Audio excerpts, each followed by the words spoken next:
there to help realize your modern design visions. That's why they partner with Marvin. Engineered for big ideas, Marvin Modern Windows and Doors deliver effortless elegance, expansive views, and industry-leading innovation, all in a modular system designed to meet the exacting principles of modern architecture. Experience Marvin Modern at a Rings End showroom today and create something stunning with them. Rings End is a certified Marvin installing retailer.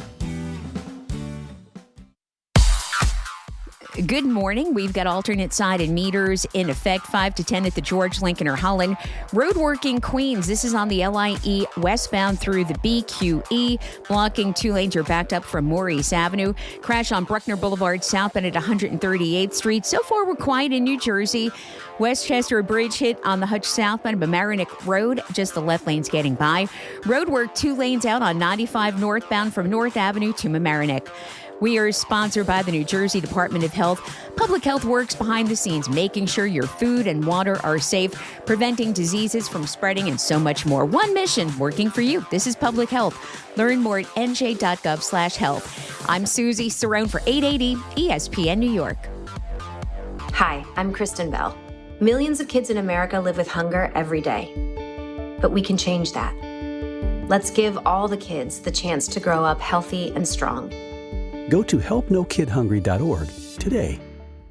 Download to see if you qualify. Not all customers will qualify. Transfer fees may apply. No Albert subscription required. Albert is not a bank. Albert loans are issued by FinWise Bank, member FDIC. Not an actual client. Terms apply. Is there anything Albert, my AI financial assistant, can't do? Albert, can you create a financial plan just for me? Yes. I've reviewed your accounts, income, and spending. Here's your plan and a few suggestions. Great. Any savings I'm missing out on? I reorganized your budget and found an extra $500 this month. Would you like me to transfer that to your savings? Sure. Done. Oh, I'm thinking about moving. Can you get me more cash? Albert can get you a loan up to $10,000 fast. How does that sound? Sounds perfect. Looks like Albert really can do everything. Download the Albert app and use promo code BOOST to try Genius, your AI financial assistant, and get up to $10,000. Just download the Albert app and use promo code BOOST to try Genius and get up to $10,000. Promo code BOOST. 880 ESPN, WHSQ, and WCBS-FM HD2, New York. A Good Karma Brands radio station.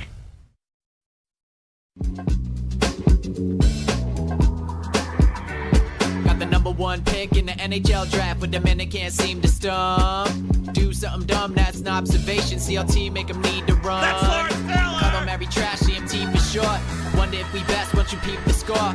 Up at the crack of dawn, top stories of the morning. While you're yawning, grab your coffee, rise and shine with 8:80 a.m. This is Drop Time. We provide highlights from your favorite teams. Got Dave and Rick making plenty of picks. It's Rule 76. Well, here we are, July the 28th, 2026. The Mets win. The Yankees win.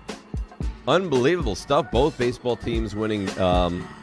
One of the very few times that's happened this season on the same day. The Giants make the trek down to West Virginia today. We got Buster Olney today. We have CMT today. Good morning, Rick. How are you? I'm doing fantastic. Not as good as you. All showered up, hair done up nice. Well, you showered, no? Yeah, but I mean, that's not something that you used to do. Like I'm not a part of this whole like, hey, I've lost 11 pounds and now I'm doing all these different things. Like, yeah, showered. Didn't do my hair up nice like you did, but I'm ready. Well, I'm ready too. You look great. That's all I'm saying. Thank you. Take the compliment. Shut your mouth. Let's talk some sports. Let's talk some sports. I got to tell you, I always look forward to talking to Buster Olney. Today, maybe more than ever, because there's so many different angles to get into with Buster today. This will be the last time we speak with him before the trade deadline. That's right. Which is next Monday at 6:00 Eastern. I'm actually more interested to know how he felt about Dan asking the identical question. I mean, because but here's the thing. Buster's such a gentleman that when pressed with that, he'll take the high road. He won't embarrass anyone. He'll just be like, no, you know what? There was some technical issues, and I understood why things got a little funky last week. No, you don't maybe. think so? I think he'll probably say, I apologize for the connection, because that's the kind of guy he is. But I think because Dan's not on the show, and it was so blatantly obvious that he asked the same question, minus the, not minus, but the addition of ballyhooed, Right. That I think it's probably something he's still thinking about. Like, man, I can't believe it. Something happens to those guys.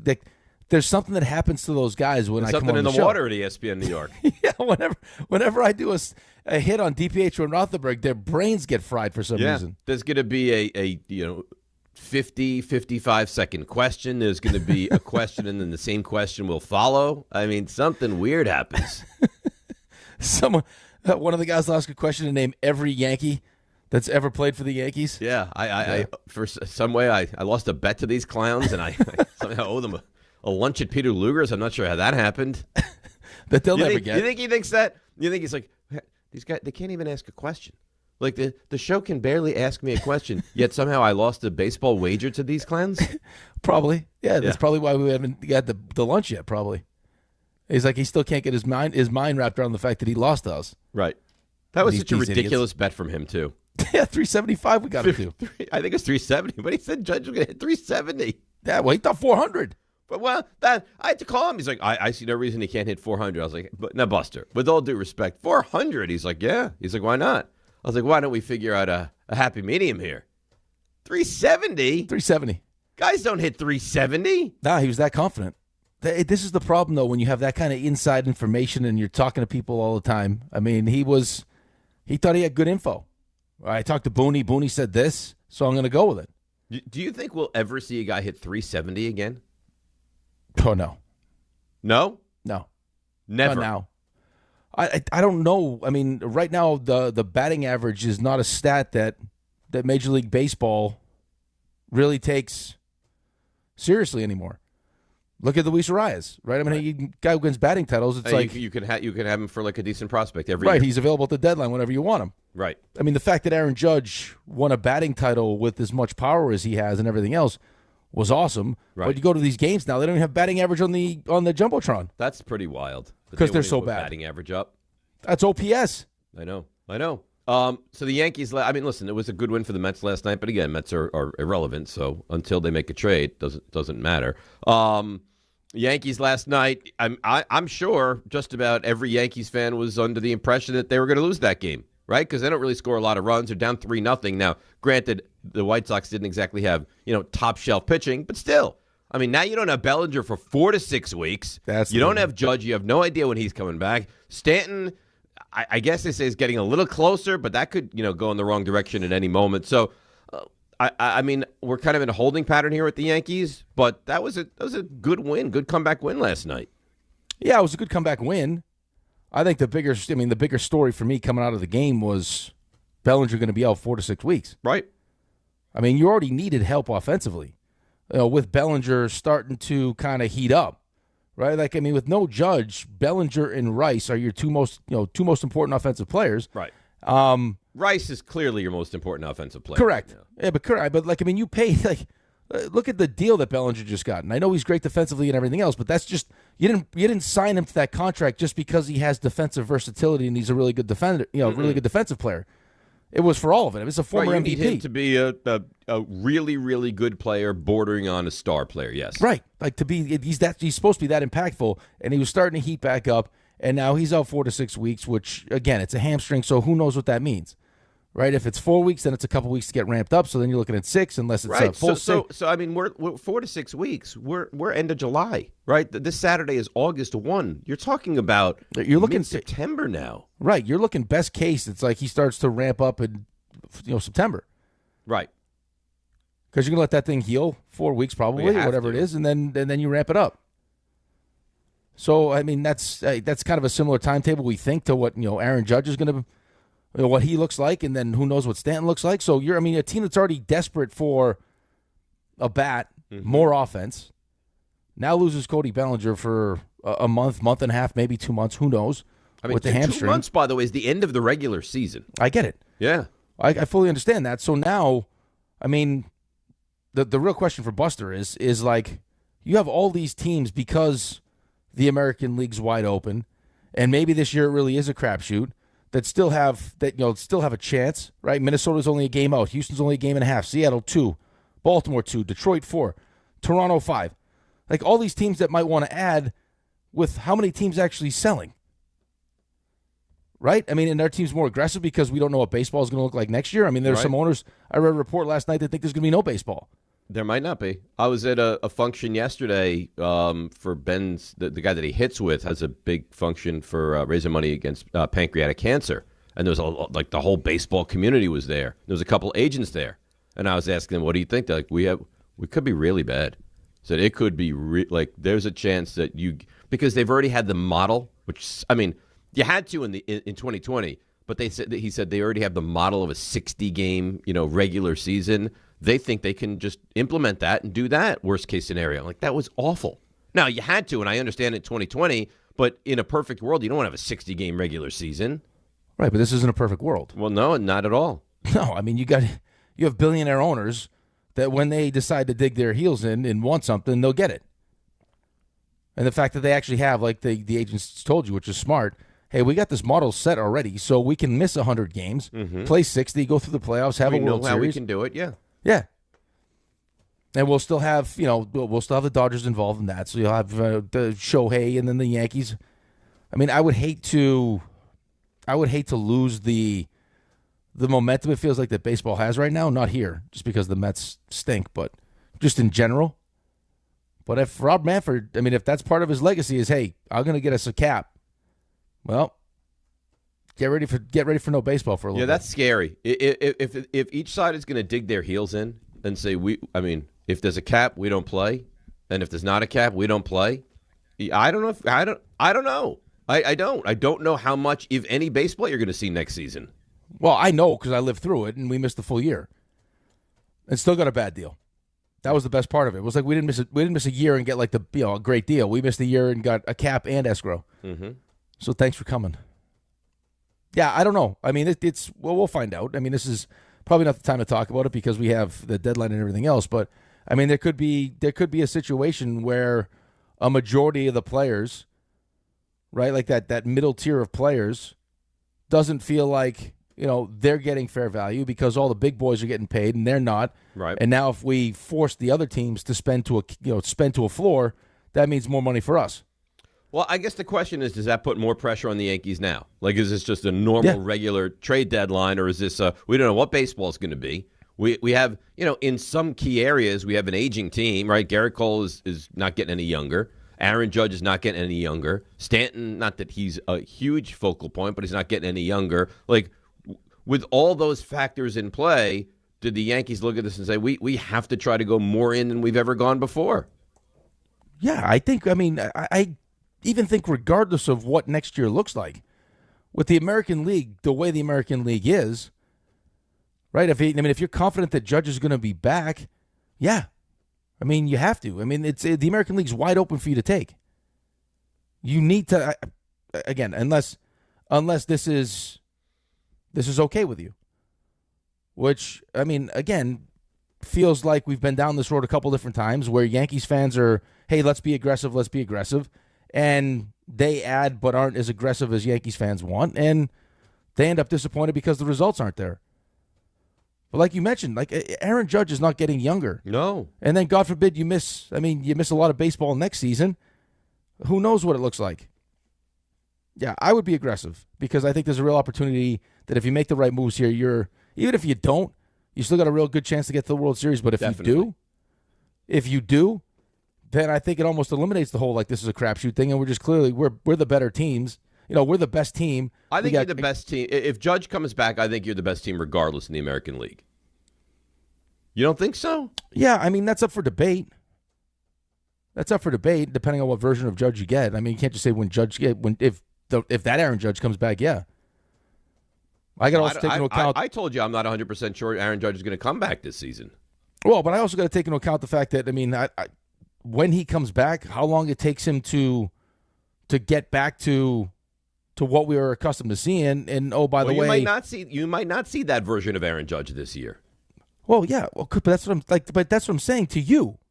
You just made the point that when Aaron Judge comes back to the best, I don't know what Aaron Judge I'm getting. So I can't just rely on, hey, no, I don't need to do anything. I can maybe make, a couple little moves, and then when Judge comes back, we're still the best team in the American League. Whatever all in means, I think the Yankees need to go all in. Yeah, I mean, I think they need offense right now. They need help. Desperately. however they choose to deploy that, like whatever that looks like. But you can't sit here and pretend like you're happy with, offensively here, happy with what you're getting from third base, happy with what you're getting at shortstop, happy with what you're getting behind the plate. Now you got no Bellinger. Grisham hasn't been good. No. I mean, so look at the lineup last night. It's pretty miraculous they scored that many runs last night. Well, I mean, especially to get off to the start they got off to, right? We get a bad start from Fried and still go out there and win that game is good stuff. But how long does that last for? I don't think it does. It's not sustainable. No, I mean, you had a couple mistakes there in the first inning that when you don't have those guys in your lineup and you haven't been able to score a lot of runs, that you can't, like the margin for error isn't big enough to afford to have those kind of mistakes. But I mean, to their credit, and I also think beating up on the White Sox is just like further proof that, I mean, who are you really scared of in the American League? Well, there's a cut here that we can play in a second. Yeah, actually, let's play it now because I think this kind of it would have to concern you a little bit thinking what the Rays are. It's Jesse Rogers, ESPN Major League Baseball reporter, saying if Skubal is dealt, he's guessing Dodgers or the Rays. Either Tampa Bay or the Dodgers. And I'm going to put Tampa Bay first. But I think Tampa Bay sees the American League and has that farm system and is willing to do it. Remember, they're trying to move into it, build a new stadium, new ownership there. What a splash it would be if they traded for Tarek Skubal. See, right now, I'm not saying I'm right. I believe the Yankees are a better baseball team than the Rays. If they had Skubal at the deadline, all bets are off with that belief. Right, but he's not the first person to say it. I think Buster said that for the last couple weeks. Buster said that he's hearing that the sneaky aggressive team is going to be Tampa. Well, if it is kind of wide open and the Yankees continue to take hits all the time with injuries and stuff, and you're the Rays and it is kind of wide open, why would you not be the team that goes all in with that farm system? Well, it's a great question because I feel like not just this year, but just in general. Like, I mean, I'd probably be more aggressive anyways, just with how hard it is for like all these prospects that I feel like we talk about all the time to actually get up to the major league level and be what you expect them to be, especially for the Yankees, just because of the amount of pressure and expectations every year. Like, it's hard, man, and very, very few are able to do it. Judge did it, Ben Rice is doing it, but they're like, Anthony Volpe's having a hard time. Like, I mean, he misses. I don't even know if that's his ball at the end of the game, but he ends up dropping that. So now Bednar's got to come into the game. Right. So I mean, this is not an easy place to do it, and I think you've seen enough. I think you've seen enough instances of it where you hear all these great things and how this guy's going to be a stud and he's untouchable, and then you watch them play at the major league level and you're like, this guy's not going to help us win a championship. Like, he's not. Like, this guy is not like he's fine. But he's not going to be a big reason why we win a championship. No. Mm-mm. And there's a lot of pressure on him. Well, no, I'm talking just young players. Like, I'm saying just like Ben Rice will help you win a championship. I'm saying like we heard Jason Dominguez was going to be the Martian and he's untouchable, or Spencer Jones is untouchable, or I can't make this deal because Anthony Volpe's untouchable, or this but then by the time you see them, it's like, okay, they're good, but that's like Anthony Volpe's not the next Derek Jeter. And I mean, no, not at all. Anthony Volpe, I don't even know if he's good. Well, but the whole thing now is like, oh, you got George, bring up George Lombard. Listen, I agree with you, but I hear Kay say it all the time. There is no way they would trade George Lombard. I'm not saying trade him. Like, I mean, I would probably have a line as to what I would do and what I wouldn't do. But we have heard in the past, this guy's untouchable. I can't go trade for Matt Olson because I'm not going to give up Anthony Volpe.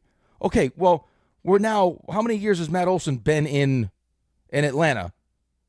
And you mean to tell me over the last couple of years that Matt Olson in this lineup wouldn't have had more impact with you winning a championship than Anthony Volpe's had at shortstop? Of course, Anthony Volpe has not been a contributor for the Yankees. So, but I mean, I understand, and you got to pick you got to pick the players that you think are going to be great players. But the conversation now is like, well, just call up George Lombard, and then what? They've already. I mean, how many people need to tell you that he's not hit? Like, his hitting's not going to translate. He's not ready at the major league level. You want another guy that can't hit? So what are you going to do? Like, oh, he's great defensively. And you're going to live with? You'll be happy with that? No, of course not. No, he's not ready. But it's new. You haven't seen it. So like, the backup quarterback. Put it in the backup quarterback. He's going to lead us to the promised land. No, he's not. People love it because they haven't seen it. Exactly. They know he's a big prospect. They know he's untouchable. And for that, he's going to be a star now. No, that doesn't mean that at all. Especially if he's not ready. Right? Like, especially, I mean... I could do some real damage if he's not ready. Exactly right. Look what we did. Look at Jonah Tong now. That was terrible. Yeah, but look what he is now. The poor kid. He was lights out. You call him up. He struggles now. I mean, look what he's doing in the minors. Yeah, he's not the same guy. Back. Yeah, no, it's not good. So you can. I mean, we've seen it. You bring up a guy too early and you ruin him. And they basically told you he's not ready yet. But the Yankees, come on, what are we gonna do? We'll bring him up. I mean, Anthony Volpe having him play through his shoulder last year. Like, was that good for him? Volpe, by the way, has 1 home run in 50-something games. Yeah. I mean, you watched him just melt last year. Like, it happens fast, man, and it's the hardest thing to do is just like to get here and stay here and, eventually ascend to whatever your potential is going to be. And it makes it even more difficult when you're in New York playing for the Yankees. The expectations are to win a championship, and all we've heard about is how great you are and how untouchable you are, when there have been, like, he's been the excuse, or these players are the excuses why we don't make these moves. Mm-hmm. Hey, how come we got Frankie Montas instead of Luis Castillo? Well, because this guy's untouchable. Okay, but who could win? Who helps us win now or next year? I think the fan base would want that, to go all in and try to win it now. I mean, you have to make a decision, like, time frame wise.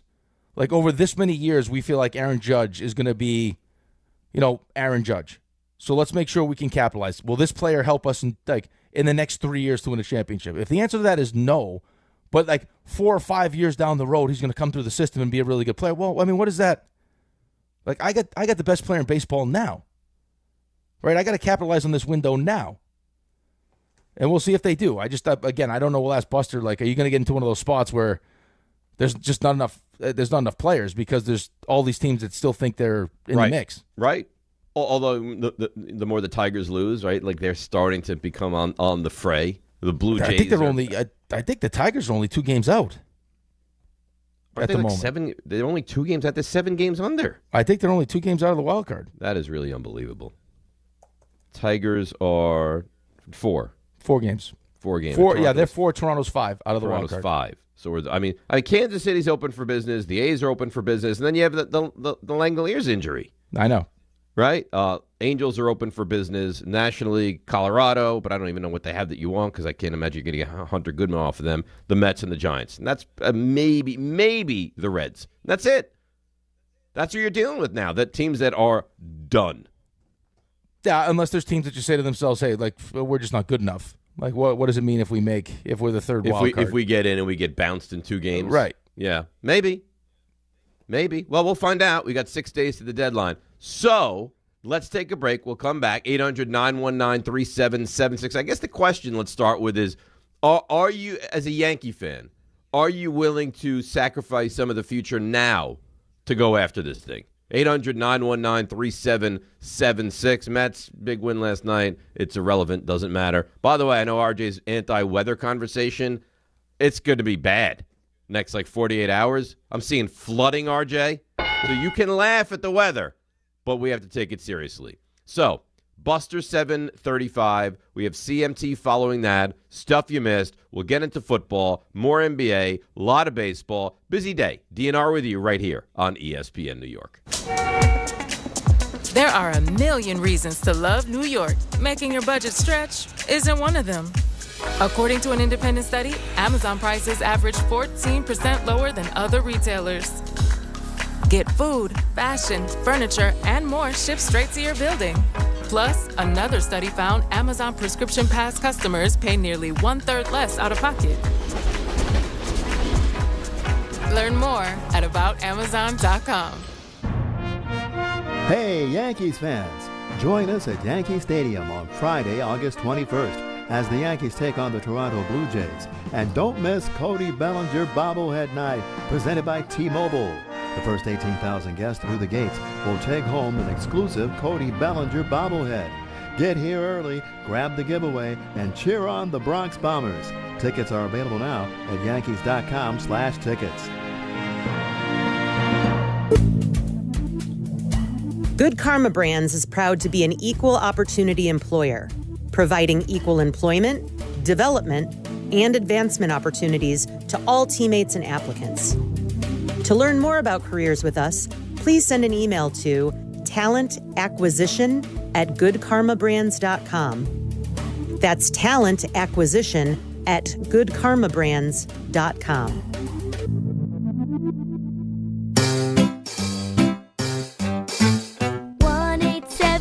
Cars for Kids. KARS Cars for Kids. 1-877 Cars for Kids. Donate your car today. Call 877-CARS for Kids to reach a friendly live agent. Donation is super easy, and your car can be picked up as soon as tomorrow. Call us now or go to carsforkids.org. 7 Cars for Kids. Donate your car today. Did you know you can donate real estate too? In sports, the tape never tells the whole story. Hiring is no different. AI can make candidates look like an MVP on paper, so knowing the person and the skills behind the resume matters. That's where Robert Half changes the game. Our recruiters combine their expertise with award-winning AI to evaluate skills and fit quickly. Learn how we can find you specialized talent in finance, accounting, technology, and more. At Robert Half, we know talent. Visit roberthalf.com/talent today. Drip Drop is doctor-developed, proven fast hydration that helps your body and mind work better. Trusted by firefighters, medical professionals, and over 90% of top college and pro sports teams. Drip Drop is engineered to hydrate faster and more effectively than water alone, with 3 times the electrolytes of leading sports drinks. Stock up now at dripdrop.com and use promo code RADIO20 for 20% off your first order. That's dripdrop.com, promo code RADIO20. Oh, God. I think he only plays this to annoy me. I'm confident with that. Probably. You know what this is called? I don't know. There's a zero. Right, really? You think he knows what this is called? Drop it like it's hot. Yeah. No, stop it. That's Drop It Like It's Hot, yes. But I didn't know that was the name of the song. I'm impressed by you right now. He just doesn't like the tongue. Right. That's what he doesn't like. It's a shout out to Anthony Volpe. Shout out to Anthony Volpe. Drop it like it's hot, like the last out of the game. Drop it like he it's hot. made a nice play last night going to his left. And then he made another bad play. Yeah, well, that's what you get with him. I'm not sure that was his ball. I'm sure because outfielders, I think I could have helped him a little bit on that play, but still got to catch it. Did you see last night this squirrel that like 15 groundskeepers had to attack? Yeah, that's some quick twitch from that squirrel. I'm scared to death of squirrels, by the way. I was going to say they'll mess you up. I'm not doing that. Squirrels will mess you up. I feel like they jump. Like my thought is it's going to like, oh, look at the cute little squirrel, and it jumps on my face. No, I don't. You think squirrels are cute little? I don't think they're cute at all. They're just rats with bushy tails. Tails is what they are. 100% with Dave on this. I'm not saying that I would just like walk up to one, but I feel like they don't look that intimidating, is what I mean. And then you take it for granted for 1 second, and it's on your face. Yeah. Like I've seen a raccoon do the raccoons are scary, but you wouldn't think normally like, oh, look at that, like that squirrel's going to do some real damage until it ends up on your face. Yeah, I wouldn't want to mess with a squirrel. Well, it's hard to get a squirrel. To actually catch a squirrel is not an easy thing to do. Yeah, well, they're not. They're not big animals. They need some way to protect and they're themselves. Shifty. They're like Tyreek Hill in the open field squirrels. Yeah, they have to be. Yeah, they got no choice. Otherwise, they'd be disgusting. I don't think they're that disgusting. Oh, they're disgusting. Cassie's friend had a pet squirrel. No. Yeah. Why? Well, 'cause she found the baby, and then she felt bad, so she took care of it, and then it became her pet. Ugh. They would like and like you'd go to her home, and she'd be like, "This is my pet squirrel." Squirrely. Yeah, run up her arm, the whole deal. Oh no, really? Yeah. Oh yeah. And you were comfortable with this? No, I wasn't comfortable with it. I didn't go over there to play with the squirrel. So you wouldn't go over out of principle. You'd be like, I'm not going to Jeanette's house because I'm not playing with the squirrel. I'm deathly afraid of squirrels. Yeah, I wasn't. It's fine, but I wasn't going over there to hang out with the squirrel. So when I used to work over by Madison Square Park, there was a woman who, this was unbelievable, who would litter her. She would sit on the park bench at lunchtime and put like nuts and crumbs up and down her pant legs. And have squirrels up there nibbling away at these little treats. Like on the outside of her pants? Yes. Oh, okay. Yes. Like the inside? No. She would just line the outside of her pants with all sorts of delicacies for squirrels. And you'd walk by her and she would have 3, 4, 5 squirrels just up on her. Wow. Nibbling on all these different foods.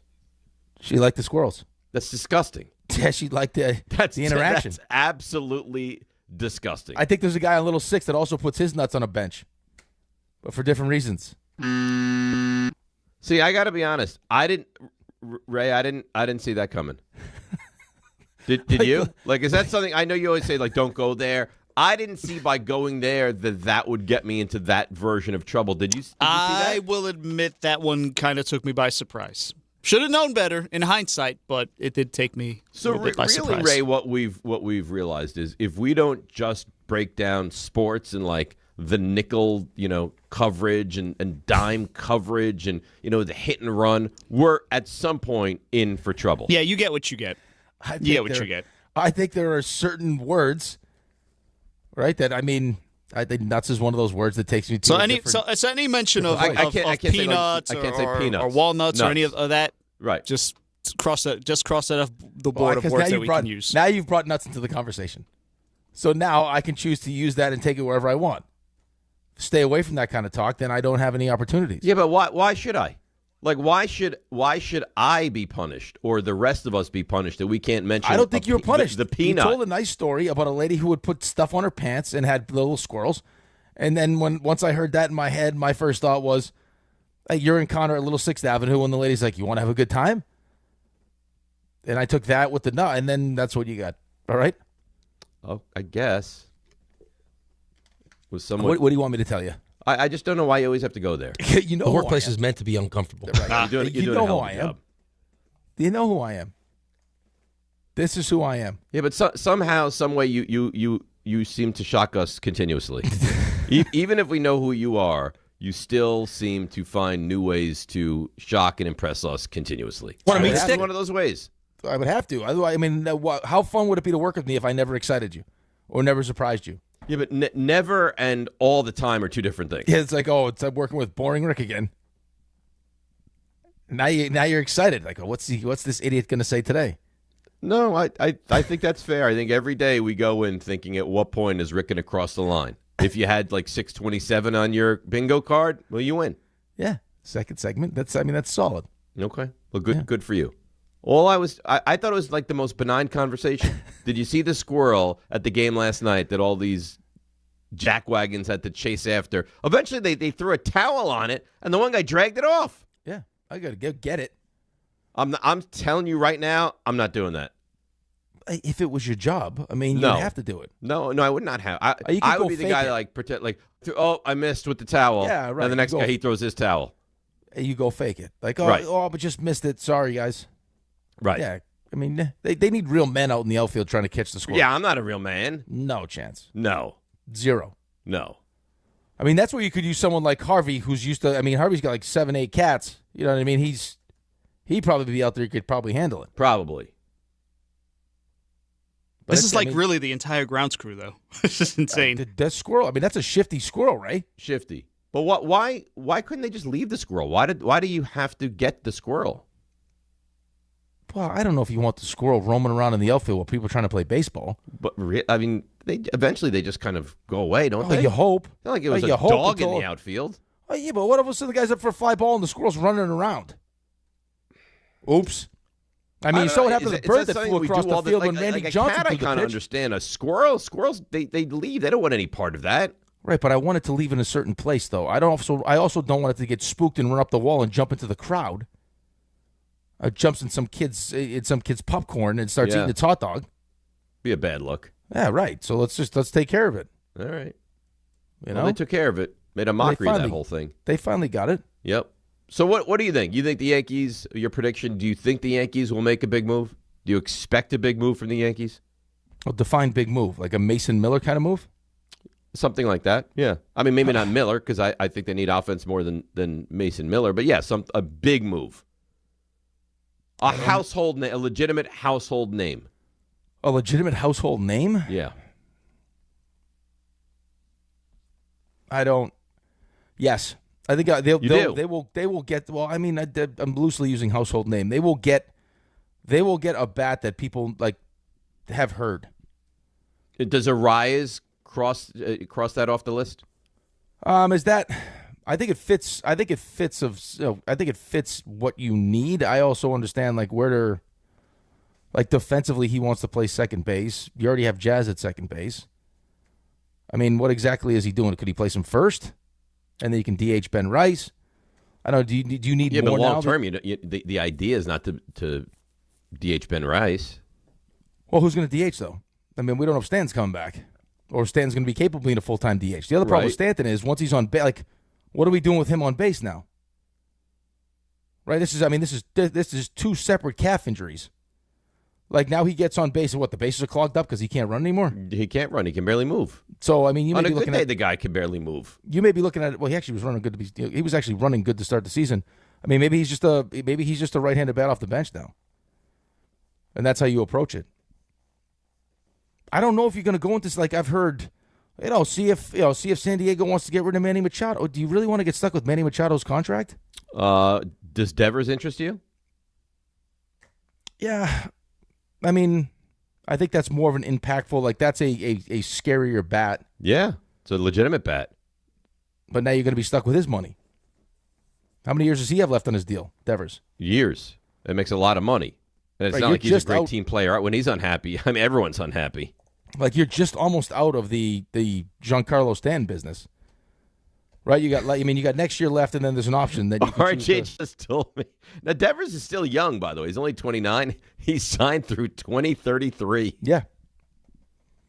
He signed through age 36 season, making almost $29 million a year.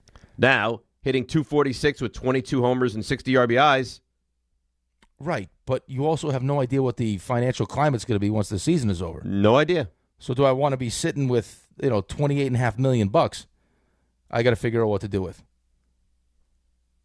With the guy who, I mean, where am I playing him? I mean, he's not great at third base. No, he's not a very good defensive player. So right now you need a bat. Desperately. Right, but you also, I mean, that's the interesting part of this whole thing is you need a bat.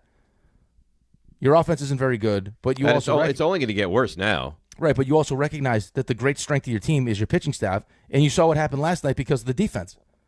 So now I got Max Fried in the first inning throwing way more pitches than he has to throw. So instead of pitching, 4 or whatever it is because he's on a pitch count, he only pitches 3.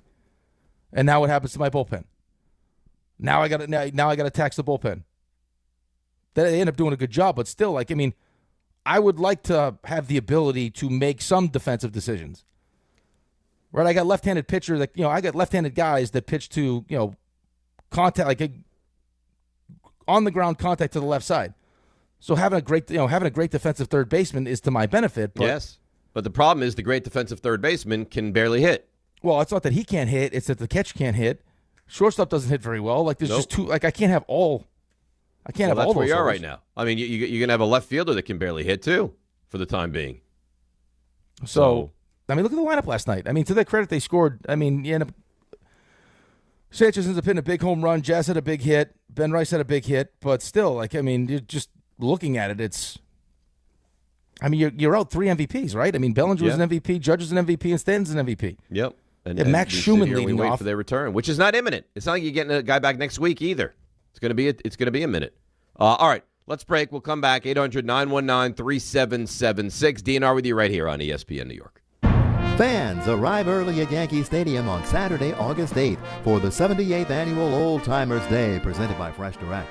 See Yankees legends put on the pinstripes again and take the field at Yankee Stadium. Relive memories of your favorite former Yankees and make new memories with your family. After the Old Timers Day ceremony and game conclude, stick around to see your Bronx Bombers take on Atlanta. Get your Saturday, August 8th Old Timers Day tickets presented by Fresh Direct at Yankees.com/tickets today. It's summertime, so why are you still living with pain? If you're dealing with neck pain, back pain, joint pain, or nerve pain, don't wait any longer. Call Dr. Jay Shaw at Soundwell Pain. He's Ivy League trained, double board certified, no surgery, no long recovery, no relying on pain medication. Just non-surgical image-guided treatments that help you get your life back. With offices in Woodbridge, Livingston, and Inglewood, and most major insurances are accepted. Help is close. Go to SoundwellPain.com. Feel better this summer, not someday. At City Harvest, we believe no New Yorker has to go hungry. With your help, we're on the road 365 days a year, rescuing over 77 million pounds of nutritious food and delivering it free to millions of New Yorkers, transforming surplus food into sustenance, sustainability, and smiles, rallying thousands of New Yorkers to power a network of nourishment across our city. One day, one meal, and one New Yorker at a time. That's how we feed good. Donate at cityharvest.org. Kenny here to help you ignite your taste buds with Firework Freeze 5-Hour Energy Shots. Juicy cherry, citrus lime, and blue raspberry. It's that iconic freezer pop flavor, but with none of the guilty sugar aftermath. The perfect summer kick. It's a delicious, portable, zero-sugar energy shot bursting with flavor. Bring on summer with Firework Freeze 5-Hour Energy Shots. Available online at 5hourenergy.com or on Amazon. In a contracting business, you're either growing or you're grinding. Success is no longer about hard work alone. It's about using AI to accelerate impact. Service Titan is the only integrated intelligence that seamlessly automates your entire workflow, from first call to final invoice. Born in the trades, built for visionaries ready to stop operating and start automating. Service Titan, AI for the trades. Drip Drop is doctor-developed, proven fast hydration that helps your body and mind work better. Trusted by firefighters, medical professionals, and over 90% of top college and pro sports teams. Drip Drop is engineered to hydrate faster and more effectively than water alone, with 3 times the electrolytes of leading sports drinks. Stock up now at dripdrop.com and use promo code RADIO20 for 20% off your first order. That's dripdrop.com, promo code RADIO20. Your ambition just met its match with Robinhood. You play for the win, not just on game day, every day. Channel that drive into your money. Robinhood puts you in control, all on one platform. You expect more from yourself. Expect more from your money. Get started today at Robinhood.com/yourmoney. Again, that's Robinhood.com/yourmoney. Your money, your move.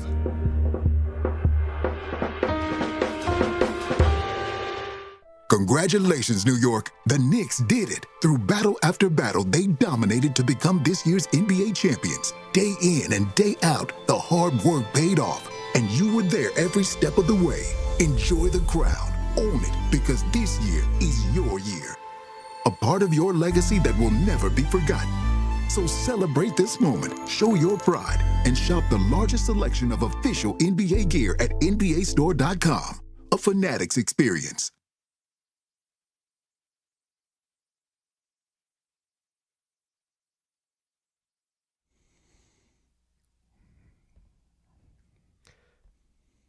All right, DNR with you, ESPN Eric. What is this? The Backstreet Boys? Right the New Kids on the Block? Who is this? Yeah, New Kids on the Block. New Kids on the Block.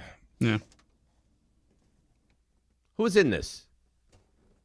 There's like a Donnie? One of the Wahlbergs. Yeah, Donnie Wahlberg. Donnie Wahlberg? He's Yeah, now married Donnie. to Jenny McCarthy, right? That's right. He's done well for himself. Yeah, he's done well. Yeah, they got the Wahlburgers. He's doing good. He's on that show. He's an actor now. Blue Bloods. Yeah. He's done real That's well. been on the air for a very long time. A very long time.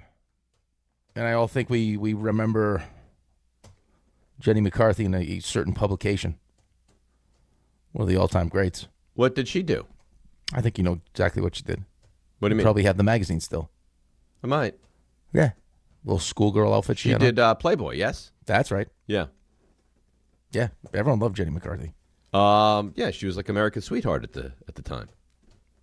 Yep. So Donnie's done well. Donnie's done well. Yeah, his brother's done really well. His other brother's the chef at Wahlburgers. How many Whole brothers family. are there? It's Donnie. How many should we know of? Like the third brother, the chef, is he someone that we know Paul? of or no? Well, I watched the show, so I know him. What show? Wahlburgers. There's a show Wahlburgers? It's a restaurant. Yeah. I bought his restaurant, yeah. Oh, I didn't realize it. I think there's 6 brothers. 6 brothers? Yeah. Yeah, I knew the mom. Just because of the show, I knew the mom and those 3. Yeah, those were the 3 that they focused on. So where would I watch this Wahlburger show? On a television. Why are you Just laughing? so you could stream it. You stream it. I think you can stream it. I think it's done though. I haven't seen any. It's on A&E. You could watch it on A&E for free. How many episodes? How many seasons? So far, I just see the one. One season of Wahlburgers. No, there's more than one season. Yeah, hang on. There may be more to this. So there's a lot more, I think. No, there's 10 seasons. Season 7. Oh, my 10 goodness. Yeah, seasons? 10 seasons. Yeah, there's way more than one. I never knew this existed. Yeah, 10 seasons. You're going to add it to the list? No. Why? Because I'm not. It's one of the things that Mark... Sounds like it should. It's one of the things, seriously, that Mark Wahlberg is a genius at. It's taken, he, with the help of the TV show, took Wahlburgers, and now they're all over the place. He sells the Wahlburgers meat in grocery stores. He's got his clothing line now that Wyndham Clark wears, that tequila, you name it. This guy does everything. Yeah, but he left the Super Bowl early. Okay, but they going to really hold that against him? Oh, yeah. Okay. That's a forever strike in my book. You're All a right. Patriots fan. They get down. You leave early. Come on. What kind of fan are you? I was 28-3. So what? Okay. They came back to win the game. Listen, Scott Pioli was like, "Listen, boys, don't celebrate. You got to make sure Tom Brady is dead. You need to kill Tom Brady." Yeah. It's like the Terminator. Yeah. And that's still the case. You can't get rid of this guy. He's everywhere. He's all over the place. Oh. He's more present now than he was when he played. I've had about just enough, but keep doing this thing. Raymond says they had a Wahlburgers at Cowboys headquarters. Yeah, out there in Frisco. Not Didn't bad. realize that. Not bad. You tried it? Oh, yeah. Oh, yeah. Oh, really? Yeah. They're not local to New York, right? It's a Boston chain? Oh, they're all over the place. Let's see how many there are. Yeah, they're all over the place. I have never consumed a Wahlburger. You can buy some. You probably one of the grocery stores somewhere by you probably has some Wahlburgers burgers. Oh, Yeah, they got one in sell the actual meat patties in the grocery store, huh? They got one in Garden City. Garden City. That might as well be on the moon for me. I'm not going to Garden Why'd you City. take your mother for a nice burger? Please, my mother would never want to go to Wahlburgers. Why? Because she wouldn't. Like, hey, Mom, I'm taking you She's for a not nice a fast food kind of wham bam lady. She Hey, it's likes good to be food wined and fast. dined. It's good food fast. That's what it is. She's not going to want to go there. Okay, fine. It's like Shake Shack. I mean, does she like Shake Shack? Probably not. What does she need? Peter Luger's? No, she likes. She's very particular with her food. What kind of meat does she like? Careful. I think you're making He's it sound doing like on purpose because he can't help himself. You're making it sound like as just a like child burgers. he was mistreated, and now he does it to everyone else. If as a child I was mistreated, now as an older person I will mistreat everyone and make them feel very awkward and uncomfortable. You made it sound like she doesn't like burgers. Oh, I'm just asking. Is it steak? She's What does she very. like? Chicken? If you want to be serious for a minute, she's very particular with the food she will eat. Okay. There's a gluten factor going on here. I don't know. I think Wahlburgers has a gluten-free bun that she could have. Not a wham bam, as you say. No. She's got to be wined and dined. I get it. Yeah, she likes a nice sit-down meal, and the waiter needs to be very nice. Okay. We went out to a place for Mother's Day, and I'm like, all right, the table's ready. She's like, but that's not the waiter I like. I'm like, but that's the waiter that we're going to get because I'd like to wait for the waiter I like. I don't disagree with her. Oh, come on. I think you find that one waiter or waitress that you like and you have that they know You're what you willing want. to stand and wait for another 15, 20 minutes for the appropriate waiter? Yeah, I don't know exactly what that time looks like, but 15 minutes I would wait. That's insanity. If I had that special chemistry with the waiter or That's waitress. insanity. To say like, okay, I'll have the penne with vodka sauce. No, that's ridiculous. Right, but I don't feel like your mother is the kind of person that's like, yeah, just give me the penny with vodka No, sauce. she probably needs has to know some all the specials. Right. She needs to create. If I get the pasta with garlic and oil, can I substitute? It's like no, she can be a handful when She you go needs out special to dinner. attention, right? But that's, I'm sure she doesn't get out a lot. So when she gets out, now she has her friend, whoever. And it she's is, this also waiter. big into the table. Like I don't want to sit at that table. It's too close to the kitchen. It's like who cares? It's like I care. I mean, listen, she likes what she likes. She likes what she likes. I feel like Nana Bubbles is probably a little bit more easygoing. Much more easygoing. Right. Like, you could just be like, hey, let's go hit up Wahlburgers, and she'd be good with it. Anything. Yeah. She'd be like, I probably shouldn't eat Wahlburgers, but it's delicious. It's okay. That's Nana Bubbles, yeah. Yeah. You don't get a name like Nana Bubbles if you're like a real pain in the ass. She's a lot of fun. Yeah. Grandma Bubbles, a lot of fun. Can tell. Yeah. You know what else is fun? The Red Bulls. A lot of fun. They take on Orlando City SC this Saturday, Sports Illustrated Stadium with kickoff set for 7:30 p.m. Celebrate Hometown Heroes Night with Red Bull New York and be among the first 10,000 fans for an exclusive beach towel giveaway. For your chance to win a family 4-pack of tickets, enter now at ESPNNewYork.com or through the ESPN New York app. Don't miss Julian Hall and Antoine Grietzman when the Red Bulls host Orlando City SC on Saturday. Secure your seats at NewYorkRedBulls.com. I'm confident Harvey will be there as well. You go hang out with he's him. a ticket holder. I know. He loves the Red Bulls. He loves cats, and he loves the Red Bulls. That's what he loves. If you could spend a night hanging out with someone not on the show, at the station, not on the show, and not Kay, who would you choose? Mike Brownshire. Yeah, he'd be a good time. I think so, too. Yeah, he'd be fun. He's up for whatever. Yeah, because I think you could say to Brownshire, let's get wild. He'd get wild. I think you could say, let's be refined and like gentlemen, and he could do that. Like, I think Brownshire can wear many different hats. I think that's a good call. I think that's why Brownshire is always at all of our stuff. Like, he is the guy, every friend group has one, that whenever you're going anywhere, you like to have that person because he's a good vibes guy, and he's going to do whatever everybody wants. He's the glue guy. Yeah, what do you want to do? You want to go for drinks? Yeah, I'll go for drinks. You want to go? I'll go for dinner. You want to go to Atlantic City? I'll go to Atlantic City. Yeah, right. You want to go get hammered? Let's go. Yeah, he's not like RJ, who's like, I don't know if I can have a slice of had pizza. Now I have to be up early, so I know it's a celebratory night, but I don't know. I can't push I wasn't celebrating It's anything. Tuesday I night. was. Yeah, good for you. Yeah, but that's the point. I don't celebrate other teams. You crazy? But that's the point, though. Brownshire doesn't care. He's just there for the celebration. Right, Brownshire is a better friend of the night than you would be. He's a better friend of the night. I think he's a better overall hang. I think Brownshire could be a professional wingman is what he could be. I agree. Yeah. Brownshire is a chameleon because he's friend. And I actually find him to be attractive. All right, well. Yeah. Are you only saying that because he said you have drip? I'd like to see him with his clothes off to get a full picture of what I'm dealing No, with. I think I Mike. feel like he's a gentleman that looks better in clothes. Maybe. But I think Mike has a good look to him. Like, he's well Yes, kept. fashionable. Yeah. Fashionable. Looks like he takes Head's care always of himself. shaved. Yeah. Yeah. I also think a young Mike Brownshire, like a couple single guys hanging out, like, hey, Mike, I need you to go, take care. You may have to jump on a grenade over here for me. No worries. I got you. Brownshire, you could throw him into a corner dive bar, or he rolls by through like transitive property, basically with billionaires, and he blends into both scenarios. And that's a special kind of talent. Yeah, I agree. That's why we all love him.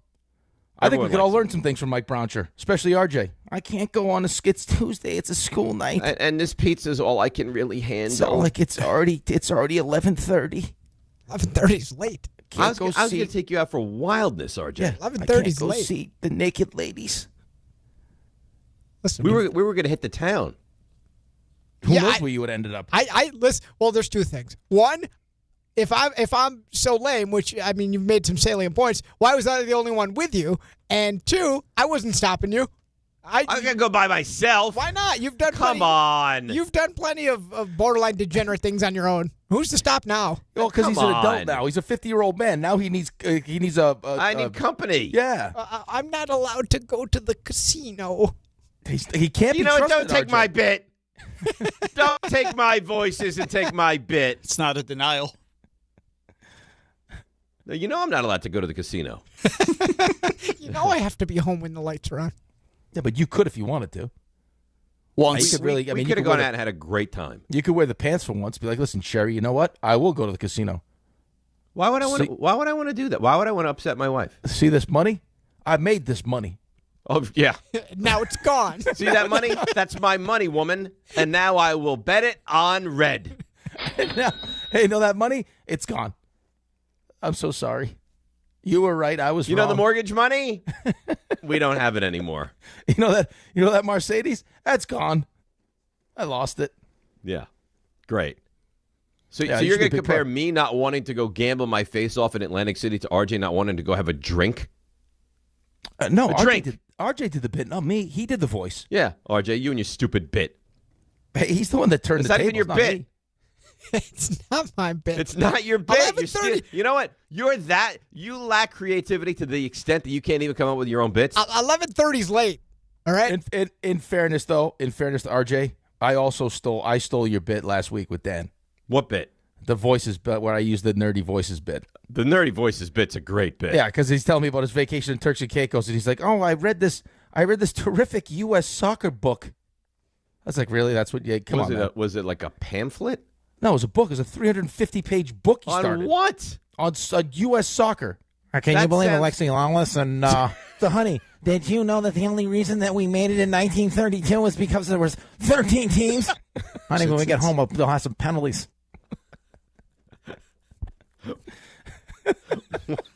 First of all, that's very well done. And don't wear sunscreen. Second of all, why do you have a lisp? I don't know. I just in that moment. why is there a lisp? Honey, when we get home, they'll have some penalties. I don't know what that term. I don't know where that came from. You know why I'm such a loser? Such a giant loser. When you were going through that whole bit, I was like, there was no World Cup in 1932. It was 1930. Yeah, right. But that's what he said. He was telling me it takes you back, and that the fact that we always look at that one. He's like, well, there's only 13 teams. That's why. Can you believe Alexi Lawless and What happened there? They shut the clip off. I think it was Tony Miola too. No, I think Clint Dempsey was in the mix. I can't believe he read a book on U.S. soccer, the history of U.S. soccer. Yeah, he didn't even finish it. He read 100 pages. Well, how could you? Right. I mean, you probably got to page 9. You're like, I don't want to read this.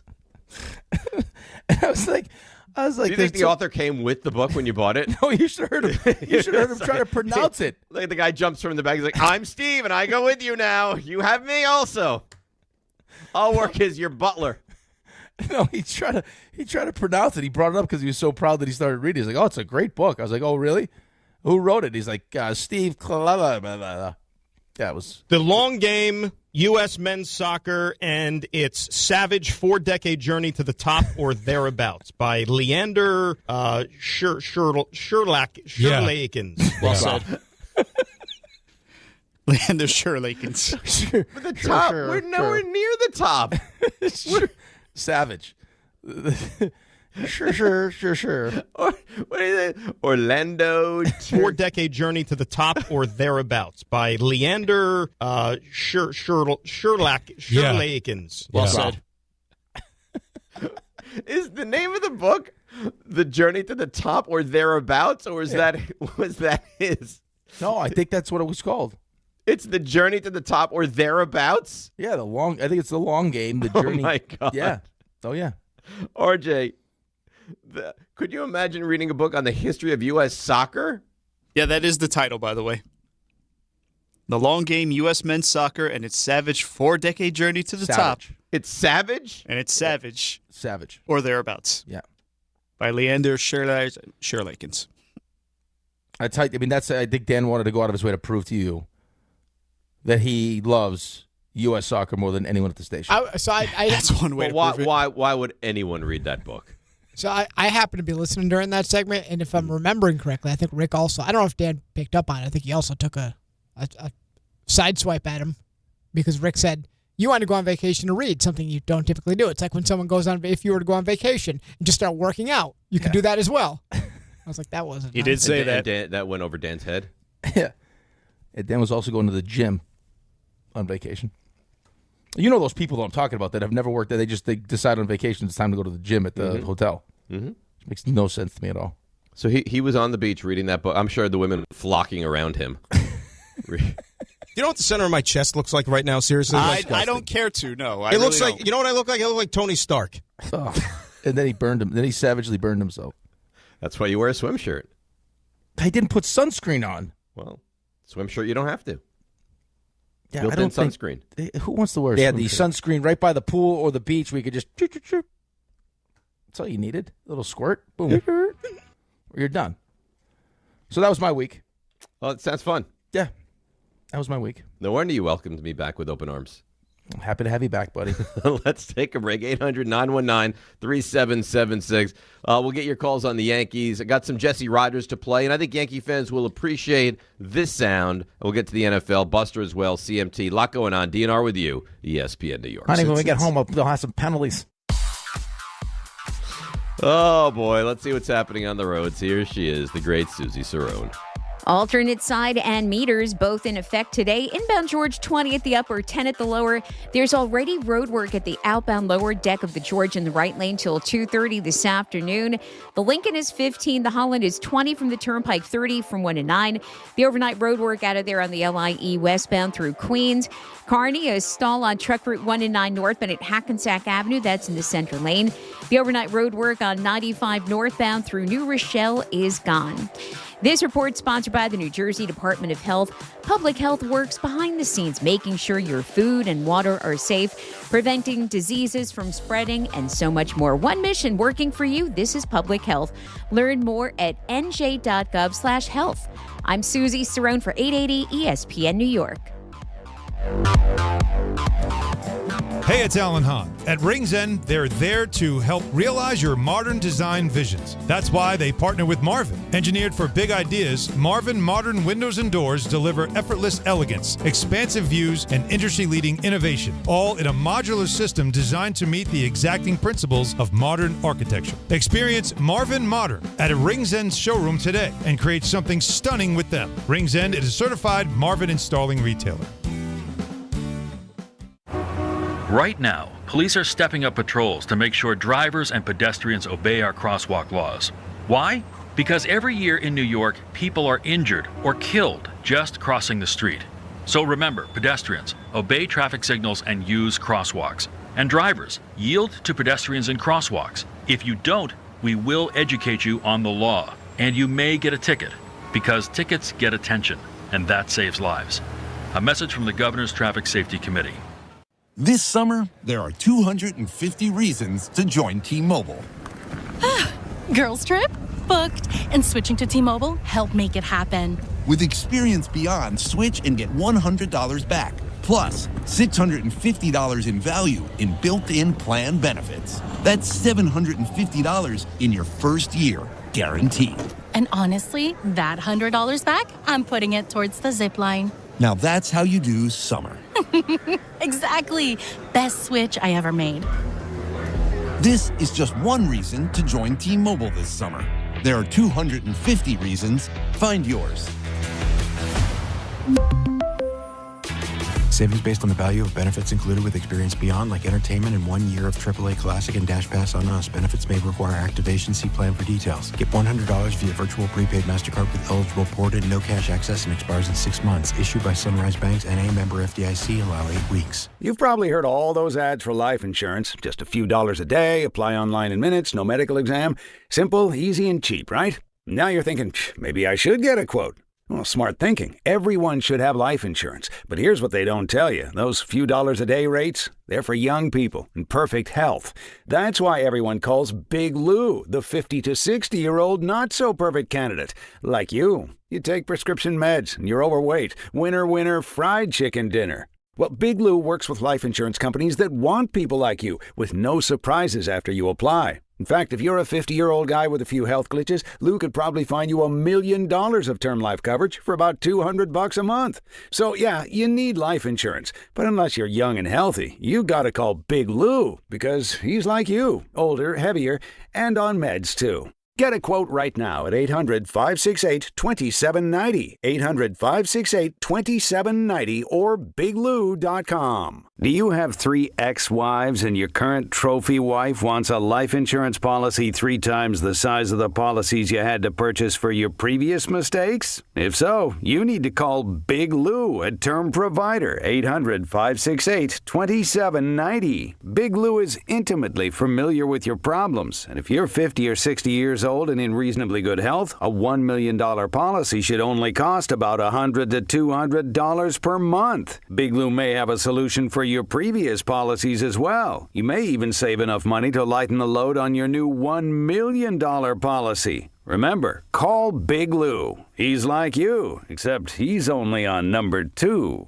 Call Term Provider at 800-568-2790. That's 800-568-2790. For $1 million in term life insurance that you can live with, call Big Lou at 800-568-2790.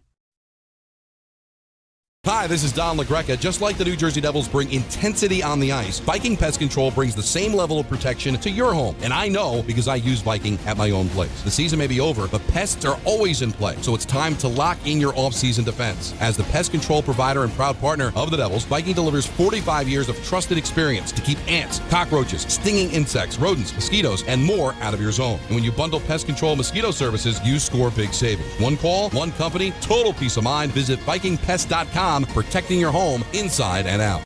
Congratulations to the New York Knicks. They are the 2026 NBA champions. WHSQ and WCBS-FM HD2, New York. This is DiPietro and Rothenberg. Did you see last night this squirrel that 15 groundskeepers had to attack? Eluding an entire horde of grounds crew members, and the squirrel's free once again. Some quick twitch from that squirrel. I'm scared to death of squirrels, by the way. Eventually they threw a towel on it, and the one guy dragged it off. They need real men out in the outfield trying to catch the squirrel. Yeah, I'm not a real man. No chance. No. This is DiPietro and Rothenberg. Zero. No. On ESPN New York. And streaming live on YouTube. Thanks, RJ. That was really nice. Make sure you save that for prosperity there. That beautiful soundbite of me saying I'm not a real man. RJ's not. He's not being very nice today. RJ was out late last night on a weekday. Okay, I mean he had a lot going on last night. Had a big. Were dinner you really, RJ? You were out late last night. Oh well, we had dinner at Angie's parents. That constitutes a big night out for me these days. Well, you bring in 2 little children over, so it does. Yeah, way home. Mia, smiling, baby, happy, throws up everywhere. Right in the car seat. Got to rip everything out. Got to go get the Clorox wipes. Yeah, good time.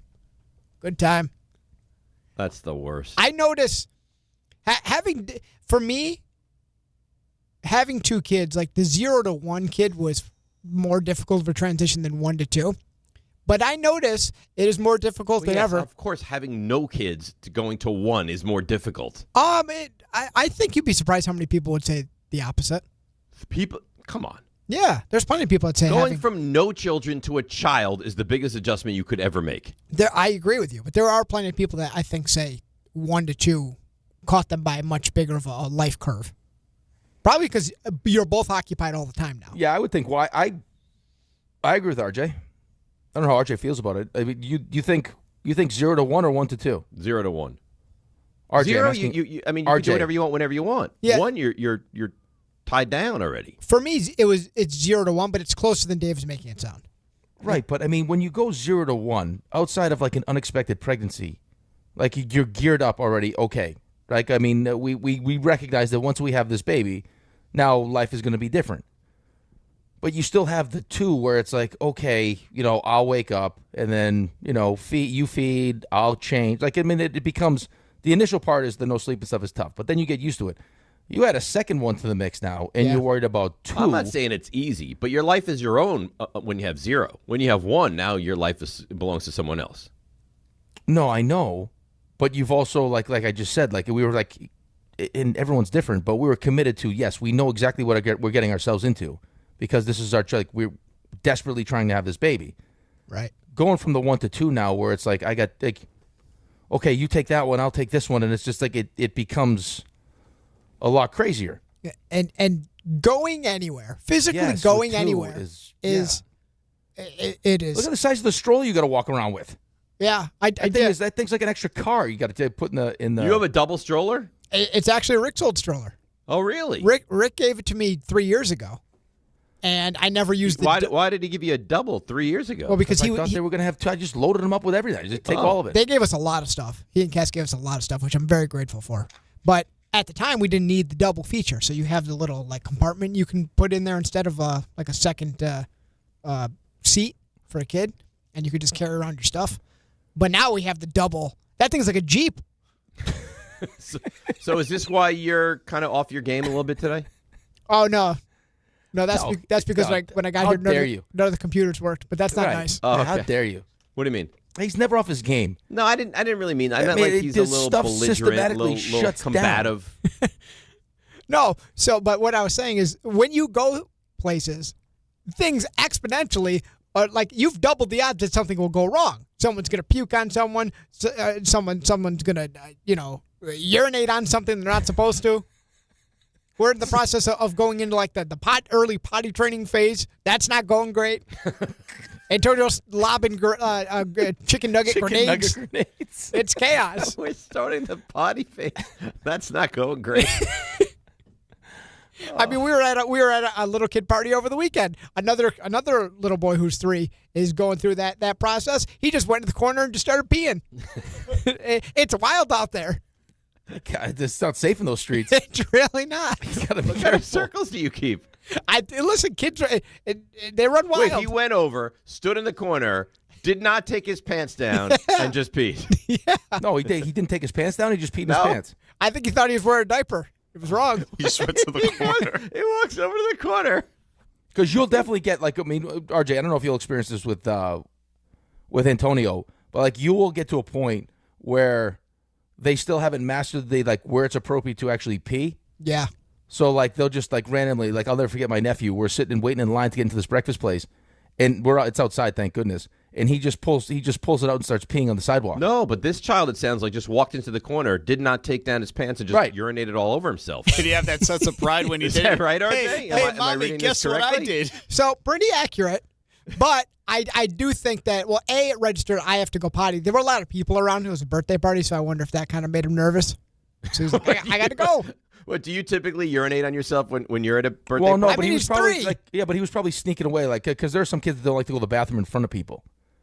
They get shy. It's I'm going to go, no one can see me over here, so I'm going to pee. And then, but then he quickly realized your pants are now stained. Well, but he's like, "Oop, I don't have a diaper on." Right. And then he was like, "This was a problem." Yeah. But once he started, it felt so good, he couldn't stop. How could you? Right. It's like Nana Ginny. It's like, I got to go to the bathroom. Oh, I'm too late. Okay, great, Nana. It's great. Yeah. But so did they change him, or did he have to finish the party in wet clothes? They changed him. Oh, I don't know. They let him walk around with pee pants. Yeah, I don't know if it was out at Chuck E. Cheese or in their home. Teach him a lesson. You always have extra clothes with you when your kid's potty training. My point of bringing that up, in general, is because Antonio's still in diapers, and obviously having Mia. When we go places, there's vacations I've gone on. I've packed significantly less, and I'm just going to another part of Brooklyn. To leave the house with 2 children, you got to pack for battle. Yeah, it's like a survival sack you have. I mean, people that have, Rick has 3, John has 5. 5 is crazy. I wouldn't make it. I'd just say, leave me behind. Just leave me here. If I told you, it's a good question. You could have a 3rd, but you wouldn't have to incur any expense. Everything would be paid for. Would you do it? I think Ange would. I think you're catching me at a tough time to answer that. It's not about the money. Diaper, it's not the money. Nothing. It's not about the money. Time. Yeah, the time. Because Mia now, we'll catch a string now where she'll sleep for maybe 4 to 5 hours, and that feels like we're making progress there. So to think we're once you going are right back out into of it, in a year or 2 you're back there again. And that would leave. I mean, now there's only 2 parents, and there'd be 3 kids, and so you got to leave somebody open. And if Antonio's open, who knows what he's going to do? Oh, forget it. He'll be on the roof. Yeah, forget it. You have no chance. We'd have to leave Mia open. All right, so and Antonio might need the box in one. He needs the box. He needs all doesn't? He needs all the. Oh, here we go. The crappy part is, and no joke, because we're going through this now, is that when all 3 kids have certain things that they need to do, you can't do it all. Right? If Ella's got to go to dance, Rocco's got to go here, Milo's got this, it just doesn't. No. One parent has to do one thing, and the other one parent's missing something. It's brutal. Now, the problem, I don't have 3, obviously, but you have 3. So when you're going to have 3 separate things at the same time, that's going to be a real issue. Well, that's what I'm saying. I already have that right now, though. That's what I'm saying. Yeah. So I don't even know how people. I couldn't even imagine if people had, with 4 or 5, how you do it. Well, most of those people just have hey, you go with this. You go with this family, and then you don't get to take. Right, so you never get to see your kid play soccer because they go with the Joneses. Yes, correct. which kind of stinks. It stinks in a big way. All right. So I think this will excite Yankees fans, I believe. This is Jesse Rogers, again, courtesy of ESPN Radio. He expects Cashman and the Yankees to be very aggressive at the deadline. They're going to be as aggressive as they can, and that means improving any area of their team. It doesn't just have to be the one area you might be weak in, because it takes two to tango, and not always do you match up with a team. But if you can strengthen a strength, you do that. If you can strengthen the depth, you do that. So I think Cashman's going to be very aggressive in how he improves the team, and it could happen anywhere. It could happen with an extra bat. It certainly can happen in the rotation. I mean, if Skubal becomes available, you never know what the Yankees will offer there. So I do think they're going to be aggressive at the deadline. See, that's the interesting thing, though, and I've heard that from a bunch of different people. It's ridiculous. Well, I don't know. Ridiculous may be too strong. Just if, hey, They're desperate for a bat. I know, but I think his point is, if I have exhausted all those other opportunities and nothing really is worth doing, do I just take whatever I have or I was willing to offer these other teams and just pile it up for Skubal? Like, if you identify, like, if your first phone call is to the Tigers and you say, we want Skubal, and they say, okay, and then you empty your farm system for Skubal, and now you can't get a bat, yes, I would agree with you. Like, I think you need to exhaust those possibilities first. If you're willing to trade big-time prospects, I'm confident you can get a big-time bat in return. Well, of course you're going to have to trade big-time prospects to get Skubal, right? So, I mean, if that's the assumption is that's what they're willing to do. That is anti-Yankees, though. They're going to go all in for a guy for 2 months? I mean, they've never shown us that they're willing to do something like that.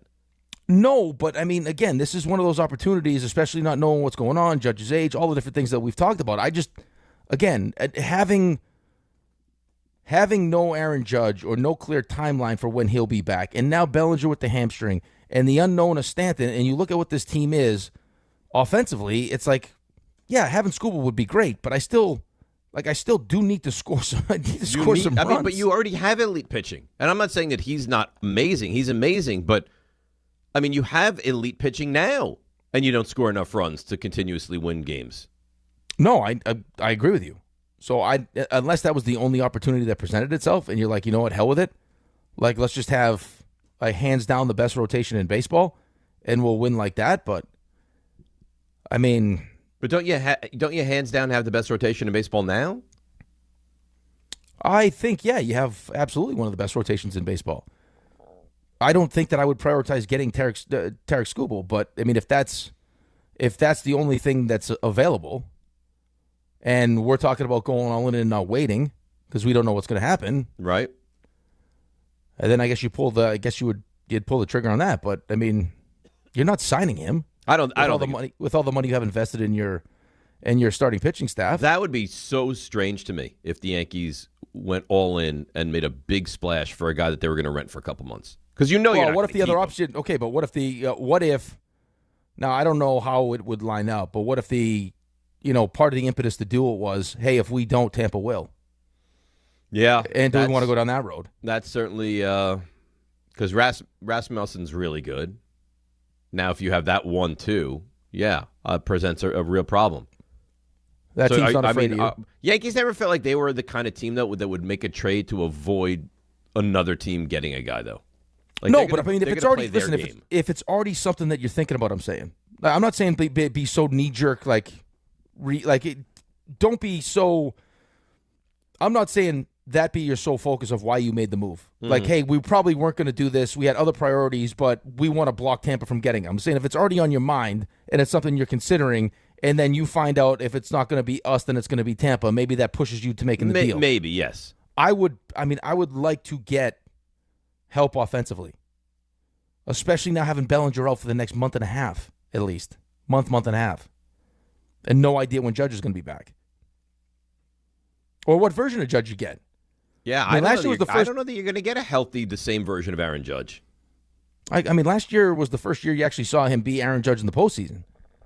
Right? And then, I mean, how long does it take, for Stanton, who's been a big contributor for you in the postseason? I mean, right now, just as currently constituted. I mean, and how important is it to get that, even if you're of the mindset? But you saw last year. I mean, Judge hit what for the playoffs? 500. Yeah. And then you looked at how many you were automatic terrible offensively. You looked how many automatic outs you had in that lineup. But even if you wind up getting like Judge back and Stanton back, if you prioritize to win this division, and you've heard that, like they need to win this division, do you need to get the bat down the stretch to help you win the division? Yeah. Yes. Yeah, I would get it as soon as possible. Well, it's not going to take long. No, listen. The deadline's next Monday. I want to know, and we won't know, obviously, but I want to know what Buster's hearing as far as like who's selling, who's not selling. I mean, because you got a lot of teams that are right there. Well, I think the interesting thing is we know that we know the Mets are going to sell. We know the Giants are going to sell. The teams that are actually within striking distance of being a playoff team that he thinks are going to, throw in the white towel and be like do the Blue Jays. The Blue Jays look and just say, this is a lost year. We're not going to go anywhere. So rather than, play this game and try to maybe possibly somehow sneak into the postseason and then get beaten up, do we trade guys and build for the future? Yeah. And which teams even on the cusp are like, you know what, I mean, I know we're kind of like sitting there where we could be the third wild card, but what are our chances of getting to the playoffs? Let's load up now. Because there aren't a lot of sellers. Like, this is going to play perfectly for the Mets. I mean, it should, with all the pieces that we have to trade. They got to trade everything. And maybe not like this robust market. I mean, you got a bunch of relievers that people are going to want. I mean, if you're looking for a catcher, I don't know how, as Mets fans, how you feel about moving Alvarez. You're going to have to really trade a lot for me to get Alvarez, though.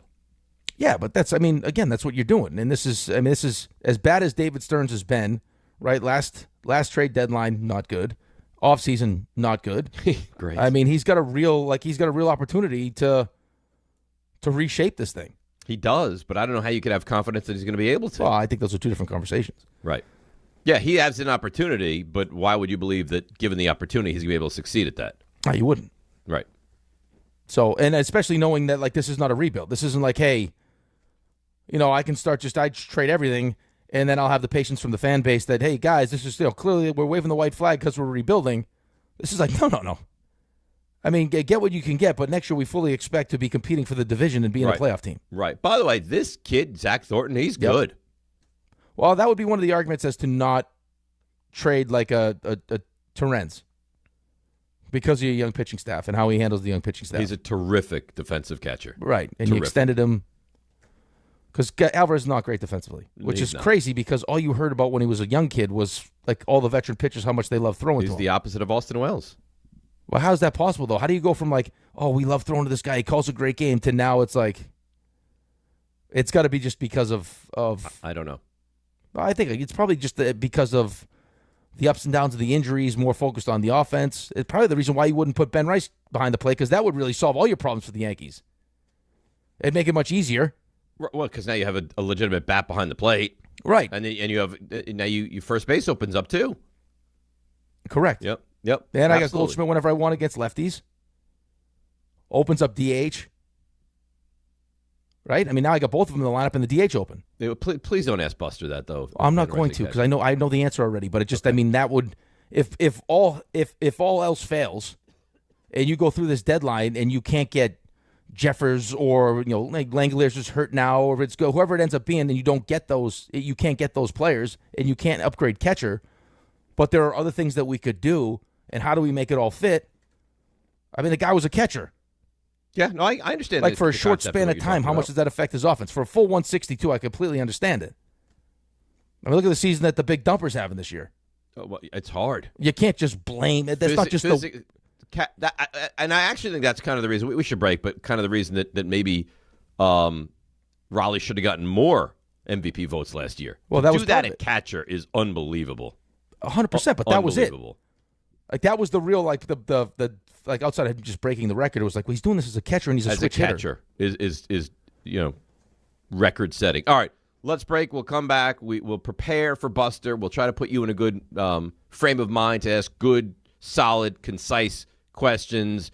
Talk a little baseball, and then of course 7:35 Buster breaking it all down for us. DNR with you, ESPN New York. Monkey Sports, built by players for players, is your one-stop shop for hockey, baseball, lacrosse, and more.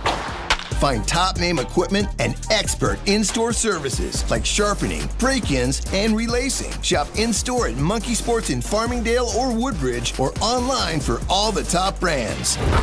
Whatever your sports, Monkey Sports gets you game ready fast. Monkey Sports, where athletes shop. Miller time. People think it just happens, but that's not true. You know what you gotta do? You gotta go say hello with some beers. Make the plans. Forget the couch. Go to that thing. Play the game. See them in person. Talk to that stranger. Live a little. Small acts of rebellion that bring us together. Because legendary moments start with a light. It's Miller time. Celebrate responsibly. 2026 Miller Brewing Company, Milwaukee, Wisconsin.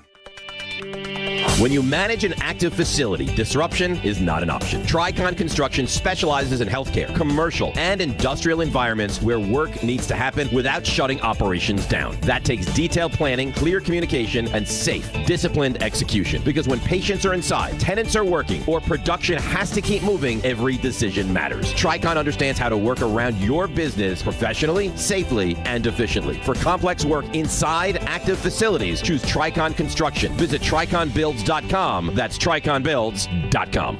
A small business affirmation from Progressive. Food truck owners, today business will be booming. People will love your new menu and not make special orders. You will not roll your eyes when someone calls it a quesadilla. You will also switch to Progressive to get 30 customizable coverage options and restore your inner peace. See if you can save in as little as 8 minutes at ProgressiveCommercial.com. Progressive Casualty Insurance Company and Affiliates. Coverage is not available in all states or for all vehicles and covered selections. In the military, the mission was clear. You knew what to do. Now, the mission has changed. Stepping into civilian life isn't about finding a job. It's finding your purpose. I wanted a career that would leverage the skills and discipline I gained in the military. IT just felt right. My Computer Career offers class schedules that fit into your life and skills in high demand. Put your VA benefits to work. Visit mycomputercareer.edu/CWP to jumpstart your IT career today. An elite CompTIA certification partner. Financial aid is available to those who qualify, including VA benefits. Do you have 3 ex-wives and your current trophy wife wants a life insurance policy 3 times the size of the policies you had to purchase for your previous mistakes? If so, you need to call Big Lou at Term Provider, 800-568-2790. Big Lou is intimately familiar with your problems, and if you're 50 or 60 years old and in reasonably good health, a $1 million policy should only cost about $100 to $200 per month. Big Lou may have a solution for your previous policies as well. You may even save enough money to lighten the load on your new $1 million policy. Remember, call Big Lou. He's like you, except he's only on number 2. Call Term Provider at 800-568-2790. That's 800-568-2790. For $1 million in term life insurance that you can live with, call Big Lou at 800-568-2790. This is the Michael Kay Show. Here's the one thing I think is the conundrum for Brian Cashman. If Judge doesn't come back, now doctors reportedly are telling them that he is going to come back. When that's going to be, anybody's guess. But if Judge doesn't come back, by making trades and using collateral to get players back to fill holes, are you throwing good money after bad? I think they can make the playoffs without Judge. I don't think they can win a championship without Judge. The Michael Kay Show, weekdays at 1 on ESPN New York and streaming live on YouTube. Presented by the Parisman Firm.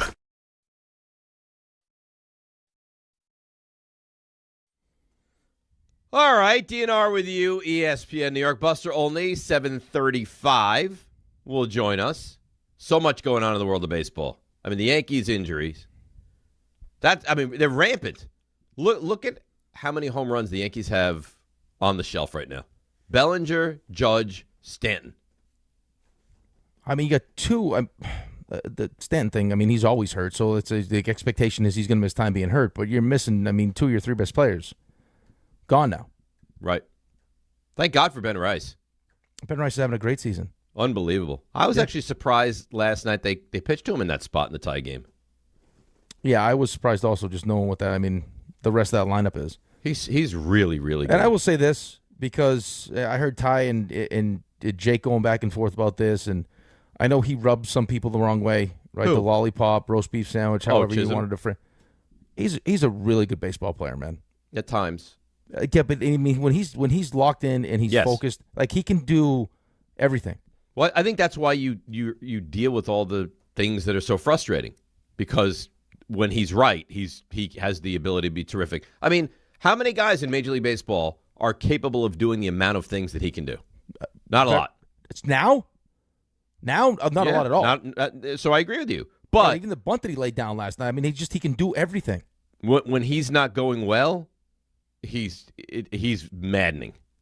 Well, he's got Canoa's like this too. It's just guys that have that nonchalant way that they approach the game, drive people crazy when they make mistakes. He should have made that play in the first inning last night. So did Aaron Boone. So did he. Had two of them. He had the one to his left, and then he had the one at second base. The guy should have been out. Right. That he lost going for the tag. No, he's that guy that when he's going right, you couldn't love him more, and when he's not, he's as frustrating as anybody. Well, it's good, but you see that everyone sees it, right? I mean, I think we've all, like, even when you coached, and that's obviously different level, but you have those kids that you know are that good, but then there's times when they're just not folks and they make mistakes, but you live with them because you know what they're capable of doing. Right. And Jazz is one of those guys. He can, just steal you 30, hit 30, like, he can do all those things. Lay down a bunt if you need him to lay down a bunt, play third base. There's really very little that he can't do. No, he's a great He's got baseball speed, player. runs the bases, steals bases, hits for power, right? But he's an important maddening lineup. But he'll drive you crazy. Yeah, and I'm sure there's times where Aaron Boone's like, really? Like, well, come on, Jazz. Like you're too important to this team right now. Especially you don't think now. he's a Yankee next year, right? No, I don't. I can't envision the Yankees giving him it because he's going to want a huge deal. Oh, he said it. He thought he was going to hit 50 and 50. He thought he was going to hit 50 and steal 50, and then he's going to get this humongous deal, and that hasn't been the case. Still has a real chance to go 30-30. Yeah, which is great. It's not 50-50. I think he almost, that's like self-sabotaging yourself by setting those expectations so high. But saying 50-50 is crazy. Right. But, how many times do you have to see it? Like, it happened to Pete. Like, when you put those kind of expectations on yourself, and then you get off to a slow start, and then realize that you're not, and what that's going to cost you, and how much money you're losing, and everything else, it's too. Professional sports are too hard to be thinking about all those other things, especially baseball when it's every day. There's no time. Like every day you're playing a game for the most part. It's hard. Let's quickly go to Larry, West Orange, and then we'll break and come back and get to Buster Olney. Good morning, Larry. How you doing? Hey guys, how you doing? Great. I'll tell you, honestly, it's not just the home runs you lose. You lose the defense from Bellinger and Judge also. Yep. They're above average fielders. And last night, if you watch the game, those outfielders, they couldn't catch a cold. Thank you.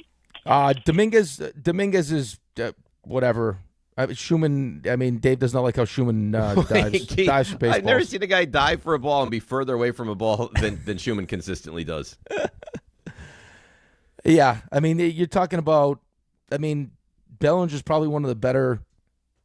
He's a great defensive player. Defensive left fielders in great baseball. Defensive player. And when you have Judge and Wright and Grisham in center, that's as good as it gets defensively. And you can't run on them. No. But, Bellinger's a huge loss, man. When you already have Judge out, that's a humongous loss. They had Anthony Volpe hitting fifth last night. I know. And he's got no power. None. Yeah, he used to. It's gone now. It's one home run on the season. You get Schumann leading off. Yeah, the fact that the Yankees scored 9 runs last night. I actually thought on that play to left field that got by him, I thought he might have gotten really hurt on that play. Yeah, well, it's slippery. It looked like he tweaked his ankle. Because he took a really bad kind of, looked like his foot got caught in the ground. That did not look good. It slipped out from under him, yeah. Yeah, not good at all. So can you imagine if he got hurt last night? Yeah, but he's getting this opportunity. You have to drag him off the field. But if you get hurt, you get hurt. Correct, yeah. It's scary, but he was fine. All right, so why don't we break? And on the other side, Buster's going to join us. Then we've got CMT. Then we'll get into a little football. So we have a lot going on. 1-800-919-3776 is how you get involved. Buster next. DNR with you, ESPN New York. If you've been injured in an accident that wasn't your fault, then you need a lawyer who knows New York's unique personal injury and workers' compensation laws. At the Parisman Firm, they have decades of experience handling all types of accident cases and a proven track record of delivering huge results. Their team has already recovered nearly $1 billion for injured New Yorkers. From construction to car accidents and slips and falls, they've got you covered. Call the Parisman Firm now at 718-WORKERS, where your case is their cause. Get the justice you deserve today. At Uline, they know firsthand the road to success is an uphill climb. Uline started in the family basement, and through hard work is now North America's most trusted shipping and industrial supplier. They get what it means to have the support of reliable, hard-working partners. So they keep 41,000 items ready to ship. Whether your company is still in a basement office or expanding cross-country, Uline will be there on your road to success. Visit uline.com. Hey, Yankees fans! Join us at Yankee Stadium on Friday, August 21st, as the Yankees take on the Toronto Blue Jays. And don't miss Cody Bellinger Bobblehead Night, presented by T-Mobile. The first 18,000 guests through the gates will take home an exclusive Cody Bellinger bobblehead. Get here early, grab the giveaway, and cheer on the Bronx Bombers. Tickets are available now at Yankees.com/tickets. Kenny here to tell you about the Fruity Rainbow 5-Hour Energy Shots. It's a fruity candy flavor explosion. A zero sugar treat that's Sweet Tooth approved. These can take care of my candy cravings and provides a tasty caffeine kick without all the sugar. Get candy-flavored chaos with Fruity Rainbow 5-Hour Energy Shots.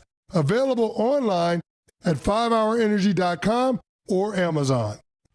Shohei Ohtani's interpreter was fired today. Ippei Mitsuhara ran up gambling debts to a Southern California bookmaking operation. The inside story of the biggest scandal in modern baseball. He was absolutely bananas, the amount of bets he was making. I've never seen anything like it. From 30 for 30 podcasts, this is The Betrayal of Shohei Ohtani. Presented by Gusto. Episodes 1 and 2 available now. Listen wherever you get podcasts. Okay, all signed up. Easy. Now let's run payroll. What the?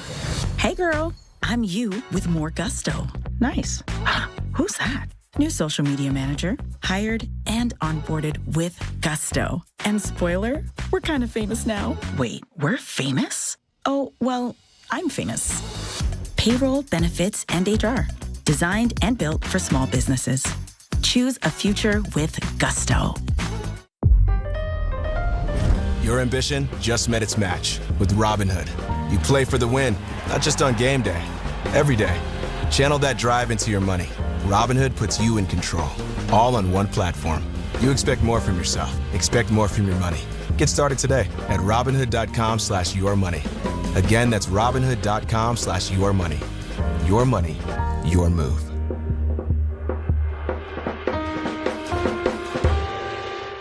Congratulations, New York. The Knicks did it. Through battle after battle, they dominated to become this year's NBA champions. Day in and day out, the hard work paid off, and you were there every step of the way. Enjoy the crown. Own it, because this year is your year. A part of your legacy that will never be forgotten. So celebrate this moment, show your pride, and shop the largest selection of official NBA gear at NBAstore.com. A Fanatics experience. Oh, this is an exciting time on the program because it's time now for the Buster Only Report, brought to you by the Parisman Firm. We love him. He always looks dapper when he joins us at 7:35 on a Tuesday. He is the one and only Buster Only. Good morning, Buster. How are you? Good morning. Yeah, well, at this time of year, you know, you got all kinds of shows. You're doing trade deadlines. So that's why I have this shirt on. I don't normally wear a collared shirt this time of day. I have big news today. Okay, for you guys. Oh, you're coming to New York. August 12th might be the payoff for the bet. August the 12th. August the 12th. It looks like we're going to have the Mariners and the Yankees game that day. Haven't officially been assigned that, but if that happens, Wednesday, August 12th, what do you think? That's a Wednesday. Wow. That's a Wednesday. Wow. Baby. You know what? There's a real possibility there, Buster. We're gonna. Well, at this point, it's like tennis. I just hit the ball into your court. So every week you would come on and badger me for not paying off this bet. It is now in your hands, it looks like. Okay. Well, I'm Is that off that week. It's a vacation week? But I'll tell you what. I don't believe I'm going away. So I think I would make the journey into New York City to break bread with you. Let's go. Well, that would be really fun. Yeah. And, Rick, you're coming too, right? Of course I'm coming. What, are you going to miss out on this? Okay. I brokered the deal. Yeah. I somehow bamboozled you into going with 370 for Judge, which was crazy time. that is, when you look at the genesis of the wager, Buster, you thought Judge was going to hit 370. I don't even remember any of it. I'm thinking a lot about this year's trade deadline.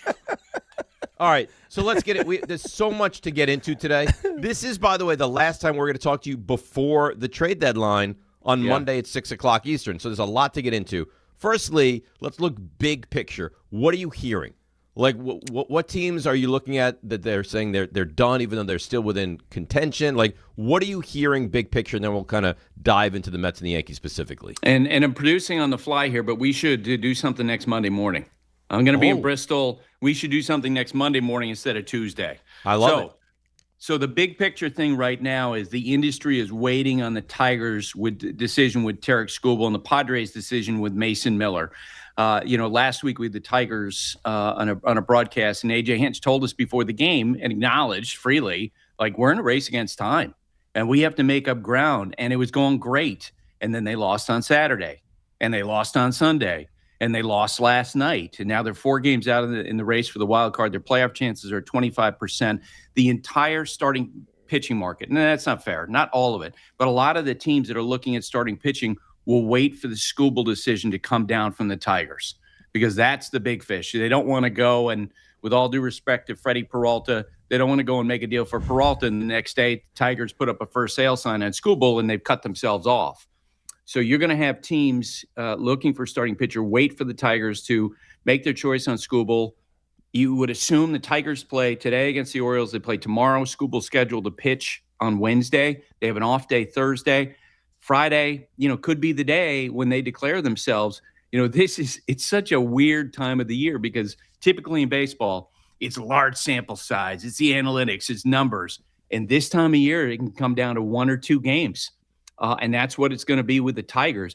I think the instinct of a lot of general managers who've been dealing with Scott Harris, who runs the Tigers, is that at this point, he is more likely to sell on Skubal and trade him away to get all the assets you could get in return and help build the Tigers up for not only, the rest of this year, but also 27, 28, rather than keep him, because, man, 4 games out, there's 7 games under 500, as well as they played since the beginning of June.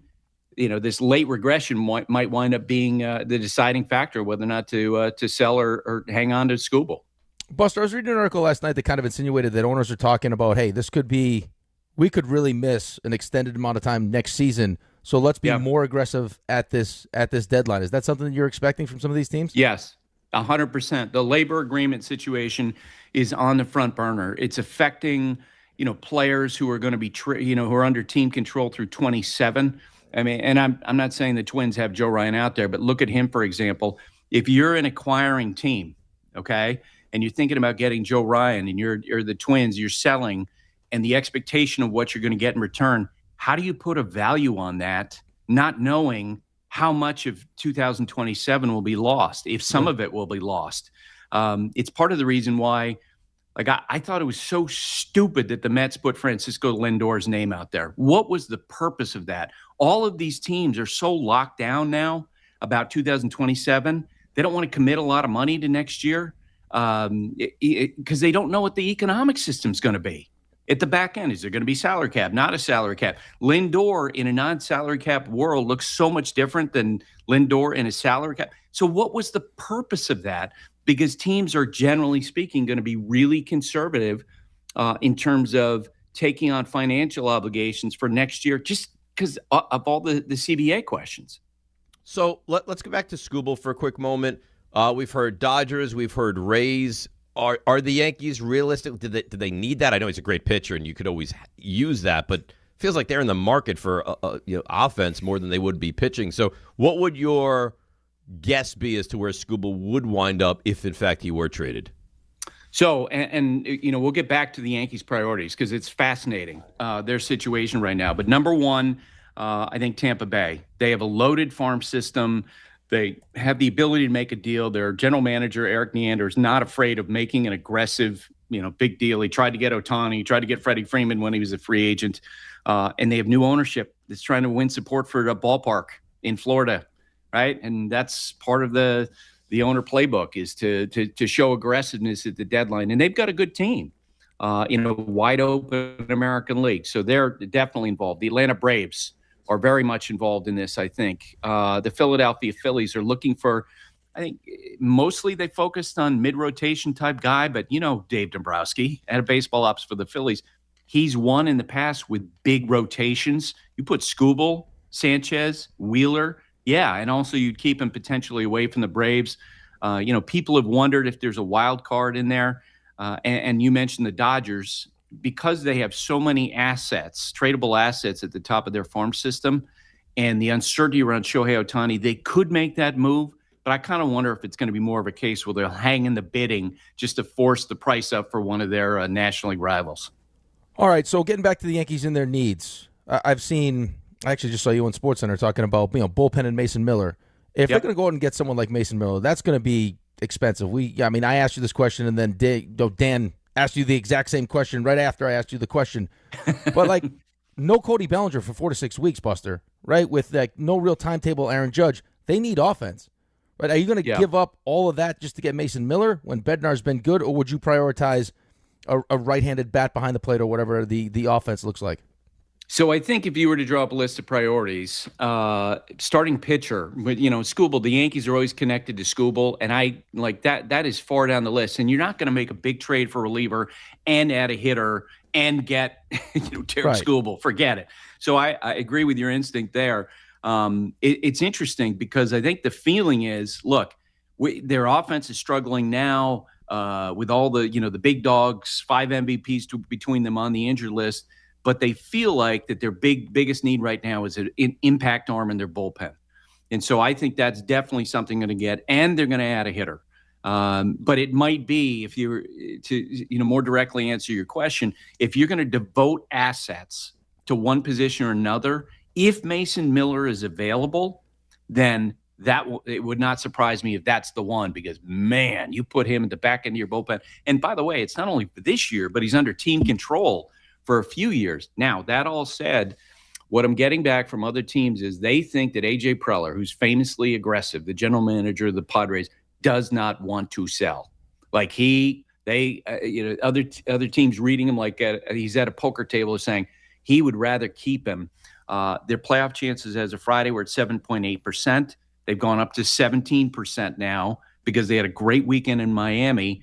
If they continue to win, they're only a game and a half out of the wild card in the National League. So Mason Miller may not be available. You do wonder if A.J. Preller would, if he doesn't trade Miller, Adrian Morejon, another Padres reliever, would then step up to be the most coveted reliever in the marketplace. That's another name to watch for with the Yankees. And among hitters, and I remember I first raised the idea of Ryan Jeffers to you guys back in late April, early May. I think that is the guy. And from what I understand, the thought among other teams is that the Twins, while they're going for it, they're not going with a mass sell. They have depth at the catching position. Jeffers is a free agent at year's end. They could turn the catching duties over to Victor Caratini and still, to capitalize on Jeffers' value in this market, which is high, because the Red Sox need a right-handed hitting catcher. The White Sox just lost their catcher. The Twins could take advantage of that. Buster Olney with us here, ESPN New York, on his normal Tuesday spot. I like the idea next Monday. We'll run that by RJ, but I think that's a great idea. Producing on the fly without the producer involved. You're terrific. I mean, making plans and paying off debts and producing the show. You're a man that wears many hats. The Mets, anything not nailed down will be dealt, do you think, by next Monday at 6 o'clock? Yeah, I think so. I've seen the speculations, many 7 trades. Yeah, you could see that. Why not? Where they are, take advantage of it. And I think Luke Weaver, to me, is a great guy to market right now in this market because, there's not a lot of impact-type relievers. And the fact that he's proven in a big market means that he could be really attractive to a team like the Phillies, who, they lost Brad Keller, their setup man for the year last week. The Yankees know him. If the Yankees, can't get Mason Miller, then maybe Luke Weaver moves the top of the food chain in that regard. And I checked on, keep checking on this, because there certainly have been times through the years where the Mets and the Yankees don't make trades. They don't talk to each other. They don't consider it. I think given the relationship between the two teams right now that they could make a trade. The fact that the Mets have stunk so badly this year makes it easy for the Mets to just, be conscience-free, free and clear, go out and get the best deals. The interesting part about the Mets situation, though, Buster, is like someone like Clay Holmes, right? I mean, you have a couple of young pitchers that you really like, but Clay Holmes has been one of the moves that David Stearns has made that actually worked. Do you mess around and try to play that game where we can trade you now and sign you as a free agent, or would that be someone you'd be willing to, you'd be like, okay, let's just get him extended and have him at the top of our rotation for next year, where we're going to be expected to compete regardless of how many games that they end up playing? Yeah, and typically when you get a player in Clay Holmes' situation, going up to a trade deadline, there are conversations between the team and the player. Hey, what do you think about an extension? This is what happened with Seth Lugo last year with the Kansas City Royals. He was being speculated about. The Royals went to him. He said, I'd love to stay. They worked out a 2-year deal. I haven't checked on this in the last 48 hours, but Clay Holmes was asked last week, and he said, we haven't had any talks. That said, I agree with you. I think this is a case with Clay, because you're the Mets, and, if the economic system doesn't involve a salary cap, you might have a lot of flexibility, right? In the wintertime to go and trade Clay Holmes. Let's say, he winds up being traded to the Phillies. And then in the wintertime when he hits the market, you could bid on him. But so much is uncertain because we don't know if there's going to be a ceiling, if there's going to be a floor, if it's going to be open-ended. The Mets can continue to spend the way they have. How am I or any Mets fan supposed to have any faith in David Stearns to do this properly? I mean, look at what he's done to this team. I mean, is this just blind faith at this point? It is faith in his track record with the Brewers, which is why Steve Cohen hired him. Now, you can choose to believe in that or not. Obviously, the Brewers built something really special there. But, I've said to friends that if you were to, have a situation where you'd flip a coin 10 times, heads or tails, it's like it's landed on tails for Stearns 10 times. Like, it's just amazing how many of the things that he did last winter haven't worked out. Luis Robert, Jorge Polanco, on and on, through that team, Marcus Semien, the Bo Bichette, et cetera, et cetera. It's just crazy that so much didn't go right. So I, certainly understand your perspective. Buster only joins us here on the show. Buster, catcher, you just mentioned it, Jeffers, and then you look at the Mets situation with, Alvarez and Torrens. Are those names, one of those two, you expect to be dealt, or they end up getting through this deadline and we still have both catchers?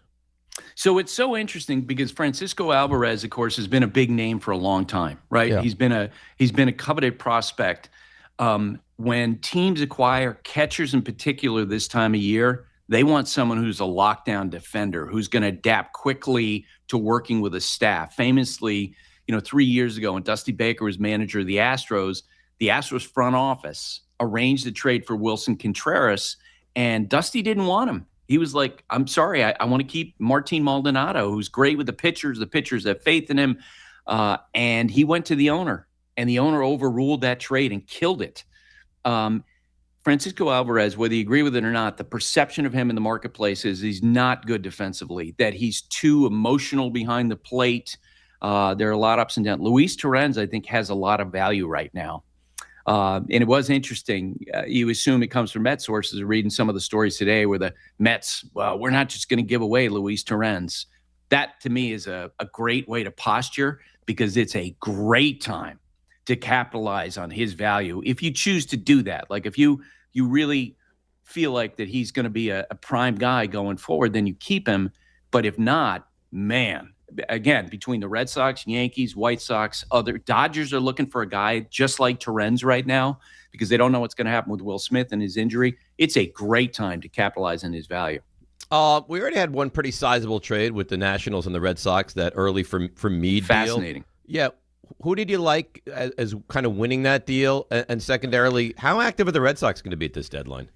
So they're really active. What's interesting, I mean, we heard in early May, they were the first team to actually go out in the marketplace. This is after firing Alex Cora, saying we need a right-handed hitter. We need a right-handed hitter. I'm not going to pretend to know players the way evaluators do. So I'll call, executives of other teams and say, what do you think about the trade? And overwhelmingly it was, the Nationals fleeced the Red Sox. The Connolly Early was a great acquisition, a left-handed pitcher at this stage. Curtis Mead, who was once a top prospect, has stepped forward this year. He's had a really good year. His swing is well made for Fenway Park. And you can understand the Red Sox maybe overpaying because they played well, but they so need a right-handed hitter. And, he can play second, he can play third. They are also, the Red Sox, in the marketplace for a shortstop, which is really interesting because they got Trevor Story coming back from an injury. He's under contract for next year. But they also have Marcelo Meyer. And, he's been viewed along with Roman Anthony as a building block going forward. And it does feel like that the Red Sox are moving on past Marcelo Meyer. Even at a young age, it's almost like, you know what? He's not the guy we thought he was. We're going to go try to find a long-term solution in shortstop. Does that involve a Jeremy Pena, a C.J. Abrams in terms of team guys they've dreamed about? But it says a lot about Marcelo Meyer that the Red Sox are doing this. Yeah, I mean, you had A-Rod talking about Jeremy Pena to the Yankees the other day, which I didn't even realize was Jeremy Pena was a real option. So it leads me to the question just regarding the Yankees. Where is Anthony Volpe now looked at as far as the Yankees are concerned? I mean, is that someone that could get moved to the deadline? Do they have plans? I mean, he doesn't feel like he's going to be the shortstop for the Yankees moving forward. And I don't think he has a lot of value. He wouldn't have value now in the marketplace because he's now has service time and arbitration and that sort of thing. Let's face it, given his production, he would be a candidate for a non-tender this winter, I would imagine. And yes, George Lombard Jr., it feels like he's banging on the door, at some point, because no one doubts that right away, the first day he arrives in the big leagues, he's going to be an impact defender and he's an impact base runner. And his offense has gotten better during his time in the minor leagues this year when he got promoted. And so, you keep on waiting for him at some point to get that call. Maybe Volpe's included in a trade, depth. At some point, but his value has definitely gone down. I know they say Judge is going to return. What do you think? Do you expect we're going to see him again, and do you expect we're going to see the Aaron Judge that we've become accustomed to seeing again? So to answer your first question, yes, they expect him to return, and B, number two, they have no idea. What's it going to look like? I mean, because he is so big and he's got that swing and he needs his timing and he's got to work it out. And they don't know how he's going to hold up physically. They've acknowledged the fact that when he comes back, he's not going to be 100%. So, we saw him before he went on the injured list. He slowly was regressing physically. Where is he going to be? Now, I think it is smart. They're slow playing this injury. It's interesting because the lineup right now feels so stark with those big names out. But they are confident that all three of those guys, Stanton, Bellinger, Judge, are going to work their way back and that their offense will be okay. Even when they have all these questions about their everyday lineup going into late August, their bullpen is still, I think, the priority going in. And Judge, it's going to be the big mystery. What is he when he comes back?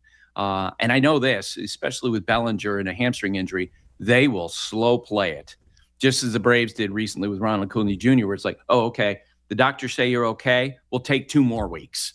Because at this point in the calendar, you have a setback, done. You're done. And there's no time left to mess around. Buster, I think one of the questions, this is the last one for me, just the whole Judge thing. What is he when he comes back? Is he playing right? Is he playing DH? Is Stanton a big bat off the bench with his double calf injury? Can the Yankees win a World Series?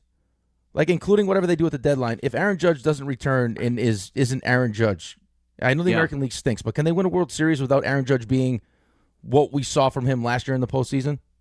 So I think so. And I give you that answer, and we'll also tell you that, the idea that over 162 games, the Yankees is currently comprised could match up with the Dodgers or the Phillies or the Braves, I don't believe that.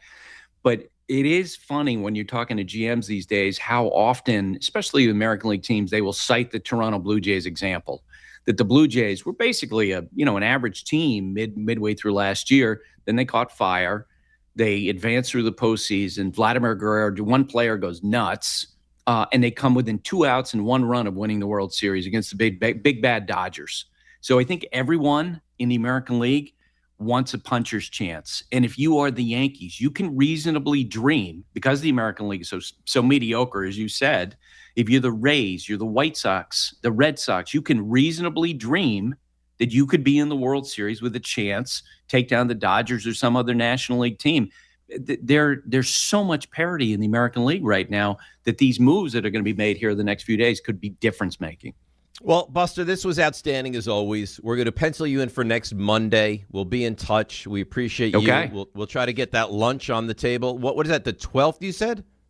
The 12th, yes. The Mariners against the Yankees that night. We've got that broadcast, so that morning that could be the time, and I can finally pay this off. Oh, that sounds terrific. Thank you so much. We'll talk to you next Monday. Have a great weekend. Enjoy what'll be a crazy time in Major League Baseball, it sounds like. It'll be super fun. Thanks for having me, guys. All right, good stuff as always. And that, of course, is the great Buster Olney, and that was the Buster Olney Report, brought to you by the Parisman Firm. If you've been injured in an accident that wasn't your fault, call the Parisman Firm now at 718-WORKERS and get the justice you deserve. The Parisman Firm, where your case is their cause.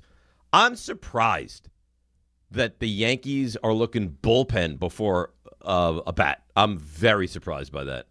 Well, I mean, I guess when you look at what their pitching is, right, and how good it can be, and there have been guys that have stepped up in the bullpen, right? Like Hedrick's been good, Blackburn's been good, and Bednar's been good.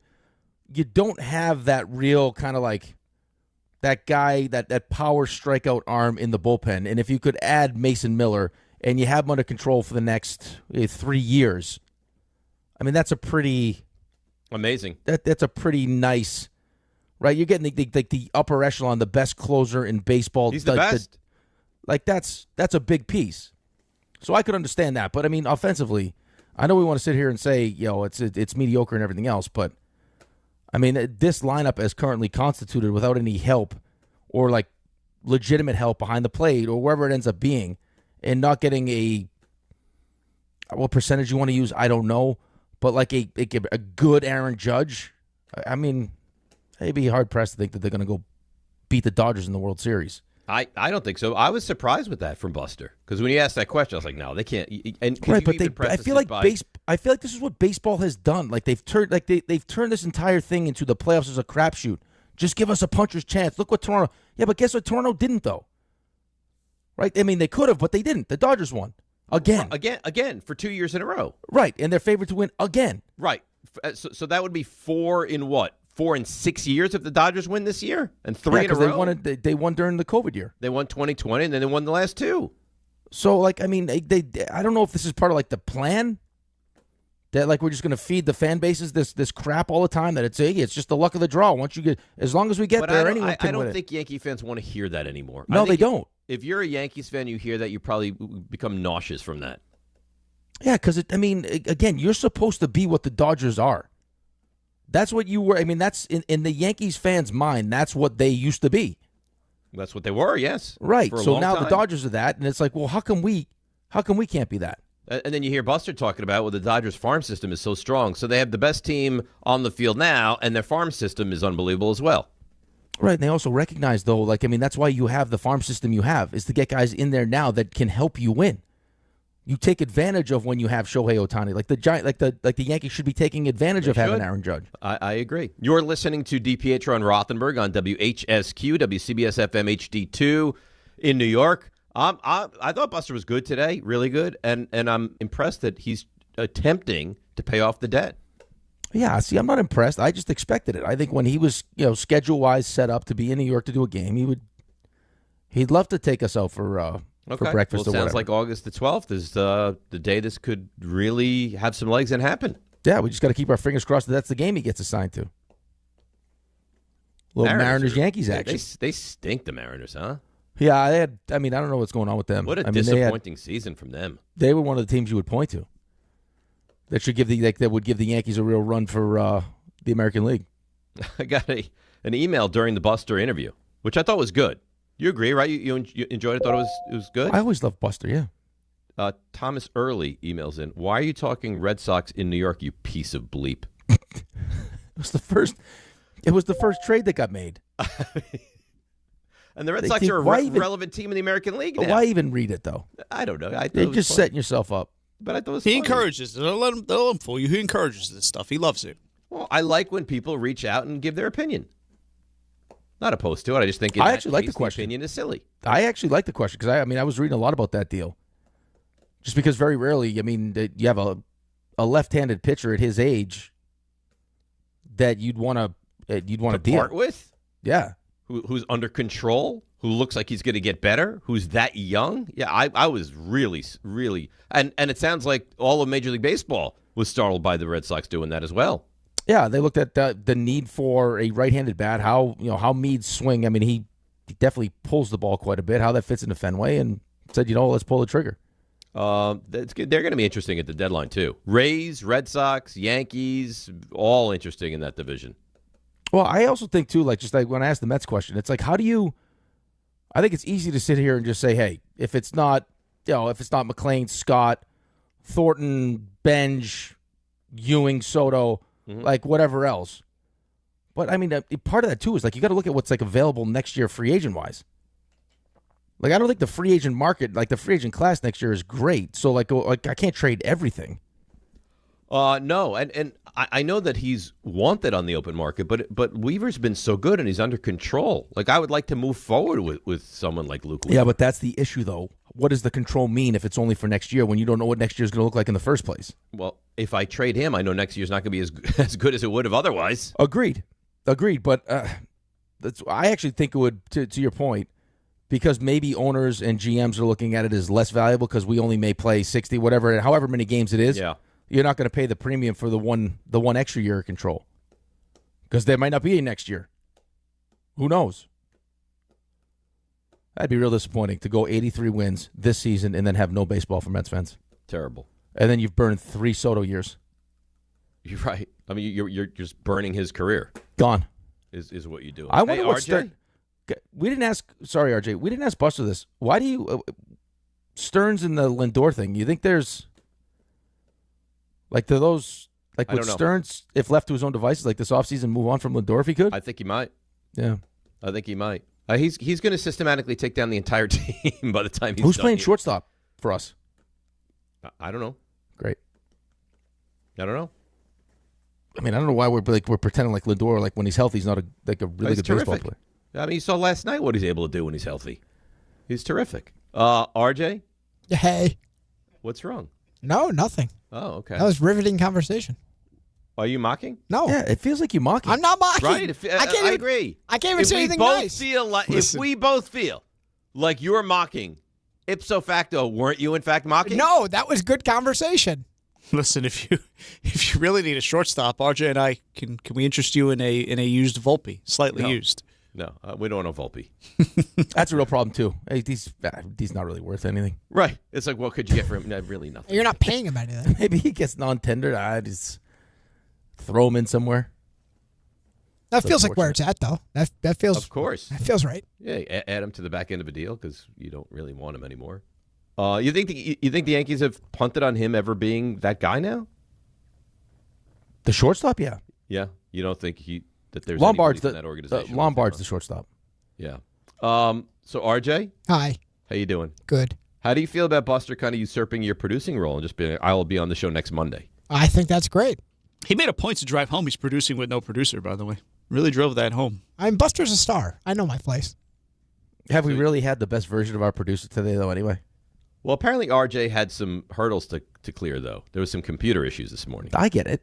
They had the puke last night. I understand all of that. But maybe Buster could sense, like, hey, we needed some help. Puke last night. A shot of energy. Projectile vomiting. Chair today. Listen, I think I've given tremendous effort. I think the results have been there. Yeah. What? No, I mean, I didn't first speak to you until after the show had started today. Well, you know the reasons for that. Because of the computers, right? It was the hurdles that we mentioned. Yeah. Right. But maybe Buster sensed that, and he was like, you know what? I will also wear the producer's hat. I'll be on next Monday morning. Maybe. I mean, these are. I mean, like, I'm trying to be Usain Bolt, and you throw some hurdles out there. I'm just trying to go straight line speed, and then there's hurdle. But it's like someone's launching them from the stands at you. They're not even just out there. You're just running, and you hit the head with a hurdle. At what point today did you realize the computers were down? As soon as I walked in. It's like the one. What is the one call where you run around the track and there's like you got to jump it like over the water? Oh, the steeplechase. Steeplechase. Yeah. It's like I'm running a race though, and no one told me it was a steeplechase. And you fall into a lake. Oh, here's water. There's a trap door. So RJ. Yeah. Are you going to lead us on a CMT journey? Oh, I am. Okay, great. Are you ready for that? Sure. Let's go. To cuddle. I'm servicing 3 times as many people as he's able to get to. To marry. Not everyone can afford to take off work and pay whatever it costs to get a foursome. Or to trash. Let the wild rumpus begin. That. Want a meat stick? Is the question. Listen, despite your mean words, I think the two of you have been great. All right. Well, thank you. Don't you all jump in at once? I don't know that that's genuine. That's why. How dare you? You know me. When I have nasty things to say, I either... Well, the two of you, I'll say them right to you. For other people, I just don't say anything. So do you treat others differently than you treat us? Oh, yeah. You can't talk to people out there in the public just like how we talk to each other. That won't go well. Too much honesty. The problem now is I sometimes lose sight of where I am. And I'll think like I'm with you guys on the show, and I'll be out in like real life public situations. Interesting. And I'll just say something. I'll be like, oh, no, I probably shouldn't have said that. You got to be careful where you say certain things. I think know. you'd be too honest with some people. It's like a Trey McBride situation. Yes. Yeah, I shouldn't have said that. Shouldn't have said that the Cardinals have no real fans. Which, by the way, he was spot on. He was. So the way I handle it now, if I don't have anything nice to say, sometimes I'll say the negative things, but I won't just throw the compliment out there. I just say nothing. I stay neutral. But when I hand out the compliment, that's a genuine compliment. Okay. All right. That's the approach I've taken. So we should take that as a real positive that you've enjoyed the banter and the conversation. Yeah, I'm not trying to falsely build anyone up. I just stay neutral on parties that are okay. I think you're doing okay. Okay. I wouldn't want someone to do that to me. Like, Carl, you're doing a great job, but if I'm not doing a great job. You just want honesty. Yeah. By the way, some interesting news. Station news. Oh. Looks like Anthony Pusick did the steeplechase in high school. Yeah. What? Yes. High school outdoor track team. He did the steeplechase. I mean, I didn't have that anywhere near my bingo card. No, he was a big track guy in high school. Really? He told me once I don't ever think I've seen water on the track. Oh well, that's a different ballgame. If you're texting him, Rick, he would tell you. I'm pretty sure at one point he ran like a 5-minute mile or something like that. Yeah.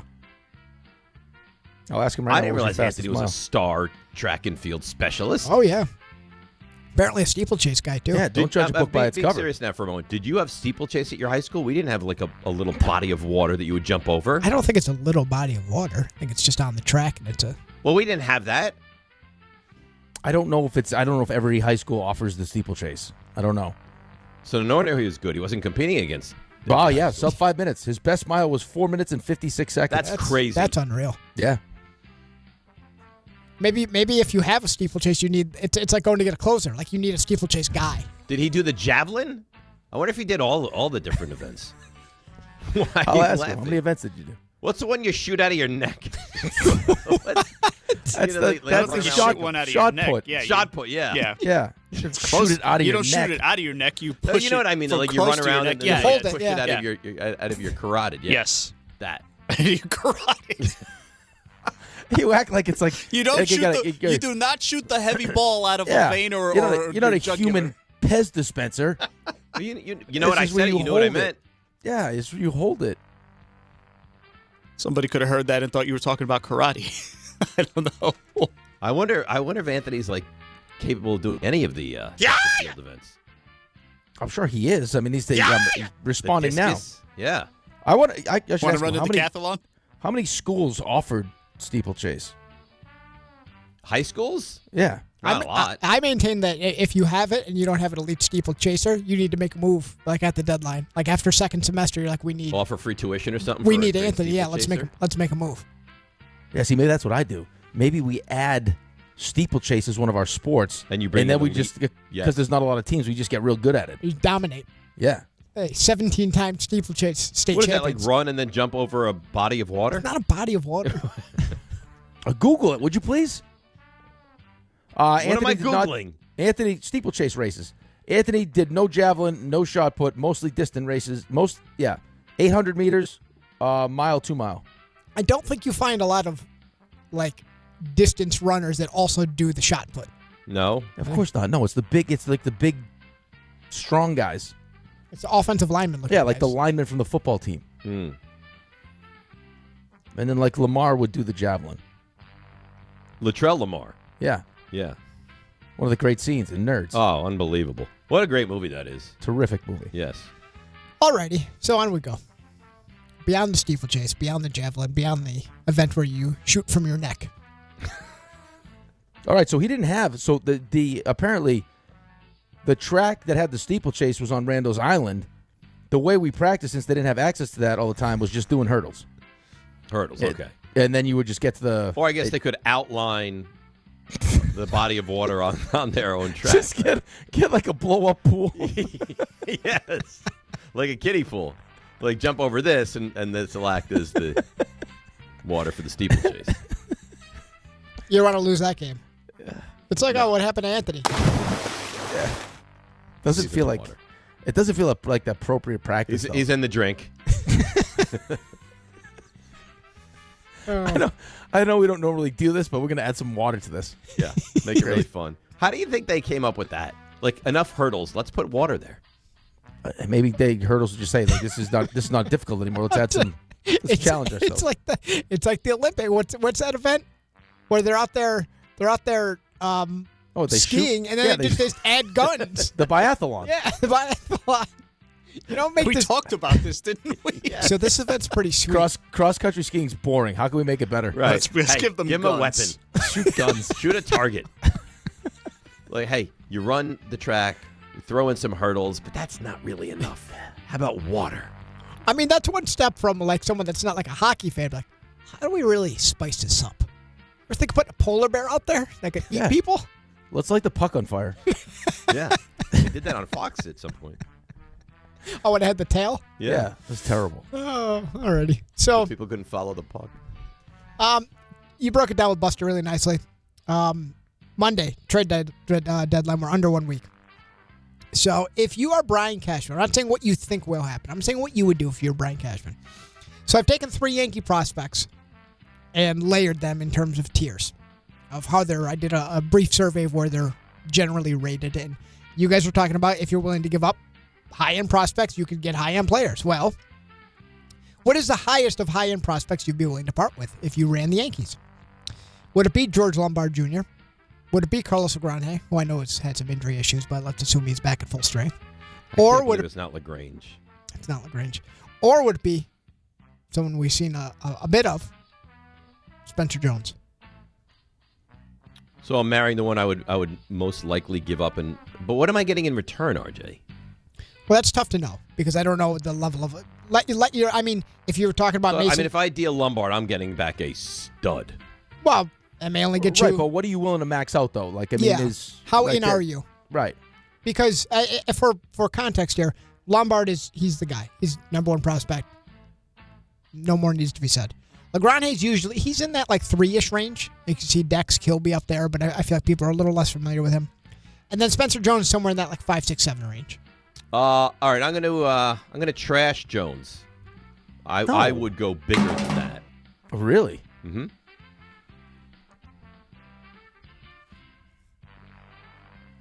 I wish I knew I was getting a return. I'm gonna cuddle Lombard. I'm gonna marry. Well, you were saying too, like an impact, a name you know, a bat that you know, a name. Who? Like, I don't know who that is really. Well, right now the 2 names you hear are Devers and Arias, or a catcher. Well, I'm not giving anybody great for Arias. Devers, right, I would cry myself to sleep. And then you got the kid in Colorado, Goodman, who apparently is You're not going to get Goodman. No, just not defensively capable. No, I mean, it's what, 30 homers he had? He's got 31. Yeah, 31 homers. You're not getting him, though. He's like 25 years old. No, if he's not great trade defensively. him, No. they might as well just fold up and not be a team. Like, haven't they already done that? I guess kind of. I mean, aren't they on the verge of that? Yeah. Yeah. And the Mets are just a little bit ahead of them. All right, RJ, I'm going to answer this question, I think, with like how you intended it to be answered. I'll marry Spencer Jones. I'll cuddle the Grenier, and I'll trash Lombard Jr. Yeah, I don't think he's going anywhere. He's your shortstop.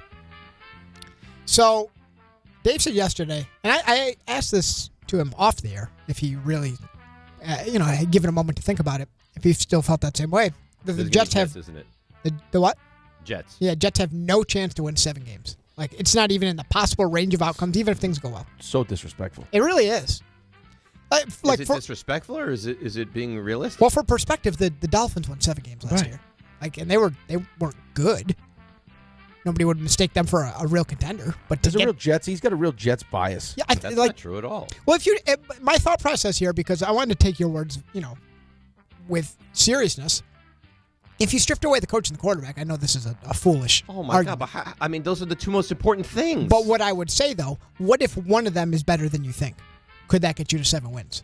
If the coach and the quarterback are not both disasters, that could get. To stand up for Dave, I do think it's disrespectful that you can't see any way they could win 7 I'm not games. saying likely. I mean, it's not even in the range of outcomes. I think he's being disrespectful, but I will say that we spend most of our time talking about how talented the offensive side of the ball is, correct? Like, that's what we would point to. So if Geno Smith is good, that means the offense should be pretty good. If the coach stinks, he's the one calling the plays on the defensive side of the ball, which doesn't have as much talent as the offensive side of the ball. So what is that? Like, how does that translate into winning? I think Geno will be better than he's been. I think the coach is a real problem. Oh, there's a million different ways this could go sideways. I'm just trying to paint the picture of like, hey, small portion of the pie chart here, but could we get there? 7 wins feels like a tremendous season for the Jets. I think it would be a nice season. I mean, Demario Davis is a nice addition. He's 37 years old. Right? I mean, last year you had linebackers that looked like they never played football before. Oh, Demario Davis is 37?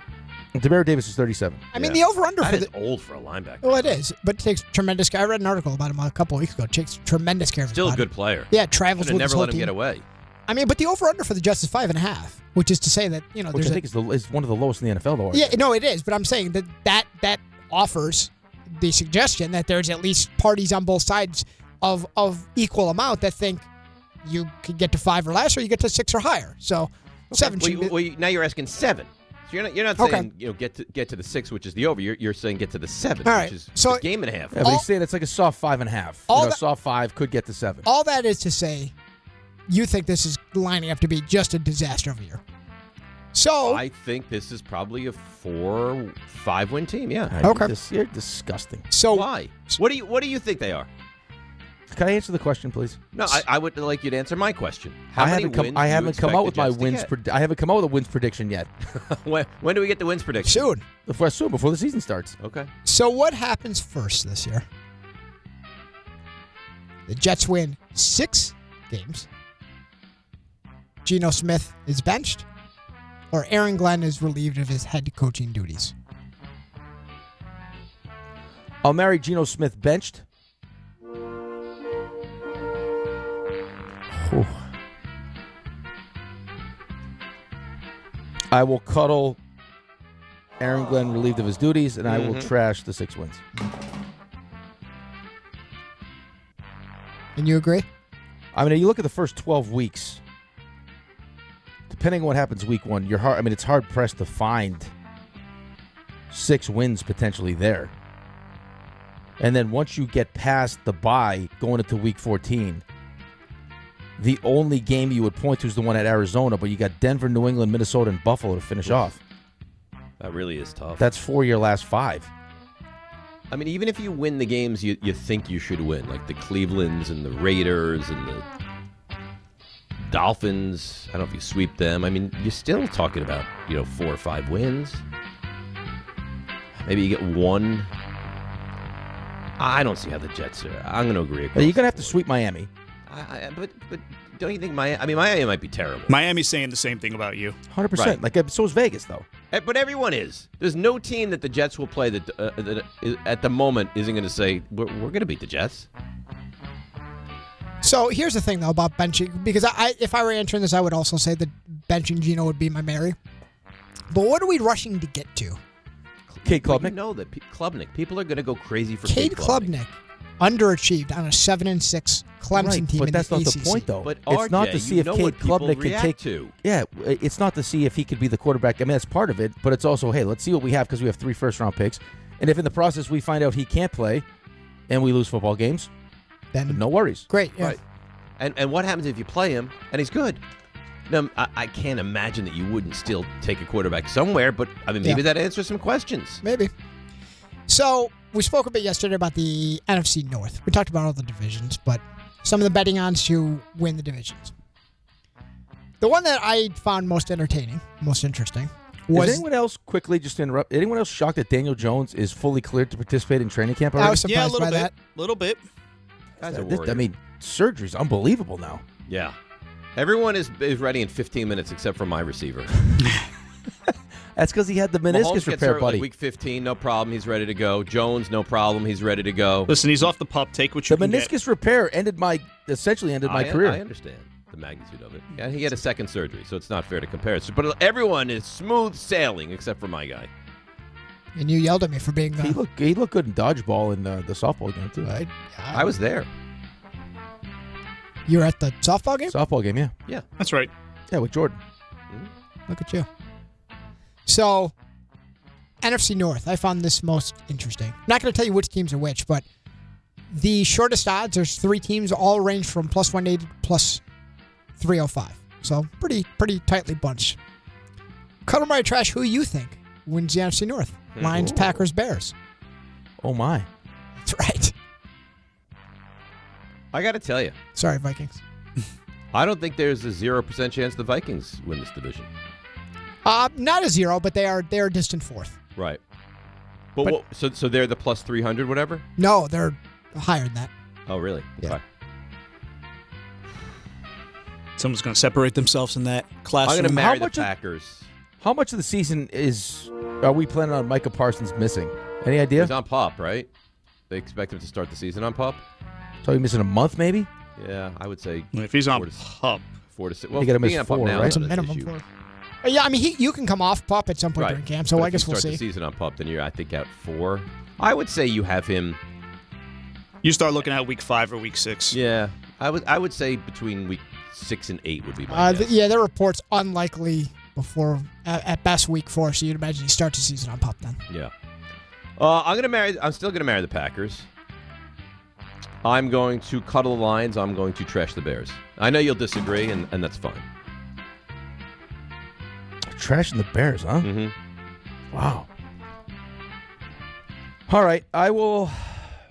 That's a good question, RJ. This is a really good question. If I had to redo it, I would probably cuddle the Bears and trash the Lions. But I'd say what I said. So you don't want to redo it. You I can, appreciate that opportunity exists, but you just don't want to take it. I appreciate the finality of what you're taking. It's just stubbornness. So once you say it, that's it. Right now, let it be spoken.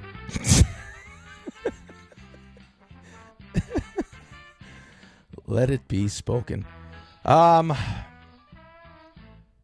will marry the. I'll marry the Packers. I'm going to cuddle the Bears. I'll trash the Lions. If I were to redo it, I would have agreed with you. So, for the record, the betting favorites are Packers. The Lions. Lions are the betting favorites? I'm surprised by that. I mean, it's slight. It's slight, but yes. Secondary's got some issues. I don't know. Then the Packers, then the Bears are 305, and then the Vikings are plus 510. Surprised by that. And finally. But here we go. Well, no, it's going to be something nasty. I don't think it's nasty. How do you know? I think it's just gauging what we think is ahead for both you and your football team. So Giants vets report to camp today, then it's off to West Virginia. You're not a spanker, are you? No. What is the most likely outcome of these 3 choices? is it that the Giants win 9 games? Is it that Jackson Dart makes the Pro Bowl? The actual Pro Bowl, not like the 17th guy. Like kind of Pro Bowl? Yeah, like the real Pro Bowl. Like, so top, 3 quarterbacks in the NFC? Or is it that Dave... Shedeur Sanders was a Pro Bowler last year. Right, but that's the fake Pro Bowl. I mean, like the real one. What is that? Just like if 9 guys say no, then... Yes. Mm-hmm. Because the initial Pro Bowl comes out, it's, then everyone says no, and so be it. Or is it that come that primetime game, Giants-Commanders, Dave is, in fact, against his will, right there on that big, comfy couch guest. Wow. So I'm marrying what I think is most likely to happen. Yeah. Who's up? That would be Rick. Mm-hmm. Okay. I hate to do this because I love the next man. to Peter in full. You know he's gonna have full Commander's gear. Oh, I'm sure. I'll elbow him right in the nuts. Because I love the man. I love him. I'm gonna marry Couch Guys. I think he's gonna be sitting right on that couch, just watching a wild animal. This is natural habitat. I'll marry that. I'm going to cuddle. I think they kind of go hand in hand, right? Like the Nines, if they're going to win 9 games, Jackson Dart's going to have to be really good. So I'll go.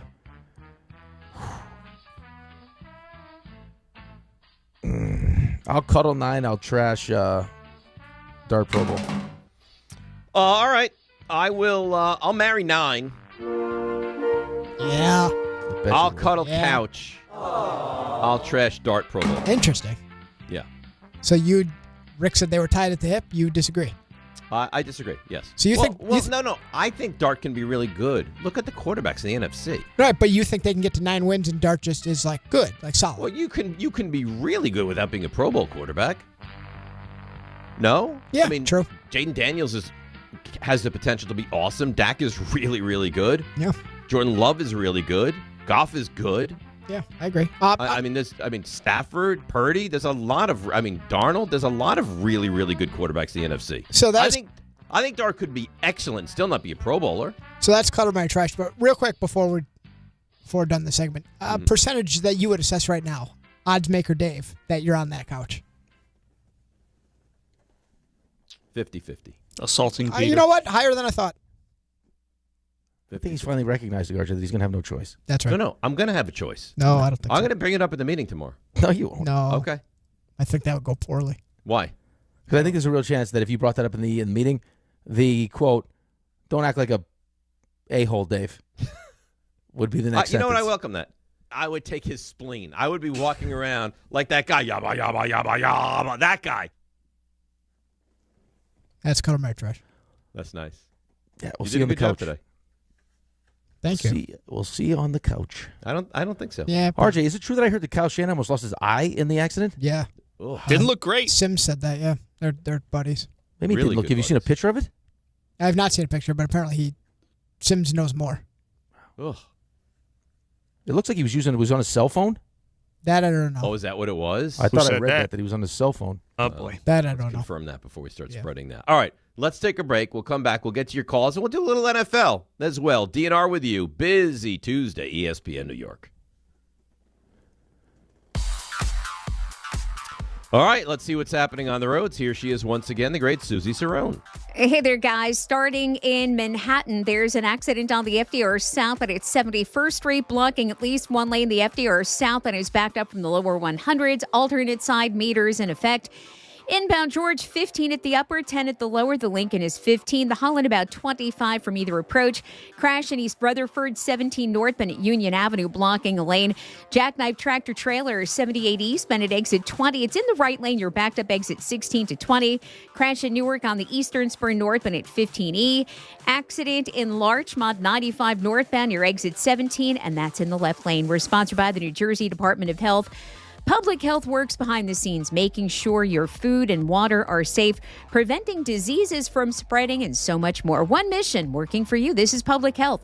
Learn more at nj.gov/health. Susie Cerrone for 880 ESPN New York. Prizes, flyaways, even Cash money. You want it? We've got it. Find a list of all contests and official rules by visiting ESPNNewYorkContests.com. That's ESPNNewYorkContests.com. There are a million reasons to love New York. Making your budget stretch isn't one of them. According to an independent study, Amazon prices average 14% lower than other retailers. Get food, fashion, furniture, and more shipped straight to your building. Plus, another study found Amazon Prescription Pass customers pay nearly 1/3 less out of pocket. Learn more at aboutamazon.com.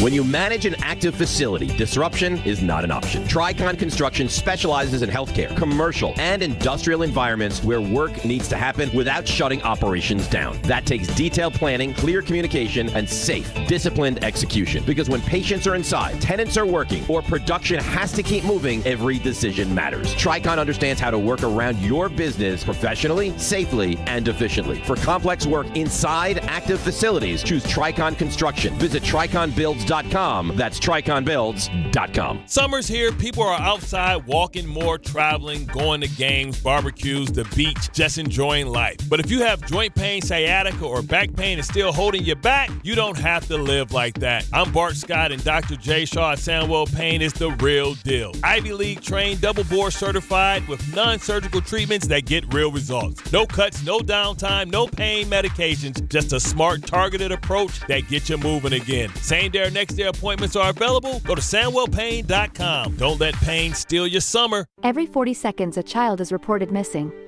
That's 2,000 children every single day. It's a heart-wrenching reality that we can no longer ignore. Find the Children is a non-profit organization dedicated to helping find missing kids. You can be a part of their mission by donating your unwanted vehicle, running or not. Call 1-800-294-0222. We guarantee that you will receive the maximum tax deduction. We provide fast, free pickup with 24-hour response. Call 1-800-294-0222. Find the Children provides crucial resources to help find missing children and educational materials to teach kids how to recognize and avoid predators. Our recovery programs have a proven track record of reuniting kids with their families. It's time to act. Donate your unwanted or unused car. Help us build a world where every child is safe. Pick up the phone and call 1-800-294-0222. Together, we can bring these kids home safely. This advertisement was paid for in partnership with Cars R Us and Find the Children.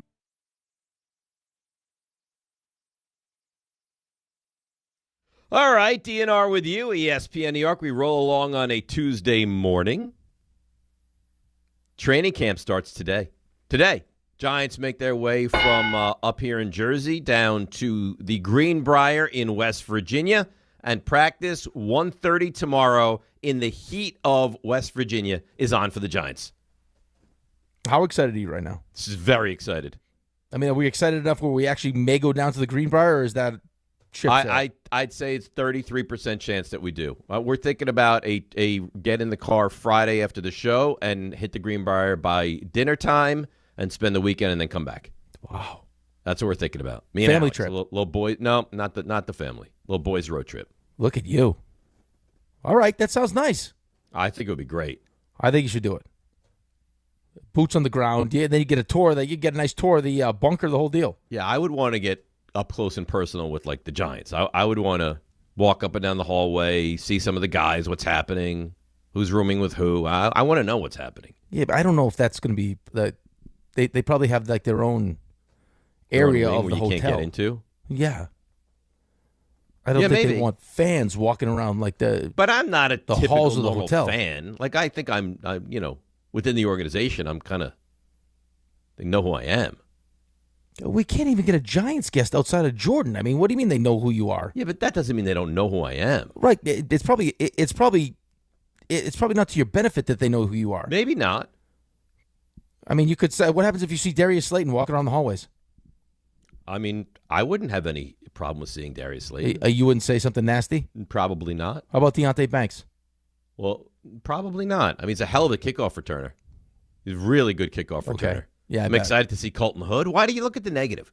Why can't you be glass half full? Why do you have to be a negative guy when it comes to I'm looking at the reality.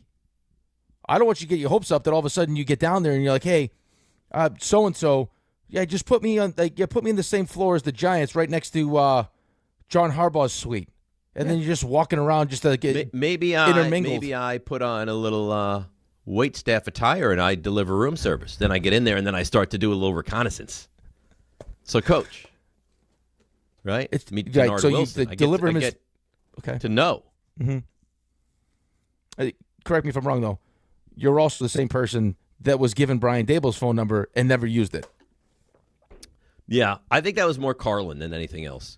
Right, but we're going to go into this elaborate plan where you sneak downstairs, get the staff attire on, right, and then show up in the room for yes. room service. I have your prime rib, coach. And then as he's eating, you what? You just start asking questions about the Giants? Yeah, I sit and we break bread together.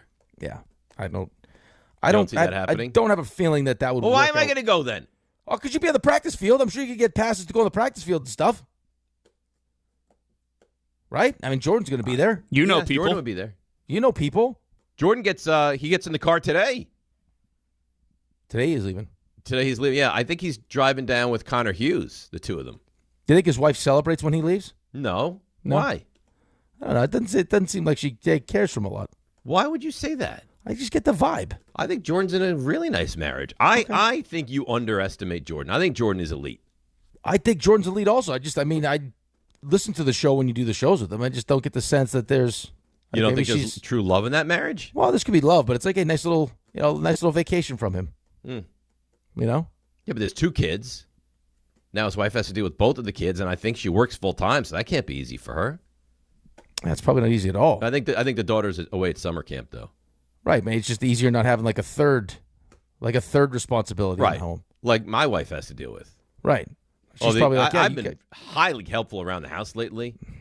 Garbages and dishes and you name it. I mean, shopping. I'm very, very adept. It's about time, don't you think? Okay, better late than never, though. I guess. I mean, I could imagine Sherry be like, you know what? Good idea, guys. You go down to West Virginia. Stay as long as give you me the like. weekend. Get out of the house. A little alone time. Just relax. Yeah. Nice little weekend for Sherry. Yeah. I don't know what she's going to do without me all weekend, though. I'm tremendous fun. You streaming every season of every show sounds like a barrel of fun. Well, I can do other things. I enjoy going out for a nice dinner. Yeah, but how? I mean, you've watched eight seasons of The Office in like a week. Curb. How much time do you have to do anything? Well, listen, she works, so when she's working and I have some free time, I'll watch Curb. Feels like a lot of free time. You know what? And the weather's supposed to be miserable the next couple days. How many seasons are we through now? We're still finishing up 8. I didn't get to because the Yankees game went late last night, and I was busy during the day, so I only watched one episode yesterday. But did you get your windshield fixed? No, this is a big process. Why? I mean, it's just an insurance. It's not a normal windshield. They make these special windshields now where they have to calibrate them to the. It's a whole because you have the detector in the front. Yeah. To that. I forget what it's called. Special OEM windshields or something, and they have to order them, and they're not even in stock anywhere now. And I tried to go through SafeLight, and they don't have them, so I'm going through my dealership. It's a whole problem. I can't even drive the car. Well, but that's like a serious. I thought you meant like it hit it and then maybe like a little crack with some spidering. That's like the ball almost went through your windshield. Oh no, it was. So I'm So the game was in Rockland County on the other side of the Tappan Zee Bridge. I had to drive back home across the Tappan Zee Bridge. I was terrified because I was scared that the whole thing was just going to shatter inwards. Right. And then I'd be cut with glass. I'd drive off the bridge. I'd be a big news story. It's not funny. You stick your head out the window, Ace Ventura style. I laughed when you said it. Why is this funny? Why? So if that were to happen, God forbid. Why wouldn't you just stop the vehicle? No, you keep going. You just hang a left turn 90 degrees and off the bridge we go. Do you understand what shards of glass would do? I feel like it's easier. I'd be cut and I probably would lose my only option. Focus. Isn't there film to like protect you from being hit by shards of glass though in the windshield? First of all, it's the passenger side. Second of all, just step on the brake. Oh, why would your initial instinct And when you be hit that- the brake really hard, you could go flying. Somebody hits you, you fly. Now you're in the Hudson. Okay, nobody's telling you to slam on the brakes. Just hit them. I don't know what happens. I've never been in a car where the windshield collapses inwards and there's shards of glass. And hopefully you never will. And there's little bits of glass all over the passenger side right now. I got to tell you, if that happens, though, like Yeah. windshield hit with a baseball and then shatters inward, and then somehow you end up in the Hudson, that might just be God's way of telling you, sorry, Dave, it's your time. Thankfully, it didn't. Thank God. Well, not yet. You're talking about like I still Final gonna have to drive it to the dealer. Dave can't What movie escape. Is it Pineapple Express where he tries to kick the windshield out and his foot gets stuck in the windshield? I could totally see that happening to Dave.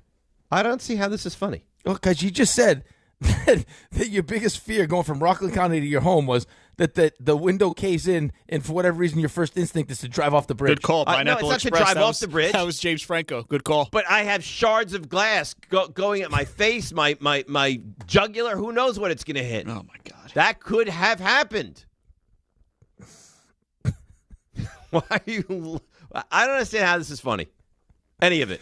I didn't think we were going to walk.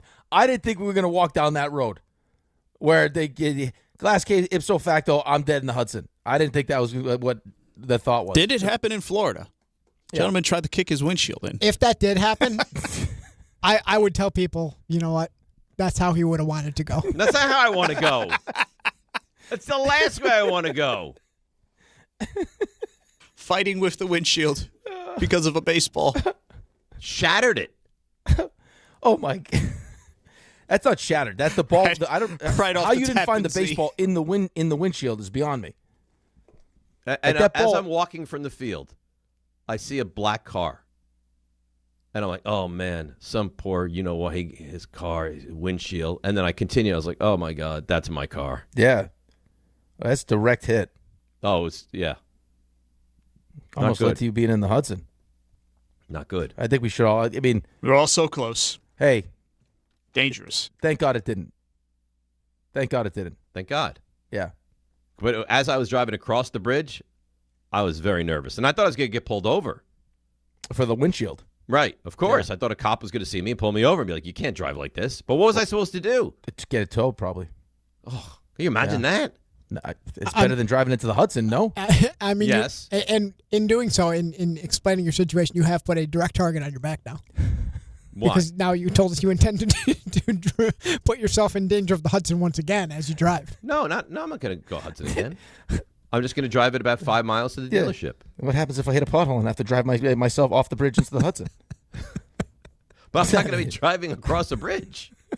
That was a one-time only thing. Stay away from bridges, all right? I mean, it's the last thing we want Troubling. is any excuse for you to drive off of it. It's not what I'm looking for. Sir, how did you end up in the Hudson? Well, back at, right in the middle of a landlocked Westchester County, hit a pothole, and you know how it is, I ended up in the Hudson. This is not a funny bit. We used to I have can't get RJ to say a word for the first 2.5 hours of we the used to show. have Now all of a Safe Light sudden, as a sponsor. now all of You a guys sudden think he of won't these things? stop. Safe You Light guys think Repair. like- Safe RJ, Light you think- Repair, Safe Light Replace. RJ, you think like quick moment of silence that we didn't lose Dave? Yeah, quick one. Yeah, quick one. I mean, it's got to it. be short enough where we don't set off the silence alarms. So like 5 seconds. All right. In 3, 2, 1, go. That was nice. That was nice. Very That was nice. nice. Yeah. Yeah. Crisis averted. Thankfully. Stay safe, Dave. Thankfully. Thankfully that windshield held on.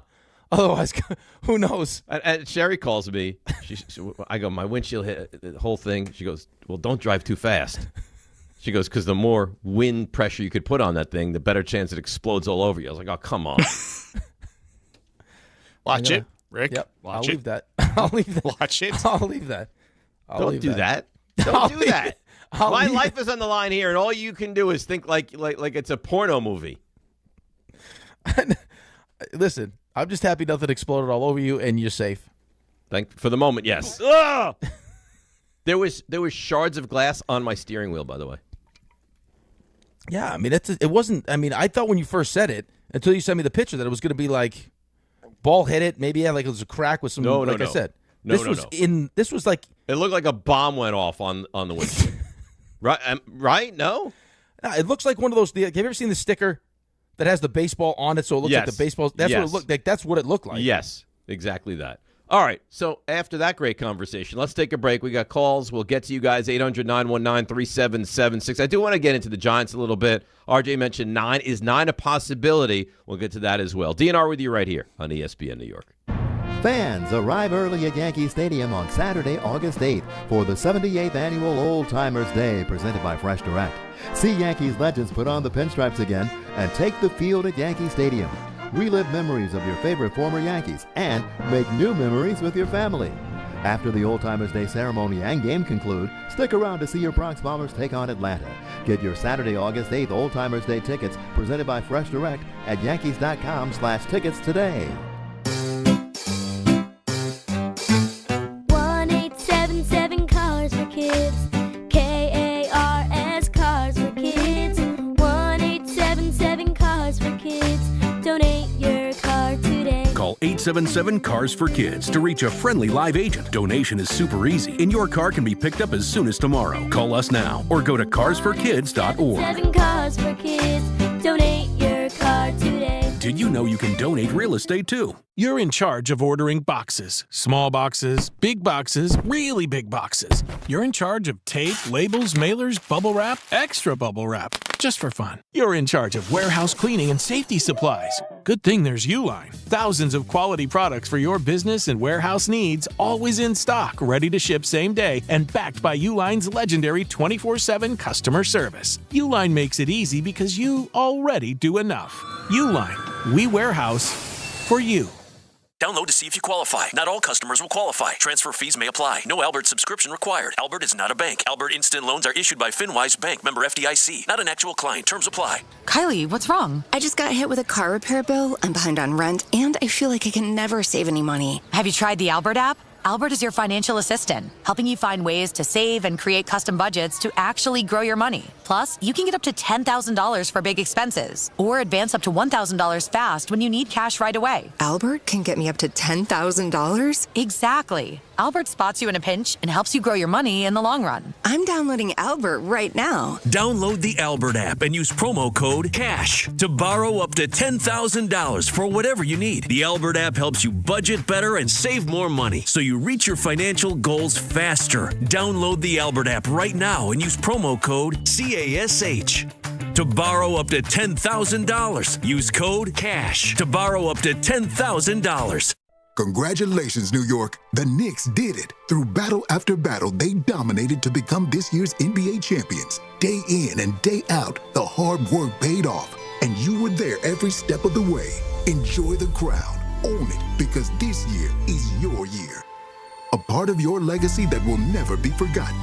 So celebrate this moment, show your pride, and shop the largest selection of official NBA gear at NBAstore.com.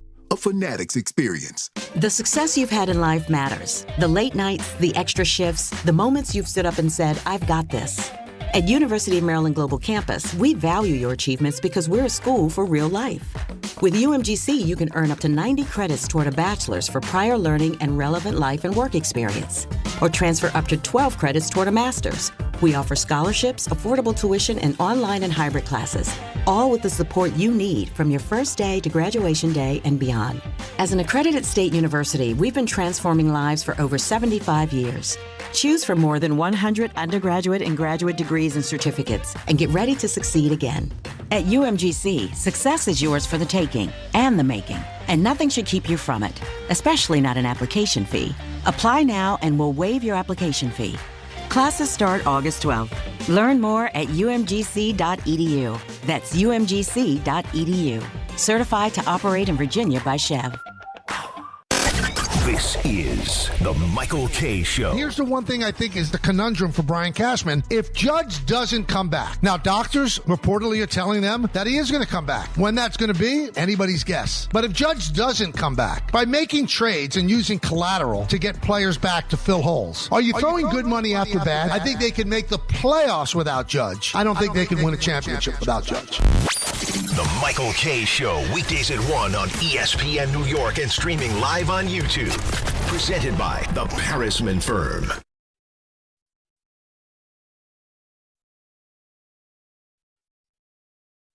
All right, DNR with you, ESPN New York. Let's get to some calls. You've been so chatty today, we haven't been able to get to anybody. But let's change that right now. Let's go to Tony in Delaware. Tony, good morning. You're on ESPN New York. Before I get to my point, so if you did end up in the Hudson and survived, I wouldn't. Would you have came back and told the story and said what had happened was? Would you have started with that? I don't know. Anyway, he already planned his death. That was kind of a joke. Yeah, but he was already dead. You don't land from the Tappan Zee Bridge in the Hudson River and live to tell about it. That's a death sentence, Tony. Well, I wouldn't be here to tell you about it. All right. Well, I just wanted to say what had happened was. Anyway, so you were talking about Judge earlier, Rick, and people keep saying Judge is being wasted. Well, he kind of had the opportunity to, step up and win a World Series, and he was a big part for us losing by him dropping a routine fly ball. So we can't say we're wasting Judge. He had the opportunity and pooped on himself. So we got to stop saying we're wasting Judge. Well, you are wasting Judge. Well, I mean, listen, if he's also responsible, but no one's saying like he gets like a free pass to just not play well and we'll excuse it. I mean, everyone's held him accountable for not being the same player in the postseason, but he's also dragging these teams to the postseason. And last year he hit 500, right? I mean, he was Judge, and you lost to Toronto 2 years ago. Yes. No, last year. Last year, right? Yeah, last year. I mean, he was great. You lost to Toronto. When you look at, some of the performances, Grisham was brutal, Volpe was brutal. The year. Is it a coincidence that the year he gets to a World Series finally is when he has Juan Soto on his team? No, I don't think there's any coincidence at all. But don't say you're not wasting. You're wasting. You are. Like, he's getting older, right? He's the best Yankees player in franchise history to not win a World Series. I mean, Mattingly's probably up there, but Aaron Judge is better. I'm sorry, he just is. He's a surefire first ballot Hall of Famer. Don Mattingly's not in the Hall of Fame. Aaron Judge is the greatest Yankee to never win a World Series. He's won 3 MVPs. Probably should have 4. Probably. Right? So, and no one's absolving him from not playing to the best of his abilities or what we expect from Aaron Judge. But, was Ohtani great in the World Series last year? And by the way, the guy, and it was an awful play. He dropped a pop-up, and it was terrible. But now all of a sudden, it's like he's doing this to himself. He had one moment where he didn't play well. I don't know if you can sit here and tell me that Aaron Judge has been surrounded with the same kind of players that Shohei Ohtani's been surrounded by. He has not. Shohei Ohtani has had a World Series where he hasn't performed well, and they've still won. I mean, you had in the back-to-back World Series, you had 1 year where they're going with bullpen games, and they win the World Series. They're unbelievable. It's incredible, man. They really. And then you hear Buster talk about the depth of their farm system. And they're doing this, they have the best record. They're rolling right now, and they do it. I mean, you look at who they don't have. Blake Snell not there, Edwin Diaz not there. It doesn't affect them. Doesn't matter.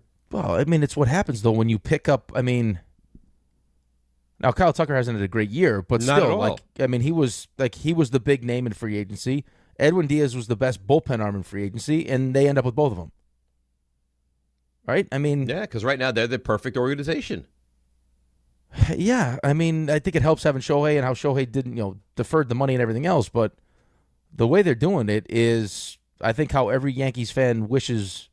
I think everyone does. Yes. As Mets fan, same thing. Of course. They just found a loophole in the system, and they're taking advantage of it. Good for them. Well, but I think you're seeing the teams, the really good teams, the competitive teams that are saying, it's kind of what the Rams are doing right now. Right? The Rams know that they have, we got Matthew Stafford for, 2 more years maybe. Yeah. Right? So what are we doing? Right? Let's go get Trent McDuffie. Let's go get Myles Garrett. But they did that portion of it, but they also, with the 13th pick in the draft, drafted Ty Simpson. So they did kind of plan for the future a little bit. They're kind of doing both at the same time. Right, but a lot of these teams are like, you know what? The picks are great, but when you have a window of time where you feel like you have good players, NFL, especially when you have, coach quarterback, guy just won an MVP, these picks are great, but the players that we make with these picks aren't going to help Matthew Stafford necessarily win a Super Bowl right now. No. So let's bring in veteran guys that we know can come in and make a difference. They're perfectly run right now. Les Snead and McVay and Stafford and that whole organization they're clicking. I mean, they made it to the NFC Championship game this year, and now the expectation is they need to win a Super Bowl this season. That's good territory to live in if you can live there. Right. They're prohibitive favorites now. Right. We're sitting here talking about, can the Giants win 8? Can the Jets win 7? Would that be a miracle? And they're talking about, like, if they don't win a Super Bowl, it's a failed season. And they've been good for a long time. That's right. Well, they're very well run. All right, 800-919-3776. Big 9 o'clock hour. Stuff you missed at 9:20 or thereabouts. We'll get into more football, more baseball. 800-919-3776. A lot going on. Let's get to all of it in this next hour. DNR with you, ESPN New York. If you've been injured on a construction site, then you need a lawyer who knows New York's unique labor laws. At the Parrisman Firm, they have decades of experience handling construction accident cases and a proven track record of delivering huge results. Their team has already recovered nearly $1 billion for hardworking New Yorkers. From scaffold accidents to slip and falls and equipment failures, they've got your back. Call the Parrisman Firm now at 718-WORKERS. That's right, 718-WORKERS, because your case is their cause. Get the justice you deserve today.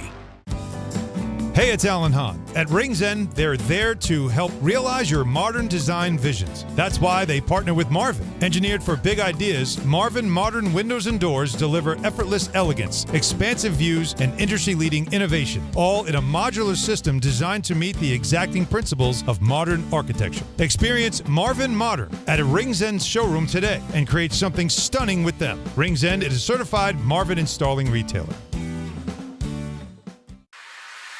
The summer of soccer is heating up with Red Bull New York. Join the Red Bulls on Saturday, August 1st as they take on Orlando City SC at Sports Illustrated Stadium. It's Hometown Heroes Night, celebrating the first responders, community leaders, and everyday heroes who make a difference across our communities. Kickoff is at 7:30 p.m., but the fun starts at 4 p.m. on the Boulevard with 3 hours of pregame entertainment. Get your tickets today at NewYorkRedBulls.com. We are moving now. Electric bikes are everywhere. They are quiet and very fast. Teens ride them on the roads, in bike lanes, but also in places they should not be, like sidewalks and parks. Look out! When you ride, wear a helmet. Don't speed. Watch out for pedestrians and cars. New York State and your community have specific rules for electric bikes. Follow them. Go to trafficsafety.ny.gov for more info. A message brought to you by the Governor's Traffic Safety Committee. The success you've had in life matters. The late nights, the extra shifts, the moments you've stood up and said, I've got this. At University of Maryland Global Campus, we value your achievements because we're a school for real life. With UMGC, you can earn up to 90 credits toward a bachelor's for prior learning and relevant life and work experience, or transfer up to 12 credits toward a master's. We offer scholarships, affordable tuition, and online and hybrid classes, all with the support you need from your first day to graduation day and beyond. As an accredited state university, we've been transforming lives for over 75 years. Choose from more than 100 undergraduate and graduate degrees and certificates, and get ready to succeed again. At UMGC, success is yours for the taking and the making, and nothing should keep you from it, especially not an application fee. Apply now and we'll waive your application fee. Classes start August 12th. Learn more at umgc.edu. That's umgc.edu. Certified to operate in Virginia by Chev. Every 40 seconds, a child is reported missing. That's 2,000 children every single day. It's a heart-wrenching reality that we can no longer ignore. Find the Children is a non-profit organization dedicated to helping find missing kids. You can be a part of their mission by donating your unwanted vehicle, running or not. Call 1-800-294-0222. We guarantee that you will receive the maximum tax deduction. We provide fast, free pickup with 24-hour response. Call 1-800-294-0222. Find the Children provides crucial resources to help find missing children and educational materials to teach kids how to recognize and avoid predators. Our recovery programs have a proven track record of reuniting kids with their families. It's time to act. Donate your unwanted or unused car. Help us build a world where every child is safe. Pick up the phone and call 1-800-294-0222. Together, we can bring these kids home safely. This advertisement was paid for in partnership with Cars R Us and Find the Children. Miller time. People think it just happens, but that's not true. You know what you gotta do? You gotta go say hello with some beers. Make the plans. Forget the couch. Go to that thing. Play the game. See them in person. Talk to that stranger. Live a little. Small acts of rebellion that bring us together. Because legendary moments start with a light. It's Miller time. Celebrate responsibly. 2026 Miller Brewing Company, Milwaukee, Wisconsin. This is Don, Hahn, and Rosenberg. NBA champion, Finals MVP, Jalen Brunson. Describe the experience of what the last month has been like for you. That's a loaded question. It's been a roller coaster, honestly. Obviously, once we won and everything was up high and everything was amazing. The parade and all of that, just everything after we won was just amazing. Don, Hahn, and Rosenberg. Weekdays at 3 on ESPN New York and streaming live on YouTube.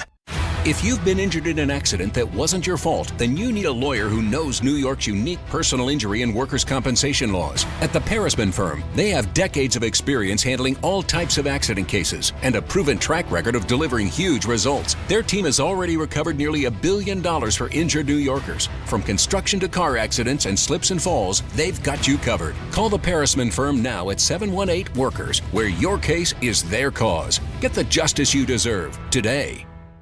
880 ESPN, WHSQ, and WCBS-FM HD2, New York. A Good Karma Brands radio station. This is DiPietro and Rothenberg. Did you get your windshield fixed? No, this is a big process. I was scared that the whole thing was just going to shatter inwards. Right. And then I'd be cut with glass. I'd drive off the bridge. I'd be a big news story. Is that funny? Why is this funny? So if that were to happen, God forbid, why wouldn't you just stop the vehicle? No, you keep going. Hang a left turn 90 degrees and off the bridge we Do go. you understand what shards of glass would do? This is DiPietro and Rothenberg. If that did happen, I would tell people that's how he would have wanted to go. That's not how I want to go. That's the last way I want to go. On ESPN New York. And streaming live on YouTube. Great. I'd be dust in the wind. That's what they're saying. I think they're subliminally telling me that they don't care for me right now. I think by this choice of music, Ray is saying, if you were to perish and become dust in the wind, that's not fine. at all. You're no, my boy, I mean, Blue. this is You're my yeah, boy, you're Blue. we don't want to lose you. A tragically lost Blue. We don't want. I mean, we don't want that to happen Blue is to like you. 104 years old. Blue, Yeah, but Blue wouldn't call it tragic, though. Right, but Blue wasn't driving around with the windshield like yours. No. No, I mean, it's the last thing we wanted to do, have you drive off the bridge into the Hudson. Would you have driven home or would you have called a tow truck? I would have driven home. You would have driven home, yeah. Yeah, my first thought wouldn't be like, hey, what happens if I drive into the Hudson? But no, it wasn't my thought until you guys started bringing it up. Well, that's not true. You brought it up. You brought it up. I brought You it said up you were because thinking. you guys were hammering this point home. Morbid here, this show. I think this was a day of celebration. We had a moment of silence.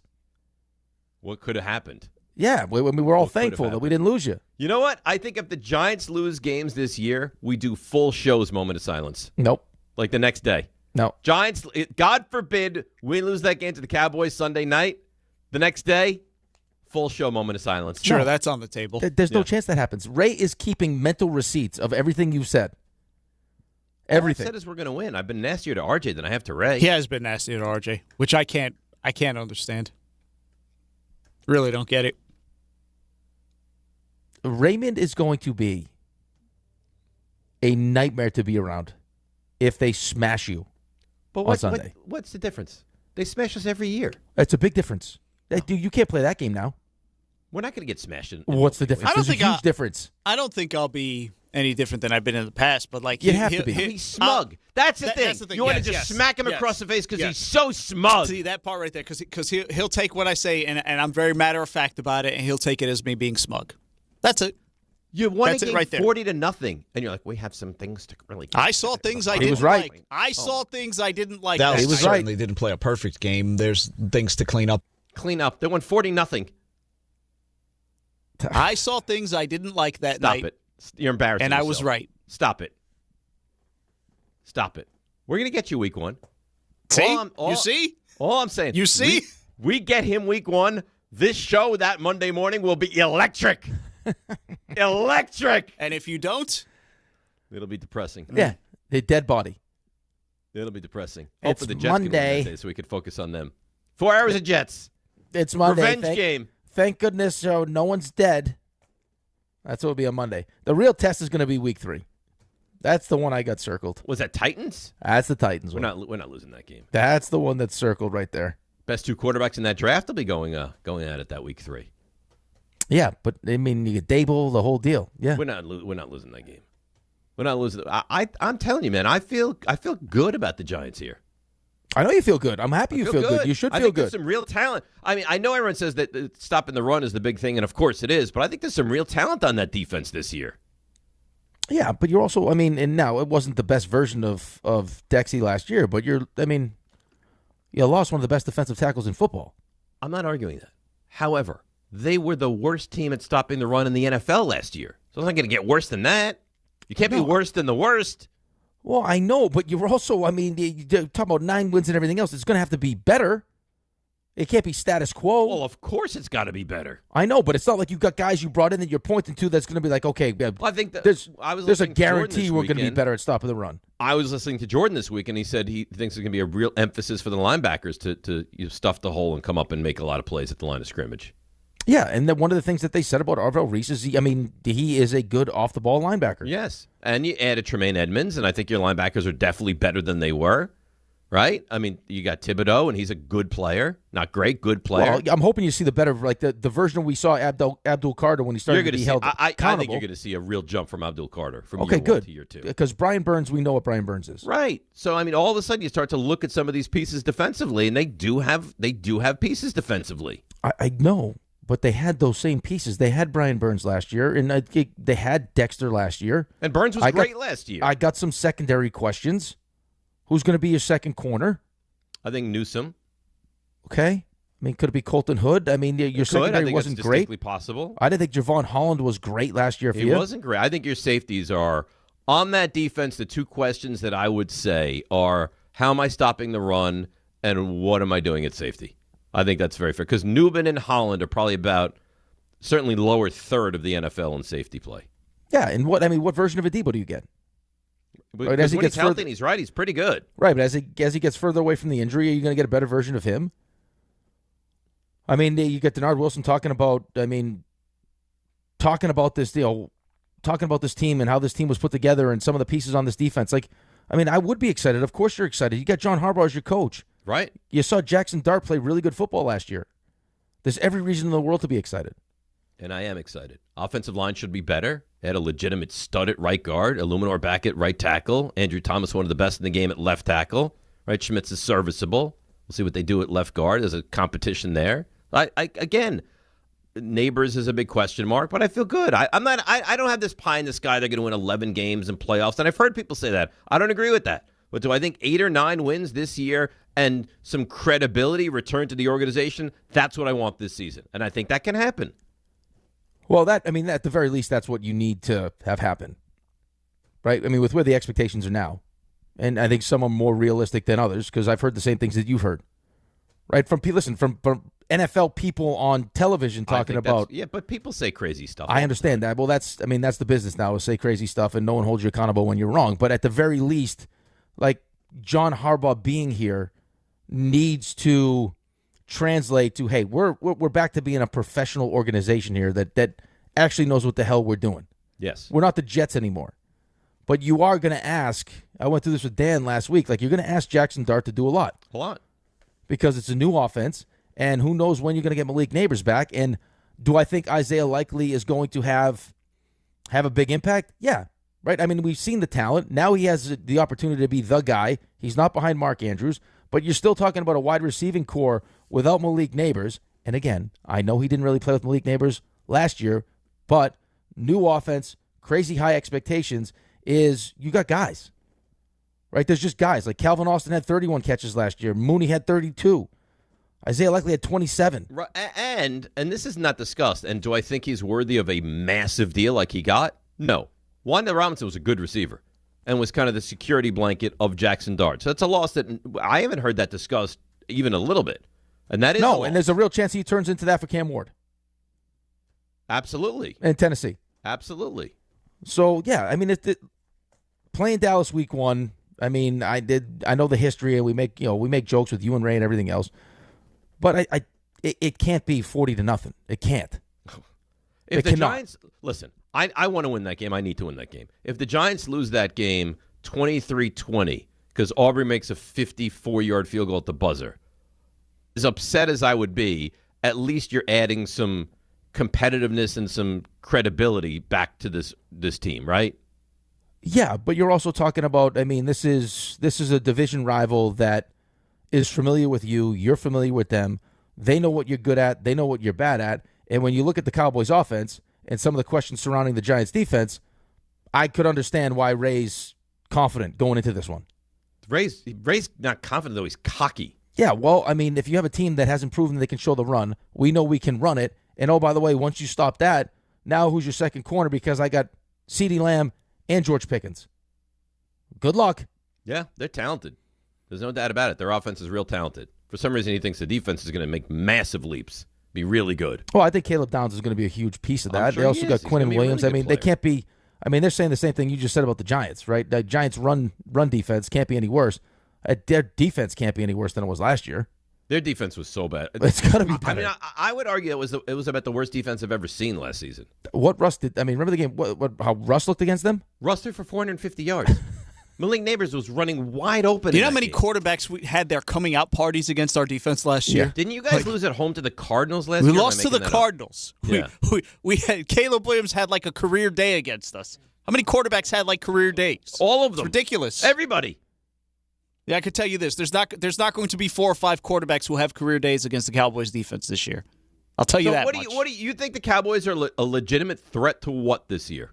At least, well, see, it depends on what the defense is. If the defense is average, they're winning the division to me, bar none. Wow. I don't think there's a question. But the defense has to be at least average. You are really confident. I don't think, but see, I don't think that's cocky. It's just going by what I know. Like I know what they're going to be offensively, and you know what they're going to be offensively. You don't think I'm wrong?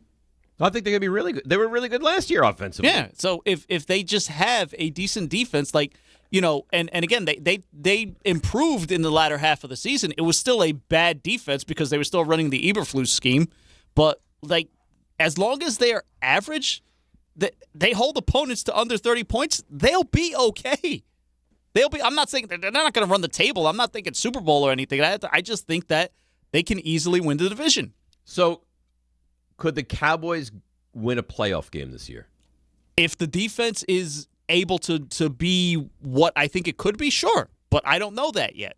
I have to actually see it in action. They got a tough schedule, though, Ray. Oh, the schedule's hard, especially. You have it in front of you? Late November. Cowboy schedule. Late November, early December. Why do you ask me questions like that? You know I'm all tabbed up. I know nobody loves the schedule like you. I love the schedule. I'm tabbed up, ready to rock and roll.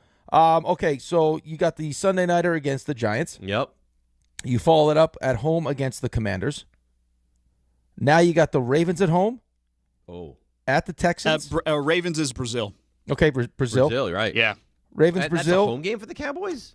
I think it's a Cowboys home game, I'm surprised by that. Yeah, okay. Well, I think that's got to happen. It's one of those things that you don't have a say. So the Friday night opening weekend is not happening. It's the week 3 in Brazil now? Week 3, September 27th, Brazil. Okay. I guess. Is that a standalone game or is that a... No, it's a 425. So 425. Oh, wow. Because it's still the Western Hemisphere. So I understand where Brazil is. Thank you. Someone's going to get waxed in Brazil. At the Texans. That'd be a good headline for a back page of a paper, huh? That'd be great. I think that'll Cowboys happen. waxed in Brazil. See what he just did there, Ray? At the Texans. Well, you could have said the Ravens waxed in Brazil, but you said the Cowboys. So but I speak the truth. Well, listen, right, we know. But again, you just said that you said about an hour ago the Ravens are not going to be that good. All right, here's a tough stretch here. You got Ravens at the Texans, hosting the Bucks, at the Packers, at the Eagles. Oof. That's a tough little stretch. Tough little stretch. In fact, that's about the first half of the schedule, right? That's the first half. That's right. I don't really think you have an easy game on the docket there. No, it's a tough schedule. Yeah. I think it's a tough schedule. But again, like other than 2 games, 3 games, everyone in the division plays more or less the same schedule. All right, go ahead. Yeah, so that's the first. I just gave you the first 7 weeks. Now you get a bit of a reprieve going into week 8. You got the Cardinals at home. Well, last year they beat them, so. Okay, week 9, you're at Indy. Week 10, you host San Francisco. Ooh. Oh, you guys are at it again. Yep. Yeah, but you know what stinks about when the two of them play each they're other? too nice. Good luck. It's like a pillow fight. Oh, it's so embarrassing. It's embarrassing. It's possible to be respectful, Dave. No, it's not. Oh, it should compete once in your life. Like, get after each other. I mean, throw it down for God's sakes. Yeah, seriously. No, really. It's like, oh, good luck to you. I hope you have a great weekend. Yeah. Well, the only way I could have a great weekend is if my team wins. Well, good luck to you then. No, your hair's great. No, your hair's great. Yeah, look at you. Well, we can't help that, Dave. We got so San Francisco at home, week 10. Week 11, we're hosting Tennessee. Week 12, Raymond is hosting the Eagles, my Eagles. 13 at Seattle. Here's another tough stretch. 13 at Seattle, bye week. Yeah, this is the gauntlet here. So wait, so you go Eagles at Seattle, bye. At the Rams. Yeah, that's the gauntlet. Once they get out of the Rams, though. And then they host Jacksonville, host the Giants, finish off in Washington. That's a tough schedule. But again, like the whole division has pretty much the same schedule. So yeah.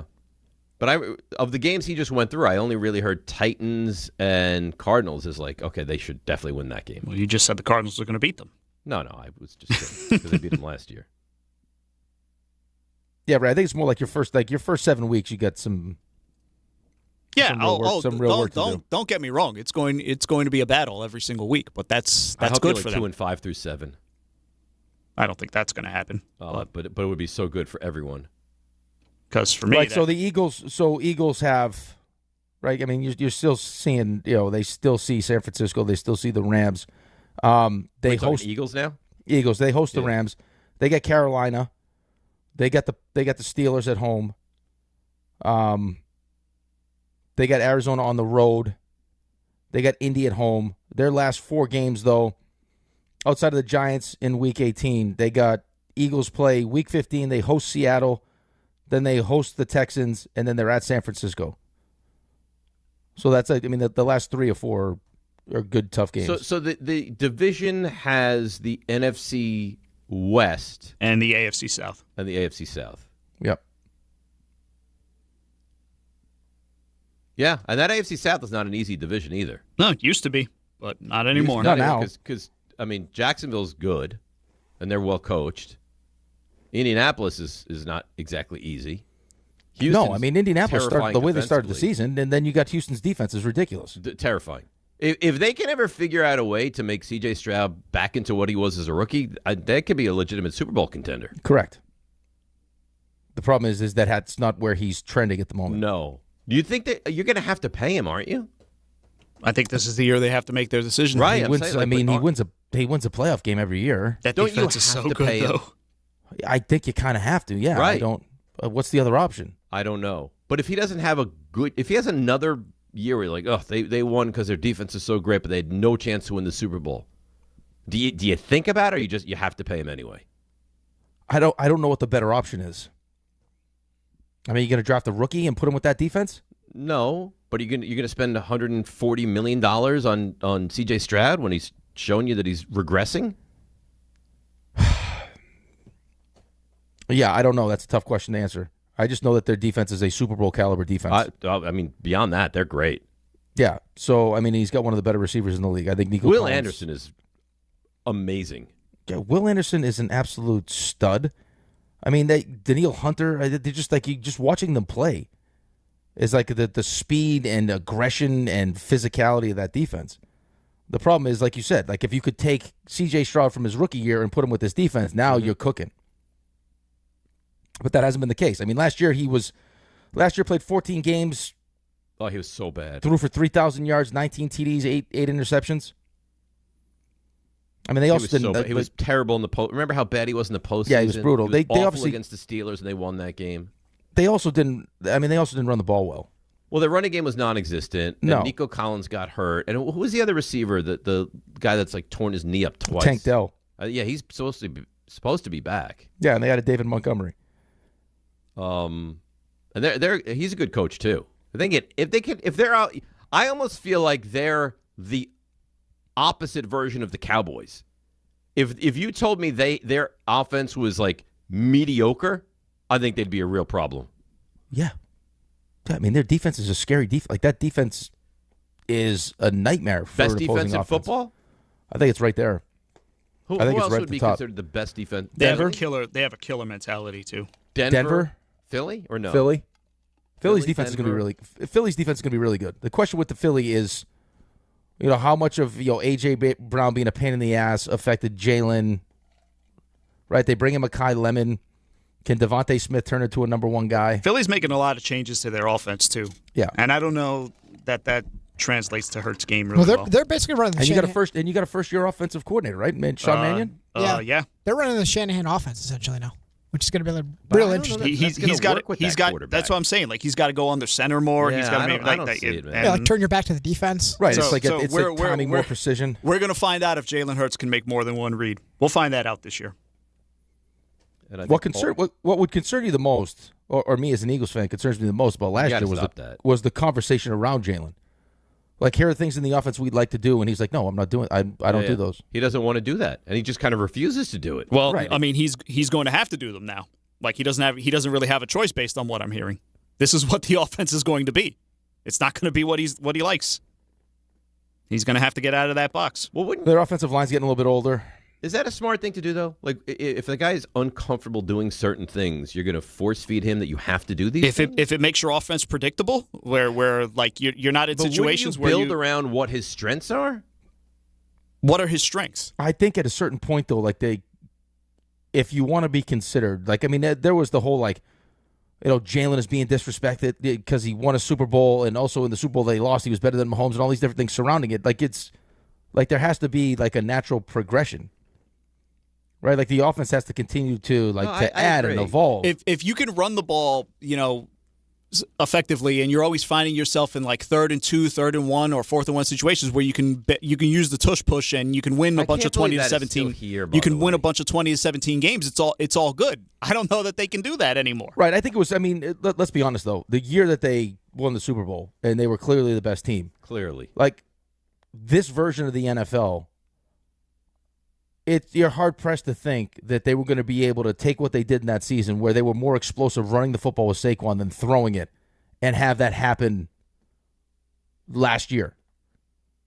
Right? Like with the amount of emphasis they put on Saquon Barkley the year they won the Super Bowl and how explosive they were, that was going to naturally translate, hey, you know what? We'll do the same thing next year. And it didn't. And then when they asked Jalen to be like, to adapt and make some changes to the offense, it sounds like he wasn't willing to do it. No, he's very set in his ways. He doesn't make those reads. He's definitely scared of throwing. He doesn't use the middle of the field. That's exactly what I was going to say. Throw in the middle of the field. The middle of the field is a big no-no for him. How are you going to manage that? But they drafted Mekhi Lemon across the middle of the field is like where he's. Well, you have to be able to use the middle of the field. Mekhi Lemon does everything but do the deep routes.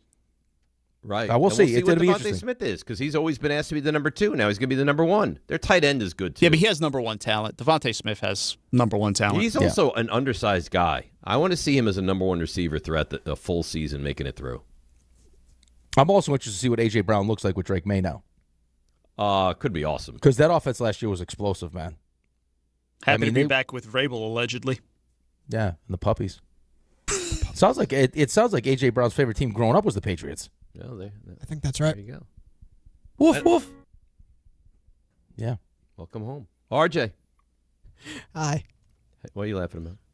A Vrabel with a puppy. Thought that was ridiculous. That was something. He uses the puppy as a meat shield. Yeah, it was a shield. Yeah, it worked, I guess, for one day.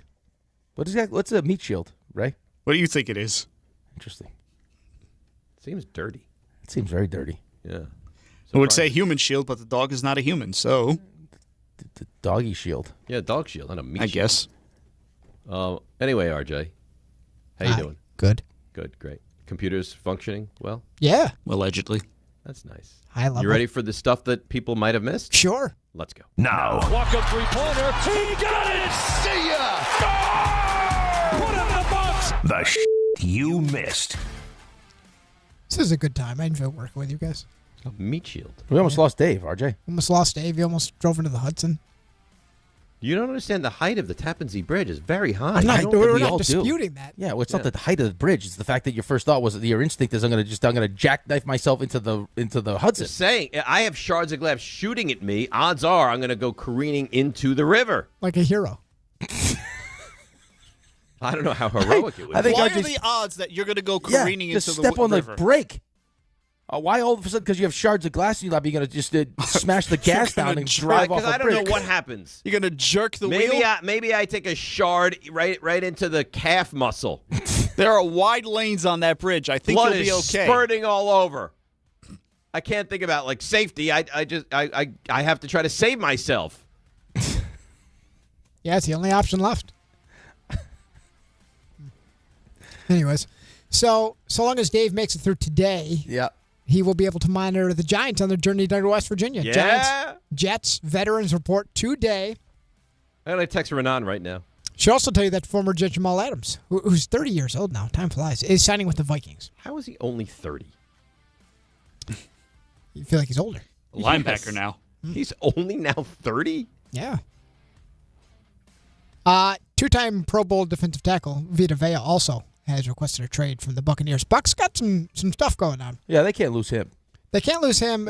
Vital to their run defense. And Tampa also has a contract. With Baker. Yeah, they got a contract negotiation going on with Baker, so he's on the final year of his deal, and they are, according to both sides, nowhere close on a new deal. He's going to make his cap hit's just under $40 million this year. He really reinvented himself well, huh? Yeah, right. I mean, he went from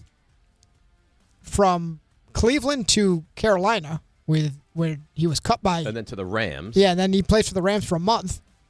And then he does not like Steve Wilkes at all. Not at all. And then he goes to Tampa on that. I mean, it was a nothing deal. What was it, like $7-8 million that for 1 year, and then what is this? I think it's 3 years, $100 million. That's right. So yeah, which is a good deal too for the Bucs. I mean, it's a great deal. I'm sure that's what he's been telling them. I mean, if you're Tampa, what is the happy medium? How high are you willing to go here? I'm sure it's like a long-term years guarantee, but like, right. What's the alternative though? I mean, they're what I'm saying. A good team that should win right there to win the division. Like, what do you? I mean, per year, we talking. They should have won the division last year. That was awful that they fell apart. I mean, Purdy's making what, just north of 50 on average. So if I'm Mayfield, I'm certainly saying, hey, I got to beat that. So we shall see. Mixed day for the Yankees. They find out Cody Bellinger, so much for not being anything serious. He's going to miss 4 to 6 weeks with that hamstring. And Yankees somehow find a way. It wasn't pretty, but they find a way against the White Sox. They win 9-5. Ali Sanchez hits his first career home run. It was a 3-run shot. Ben Rice, tie-breaking single in the 7th. And the Yankees had 4 runs in the 8th. Jazz Chisholm had a nice game. Had a little bunt, 2 hits, 2 ribbies, 2 steals. All of it needed, as Max Fried only gave them 3 innings. Yeah, he had no but part of that was Jazz's defense in the first inning also. Yeah, that is part of it. Yankees threw 7 relievers, and they were delightful to watch. They were delightful. They were delightful. Jason, really, have you ever heard a reliever described as delightful? All 7 of them. I mean, it's not great in the first game of a 4-game set when you're playing a bunch of games in a row to throw 7 relievers, pretty much all your high leverage guys, but hey, that's the world we live in. Jason Dominguez also had 2 hits, scored twice. Yankees won for the 6th time in 8 games. They're 2.5 back of Tampa, who was idle. Yankees also on Thursday, August 27th. I know this matters to a lot of people. First 18,000 guests on the 27th of August. George Costanza, Calzone bobblehead. Nice. The Calzone. Yeah. So mark your calendars. Mets beat the Braves, 14-3. Oh, baby. Francisco Lindor homered twice, hit a triple off the top of the wall. Drove in 6 runs. Mets hammered the Braves, who got some issues of their own. Tyrone Taylor is... you said yesterday that, I mean, you kind of mocked me for what he could get. I mean, all he does is hit home runs now. He hit another one yesterday. Yeah, Marcus He's Semien. red hot now. Good luck. You know, if you want him, you can have him. Disrespectful. Marcus Semien went deep as well. Mets matched their season high with 19 hits in the game. Also, Juan Soto said, talked before the game, that he certainly will be back 100% at some point this year. I wouldn't be rushing him. Braves welcome back Ronald Acuna Jr. Missed 7 weeks with that hamstring. Picked up a hit and struck out a couple of times. Griffin Conine hit a walk-off hit for the Marlins. They had lost 12 in a row. And we mentioned with Buster Curtis Mead, who was traded for Connolly early, Red Sox and Nationals. Well, Mead got hurt in his initial debut with the Red Sox with a wrist contusion, had to leave that game. But Red Sox do beat the A's 4-2. Well, he got hit on the wrist. Yeah. Yeah. That's it. That's it? That's it. Feels light. Yeah, it missed a lot. You're on top of it. Take it as a compliment. All right. Well, there you go. Is it a compliment to me, or is it a touch of laziness from you? No, I just think, well, what did I miss? I don't know why he's so nasty to RJ today. Yeah. I don't know. All the guy did was just, I mean, he put us back online. The guy's been working his you-know-what off, and he's just taking no shots. respect. No respect. Tremendous respect. RJ, he's throwing verbal chicken nuggets at you today. Just No, like grenades. never. You know what it is? Giants reporting for camp. I think this is the nerve speaking. He's getting nervous. He's going into a season with I'm expectations. excited. Well, because now I'm alive. Yeah, I know you're alive, but now it's real. Now it's time to go win those eight or 9 games. Whereas, Jordan's on the road. Listen, I hope it happens for you. I come into the year, I'm like, coach has got some health issues. George Kittle, Achilles. We're going to get stomped by the Rams by 7,000 points in Australia. Okay, we shall see. You think Jordan, it's going to be a big deal. Harbaugh, though, he's going to be on imagine live hits on SportsCenter. You think he strokes out again, or you think he's fine? No, I think he's fine. I think he has a picture of you, duct taped by his locker, making fun of him. It's and all of your insults, on a low light reel that he constantly has played through the summer like Rocky to get him ready. Last time he mentioned this to me, he goes, next time Rick mentions my disastrous SportsCenter hit, I'm just going to ask him to give us a schedule release. Oh. Is what he said to me. That's nasty. I had the entire European schedule spot on. Right. It was North America you didn't really have tackled. Spot on. All right, let's break. We'll come back. Phones all lit up, 800-919-3776. We'll get to the calls and more. DNR with you, ESPN New York. All right, let's see what's happening on the roads this morning. Here is Susie Cerrone. An accident on the Deegan southbound at 138th Street. It's in the center lane. It's involving a truck and another vehicle. Cross Bronx eastbound on the Alex, an accident on the shoulder. Alternate side and meters in effect. Inbound George, 15 for the upper, 10 at the lower. The Lincoln is 15. The Holland, 15 from the Turnpike, 25 from 1 and 9. Crashing Kearney, 1 and 9 northbound at Hackensack Avenue, blocking lane. 1 in Sayreville, 9 northbound at the Edison Bridge in the right lane. Accident in White Plains, 287 eastbound at exit 6. We're sponsored by the New Jersey Department of Health. Public Health works behind the scenes, making sure your food and water are safe, preventing diseases from spreading, and so much more. One mission working for you. This is Public Health. Learn more, nj.gov/health. I'm Susie Cerrone for 880 ESPN New York. Miller time. People think it just happens, but that's not true. You know what you gotta do? You gotta go say hello with some beers. Make the plans. Forget the couch. Go to that thing. Play the game. See them in person. Talk to that stranger. Live a little. Small acts of rebellion that bring us together. Because legendary moments start with a light. It's Miller time. Celebrate responsibly. 2026 Miller Brewing Company, Milwaukee, Wisconsin. If you've been injured in an accident that wasn't your fault, then you need a lawyer who knows New York's unique personal injury and workers' compensation laws. At the Parisman Firm, they have decades of experience handling all types of accident cases and a proven track record of delivering huge results. Their team has already recovered nearly $1 billion for injured New Yorkers. From construction to car accidents and slips and falls, they've got you covered. Call the Parisman Firm now at 718-WORKERS, where your case is their cause. Get the justice you deserve today. Hey, Yankees fans! Join us at Yankee Stadium on Friday, August 21st, as the Yankees take on the Toronto Blue Jays. And don't miss Cody Bellinger Bobblehead Night, presented by T-Mobile. The first 18,000 guests through the gates will take home an exclusive Cody Bellinger bobblehead. Get here early, grab the giveaway, and cheer on the Bronx Bombers. Tickets are available now at Yankees.com/tickets. Monkey Sports, built by players for players, is your one-stop shop for hockey, baseball, lacrosse, and more. Find top-name equipment and expert in-store services like sharpening, break-ins, and relacing. Shop in-store at Monkey Sports in Farmingdale or Woodbridge, or online for all the top brands. Whatever your sports, Monkey Sports gets you game ready fast. Monkey Sports, where athletes shop. Introducing Wrangler Tough Light Jeans. The cowboy cuts you know and love. Now up to 20% lighter. Because lighter isn't a compromise. It's a better way to wear denim. Stay cool. Move with ease. Keep doing what you do.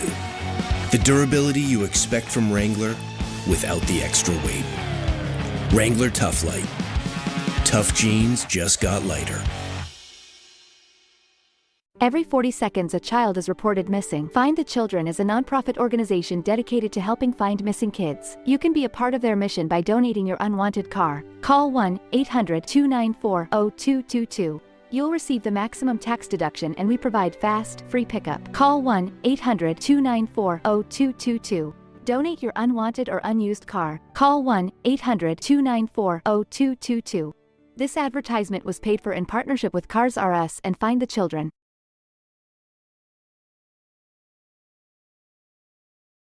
All right, DNR with you, ESPN New York, as we roll along here on a Tuesday morning. Football is closing in now. College football starts, I guess not soon, but sooner. I think August 29th is the first college football game, and that's in Ireland.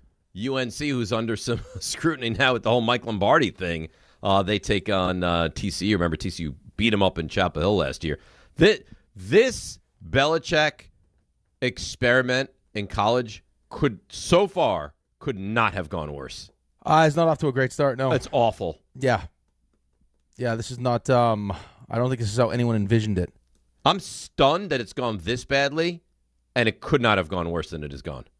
No, I think we all just assumed, if you're gonna take this job, right? Like there's a certain standard in which Bill Belichick does things, is that it naturally was gonna be successful. And so far, not great.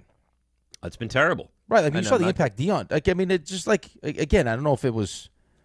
It's probably fair just because of the success that Bill had at the in the National Football League and how smart we all thought he is, and he is smart. But you see, the impact that Dion had in Colorado, you just assumed that was what was going to happen to UNC, and that hasn't really translated yet. No, I think they won 4 games last year. They're not expected to be very good this year. Now they have this whole scandal going on with Mike Lombardi. I don't know if he's going to ever be back there as the GM of the football program. Yeah, paid leave. I don't know. So it's bad, but really bad.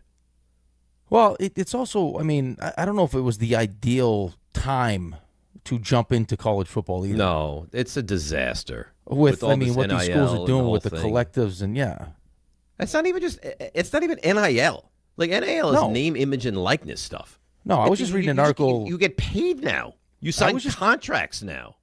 I was just reading an article during one of the breaks, and I was trying to look up some of the stuff, but apparently the University of Tennessee is kind of doing what Bob Kraft did and what Steve Cohen is doing around Citi Field with the entertainment around the actual facility. Is going to be I guess a hotel that's going to be kind of connected to the stadium where there'll be a roof deck where you can watch and all these different things. But apparently it sounds like the main purpose of it is to provide to provide income to finance the NIL. So they're having a developer come in, they'll build it and control it, and then they'll get Tennessee will get a piece of it, and then they'll be able to use that money that they're making off all the stuff around it to pay people to come to school. RJ, you want to feel really old? Okay. So Alex is all excited. Mike Malone, new head coach of UNC basketball. Right. He goes, Dad, I think we're going to get this guy and this guy. And he goes, we're the leaders for Navarro Bowman Jr. Yeah, he's a good player. I said, Navarro Bowman Jr.? I said, yep. The son of the linebacker? Yeah. He goes, I don't know what you're talking about. I don't know who this Navarro Bowman is. But Junior is supposed to come to Carolina to play basketball. I was like, oh. I mean, guys that we watched, feels like recently their kids are now on the verge of being college athletes. Yeah, Junior's been a big deal for a while. Oh, really? I didn't know that. I've heard his name before. Yeah. That linebacker. It's like Marcus Spears' kids. Well, that I knew because he was the number 1 player in the class of 27, and then he reclassed. Now he's going to Texas now. That duo of Willis and Navarro Bowman was a special time in my life. Niners were churning out linebackers at that point. They really were. Still They had Borland. Chris Borland. He retired early, right? Yep. Yeah. Isn't that he's the one? Yeah, concussion issues. Or Willis retired concerns. early too. Well, he had the turf toe he never got over. Yeah. You've. I mean, I know you haven't won, which stinks, but you've had quite a run with your Niners. Yeah, and when they're bad, they're not bad for long. It's a quick dip usually. Yeah, right. Like we know what bad for long is. Yeah. I know. And they still got great linebackers. Yeah, Greenlaw's back. Saw a video of it's like that's dried up. Saw a video of Jerry Greenlaw and Fred Warner taking drills together yesterday. Fred Warner's awesome. He really is. Oh. I love Fred Warner. He stands between you and victory formation knees from backup quarterbacks. RJ, can you make a promise to me today? Yeah, sure. On July 28th in front of God and them boys. God. That if you beat Dave's Giants and his prediction doesn't come true, and it's like the complete opposite of that, and you pound the hell out of his team, that you act up a little bit at least. That's not who he is. I don't know. This one's been you're building this one up. When you threw out victory formation knees from Jameis Winston, I mean that is taking things to a new level. Yeah, but what happens if I'm right? What happens if they take out Dart? Jameis runs in and he takes the knees. Then it's your new greatest. Now, I mean, do you understand now? I probably get a news magazine show. Like now, I'm a big deal. I think you're already a big deal. No, but I could be like Drew Barrymore and then go into the Rothenberg show. Well, here's why that's going to be an even bigger deal, that game, because it's week 13. And by then, we're going to have a pretty good sense. You guys don't like the cold. You don't want any part of the cold. We play well in the cold. No, not really. We're going to have a pretty good sense of where the season's going for both teams.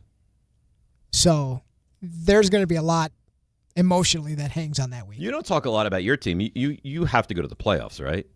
Yeah, I think the Niners are solidly a playoff team. I don't mind where we are in terms of being discussed. Like the Niners are just kind of the also ran lack thereof. There's really not a lot of discussion at all about the No, Niners. none. They're the also ran like third team. Like, oh, good team, better than the Cardinals, definitively not as good as the other two teams above them. So, yeah, we'll see. You agree with that? Yeah, I mean, going in, yeah, expectation-wise, sure. But I mean, we'll see where it goes. We'll see where it goes. I mean, And because then the knees. Well, yeah. I mean, what version of Sam Darnold do you get if you're the Seahawks? I know he just won the Super Bowl. He's a made man, I understand. But it's going to be hard to replicate some of that. They did lose a couple of guys because they paid JSN and some others. Could you guys stay healthy for like one season, maybe? Probably not.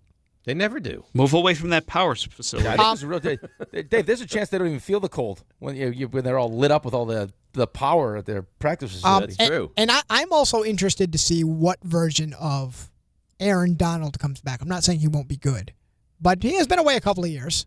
Yeah, right, but they still have Myles Garrett. Yeah, but their defense wasn't bad last year, and they added Myles Garrett. Yeah, well, that's why they're the favorites, and I agree. They should be the favorites.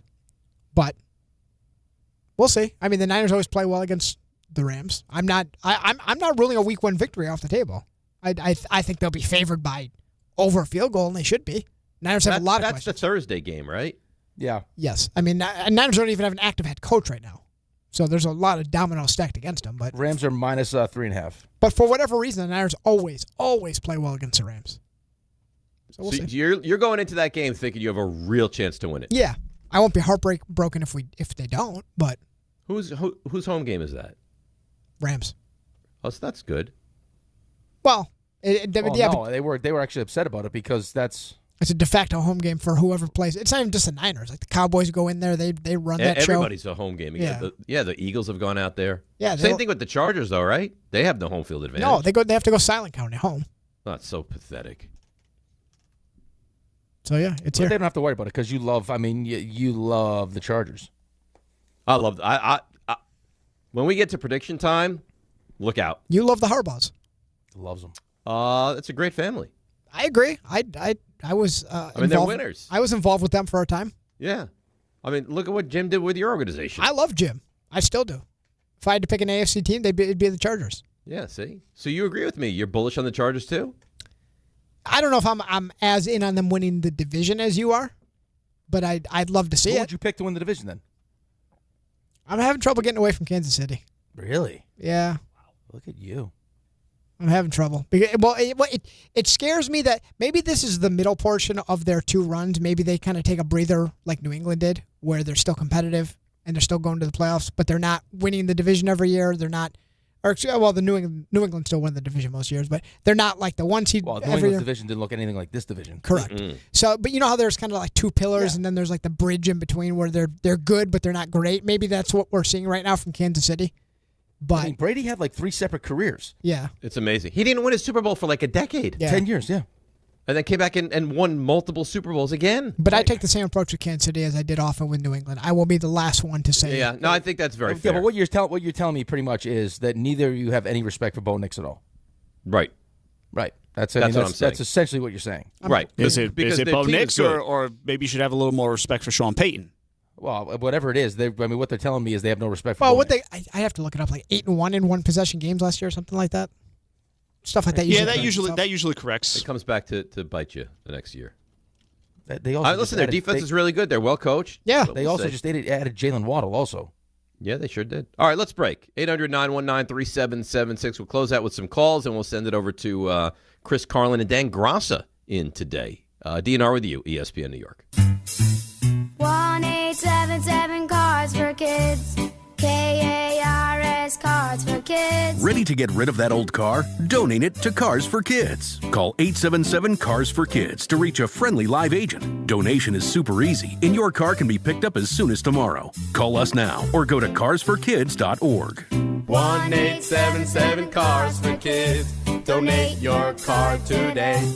Did you know you can donate real estate too?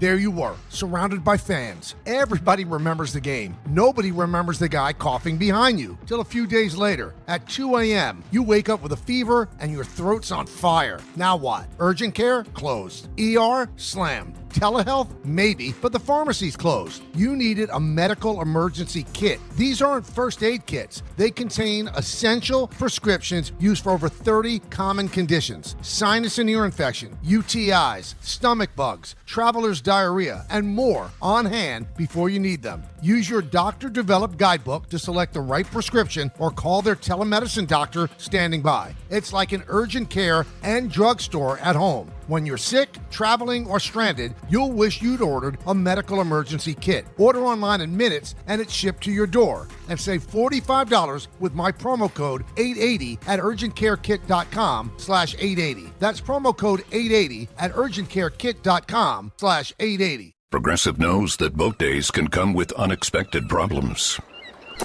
Oh no, I dropped my lip balm in the water. I can't think of anything worse than the looming threat of potentially having chapped lips. It was ginger vanilla, too. My favorite flavor. If a real problem comes along, your boat's protected 24/7 with Progressive, so you can keep worrying about boater problems.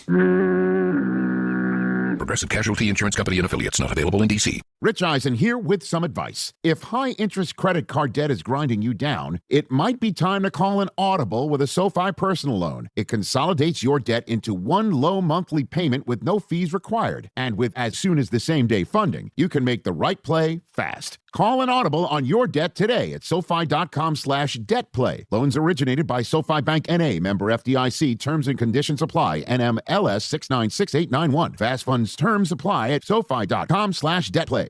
Congratulations, New York. The Knicks did it. Through battle after battle, they dominated to become this year's NBA champions. Day in and day out, the hard work paid off. And you were there every step of the way. Enjoy the crown. Own it, because this year is your year. A part of your legacy that will never be forgotten. So celebrate this moment, show your pride, and shop the largest selection of official NBA gear at NBAstore.com. A Fanatics experience. All right, DNR with you, ESPN New York. Let's rifle through the calls, 800-919-3776. Let's start out with Edgar in Bloomingdale. Good morning, Edgar. How you doing, buddy? Not too good, man. This Cody Bellinger, 4 to 6 weeks. I know it's next man up, but how many injuries could this team take? Not many more. I mean, they're low injuries. You're right. You guys think we're going to win the division despite all these injuries, or just settle for the wild card at this point? I don't think settle. I think they're going to try to win the division, but I don't think they're going to be able to. I mean, I think it's going to depend on lose. Right, but it's going to depend on what happens at the deadline here, right? I mean, just Monday we'll find out what exactly, because everyone we've heard from, Buster just said it too, is that he expects the Rays to be aggressive at the deadline, and if that means they end up with Skubal, I mean that'd be a huge pickup for the Rays. Yeah. What's the best bat you guys think we could pick up? Right now, it feels like if you're going to talk about the catching position, it sounds like it's probably going to be Jeffers. Yeah, but if they had, and thanks for the call, Edgar, if they had Jeffers, as much of an upgrade as it is a catcher, is that enough offensively to put you over the top for the rest of the regular season? I don't think so, no. No, but I mean, now is it, you've heard Arias, you've heard Devers. I mean, you had A-Rod talking about Jeremy Pena, which I don't know if that's even a real possibility. So, I think over the next couple of days we'll have a better sense of which teams are going to be active and which teams aren't. If I told you the Yankees, just trying to think, because Mason Miller feels like a pipe dream to me. A good bullpen. Okay. Luke Weaver, Luis Arias, and Ryan Jeffers. You feel like the Yankees have done really well at the trade deadline? Yeah, I think that's a pretty good trade deadline. Yeah. I think so. I have some questions as to where I'm going to put Arias on a regular basis, but sounds like, I mean, again, listen, you're trying to win a championship, so I don't care what he says, but, I mean, Jazz is your second baseman. And he should be your second baseman. Right, but do you want to play this out-of-position game, or is, Arias play first base now, and Ben Rice is the DH? We could do that. I mean, position-wise, it's going to, there's certainly for the next 6 weeks, you could use Arias, if nothing else. Well, I think he complements what you already have. I mean, I think it's, again, is he super impactful? Right? I mean, it's not a super impactful bat, but for when you get Bellinger back and you get Judge back, and if you get Stanton back, to have someone like him that's going to be one of the best contact hitters in baseball. Like even last night, you're going to have to find you have to have guys in your lineup that can help you manufacture runs. The home run's crucial. I get it. Well, that's where Jazz helps with stolen bases too. Right, but still, they're going to have to be ways when you're going up against better pitching staffs in tight games to manufacture it, to put pressure on the defense to make mistakes. That's been their Achilles heel for a number of years now. Right, well, you saw it. I mean, you've seen teams do it to you. It would be nice to have the ability in your lineup, right? The versatility in your lineup to do that. Let's go Joe Ocean Gate. Joe, good morning. You're on ESPN New York. Hey, what's up, fellas? So go back a couple things. The Wahlburger thing. Dave, you could have a Rothenberger. That's one thing. And also, two, I wouldn't you're not so far off with the whole windshield thing, because I had a buddy back in the day, had a Jeep, Ray, talking to you. Rock hit a windshield, completely shattered, rock inside on his lap. So you won't believe this. So. I just talked to Dave about that during a break. Like, that's a real concern around Jeeps, because those windshials are just flat against it. They're not sloped like other cars. Yeah, so that's a real problem. They don't take my peril with real urgency. Is the problem? But I don't worry about the windshield shattering all over me, though. I don't worry about that. I worry about the windshield being replaced and the cost, but I don't worry about it shattering and cutting my face and causing me to drive off a bridge. Well, good for you. A quick thing about the Giants. Super happy, excited about training camp starting, and let's go, Dave. 65 or sooner, man. We got this. Yeah, I think we do. Thanks for the call, Joe. I am more excited for this Giants season than I have been in years. Years. Because what does it all boil down to? You can't win in this league unless you have the coach and the quarterback. And I feel like the Giants have the coach and the quarterback. So I'm really excited about this season. Yeah, you deserve to be excited about this season. I would be excited about this season. I told you the other day, if I had your coach and your quarterback with my weapons on the offensive side of the ball, I'd be really excited. Too. Yeah. I'd have high expectations too. Yeah, as you should. Well, RJ thinks the Jets have a real chance to get to 7 this year. No, he didn't say that. See, now this is what you do. This is why I like when I'm not on the show and I listen to the show and you just take words and put them in his mouth. That's not what he said. He just found it disrespectful that you saw there was no path at all. It's not meant to be disrespectful. It's meant to be honest. I don't see the Jets as a 7-win team. Okay, but you were very dismissive is his point. Okay, well, I'm sorry. Raymond? Hey. How you doing? Great. How you feeling?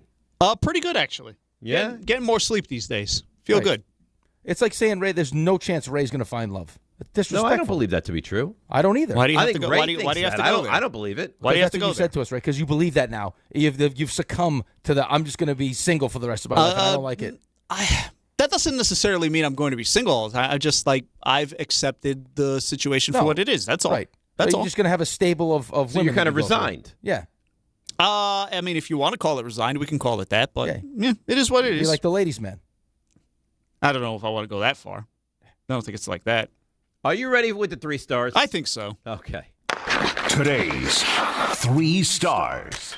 Number 3. Yeah, we're just going to go with a trifecta of, Rick is being Rick. So we'll start with a story in the first hour about animals that probably get a better rep in the animal kingdom than they should. So when I used to work over by Madison Square Park, there was a woman. She would sit on the park bench at lunchtime and put nuts and crumbs up and down her pant legs and have squirrels up there nibbling away at these little treats. Yeah, this lady was comfortable. And you'd walk by her and she would have 3, 4, 5 squirrels just up on her. Wow.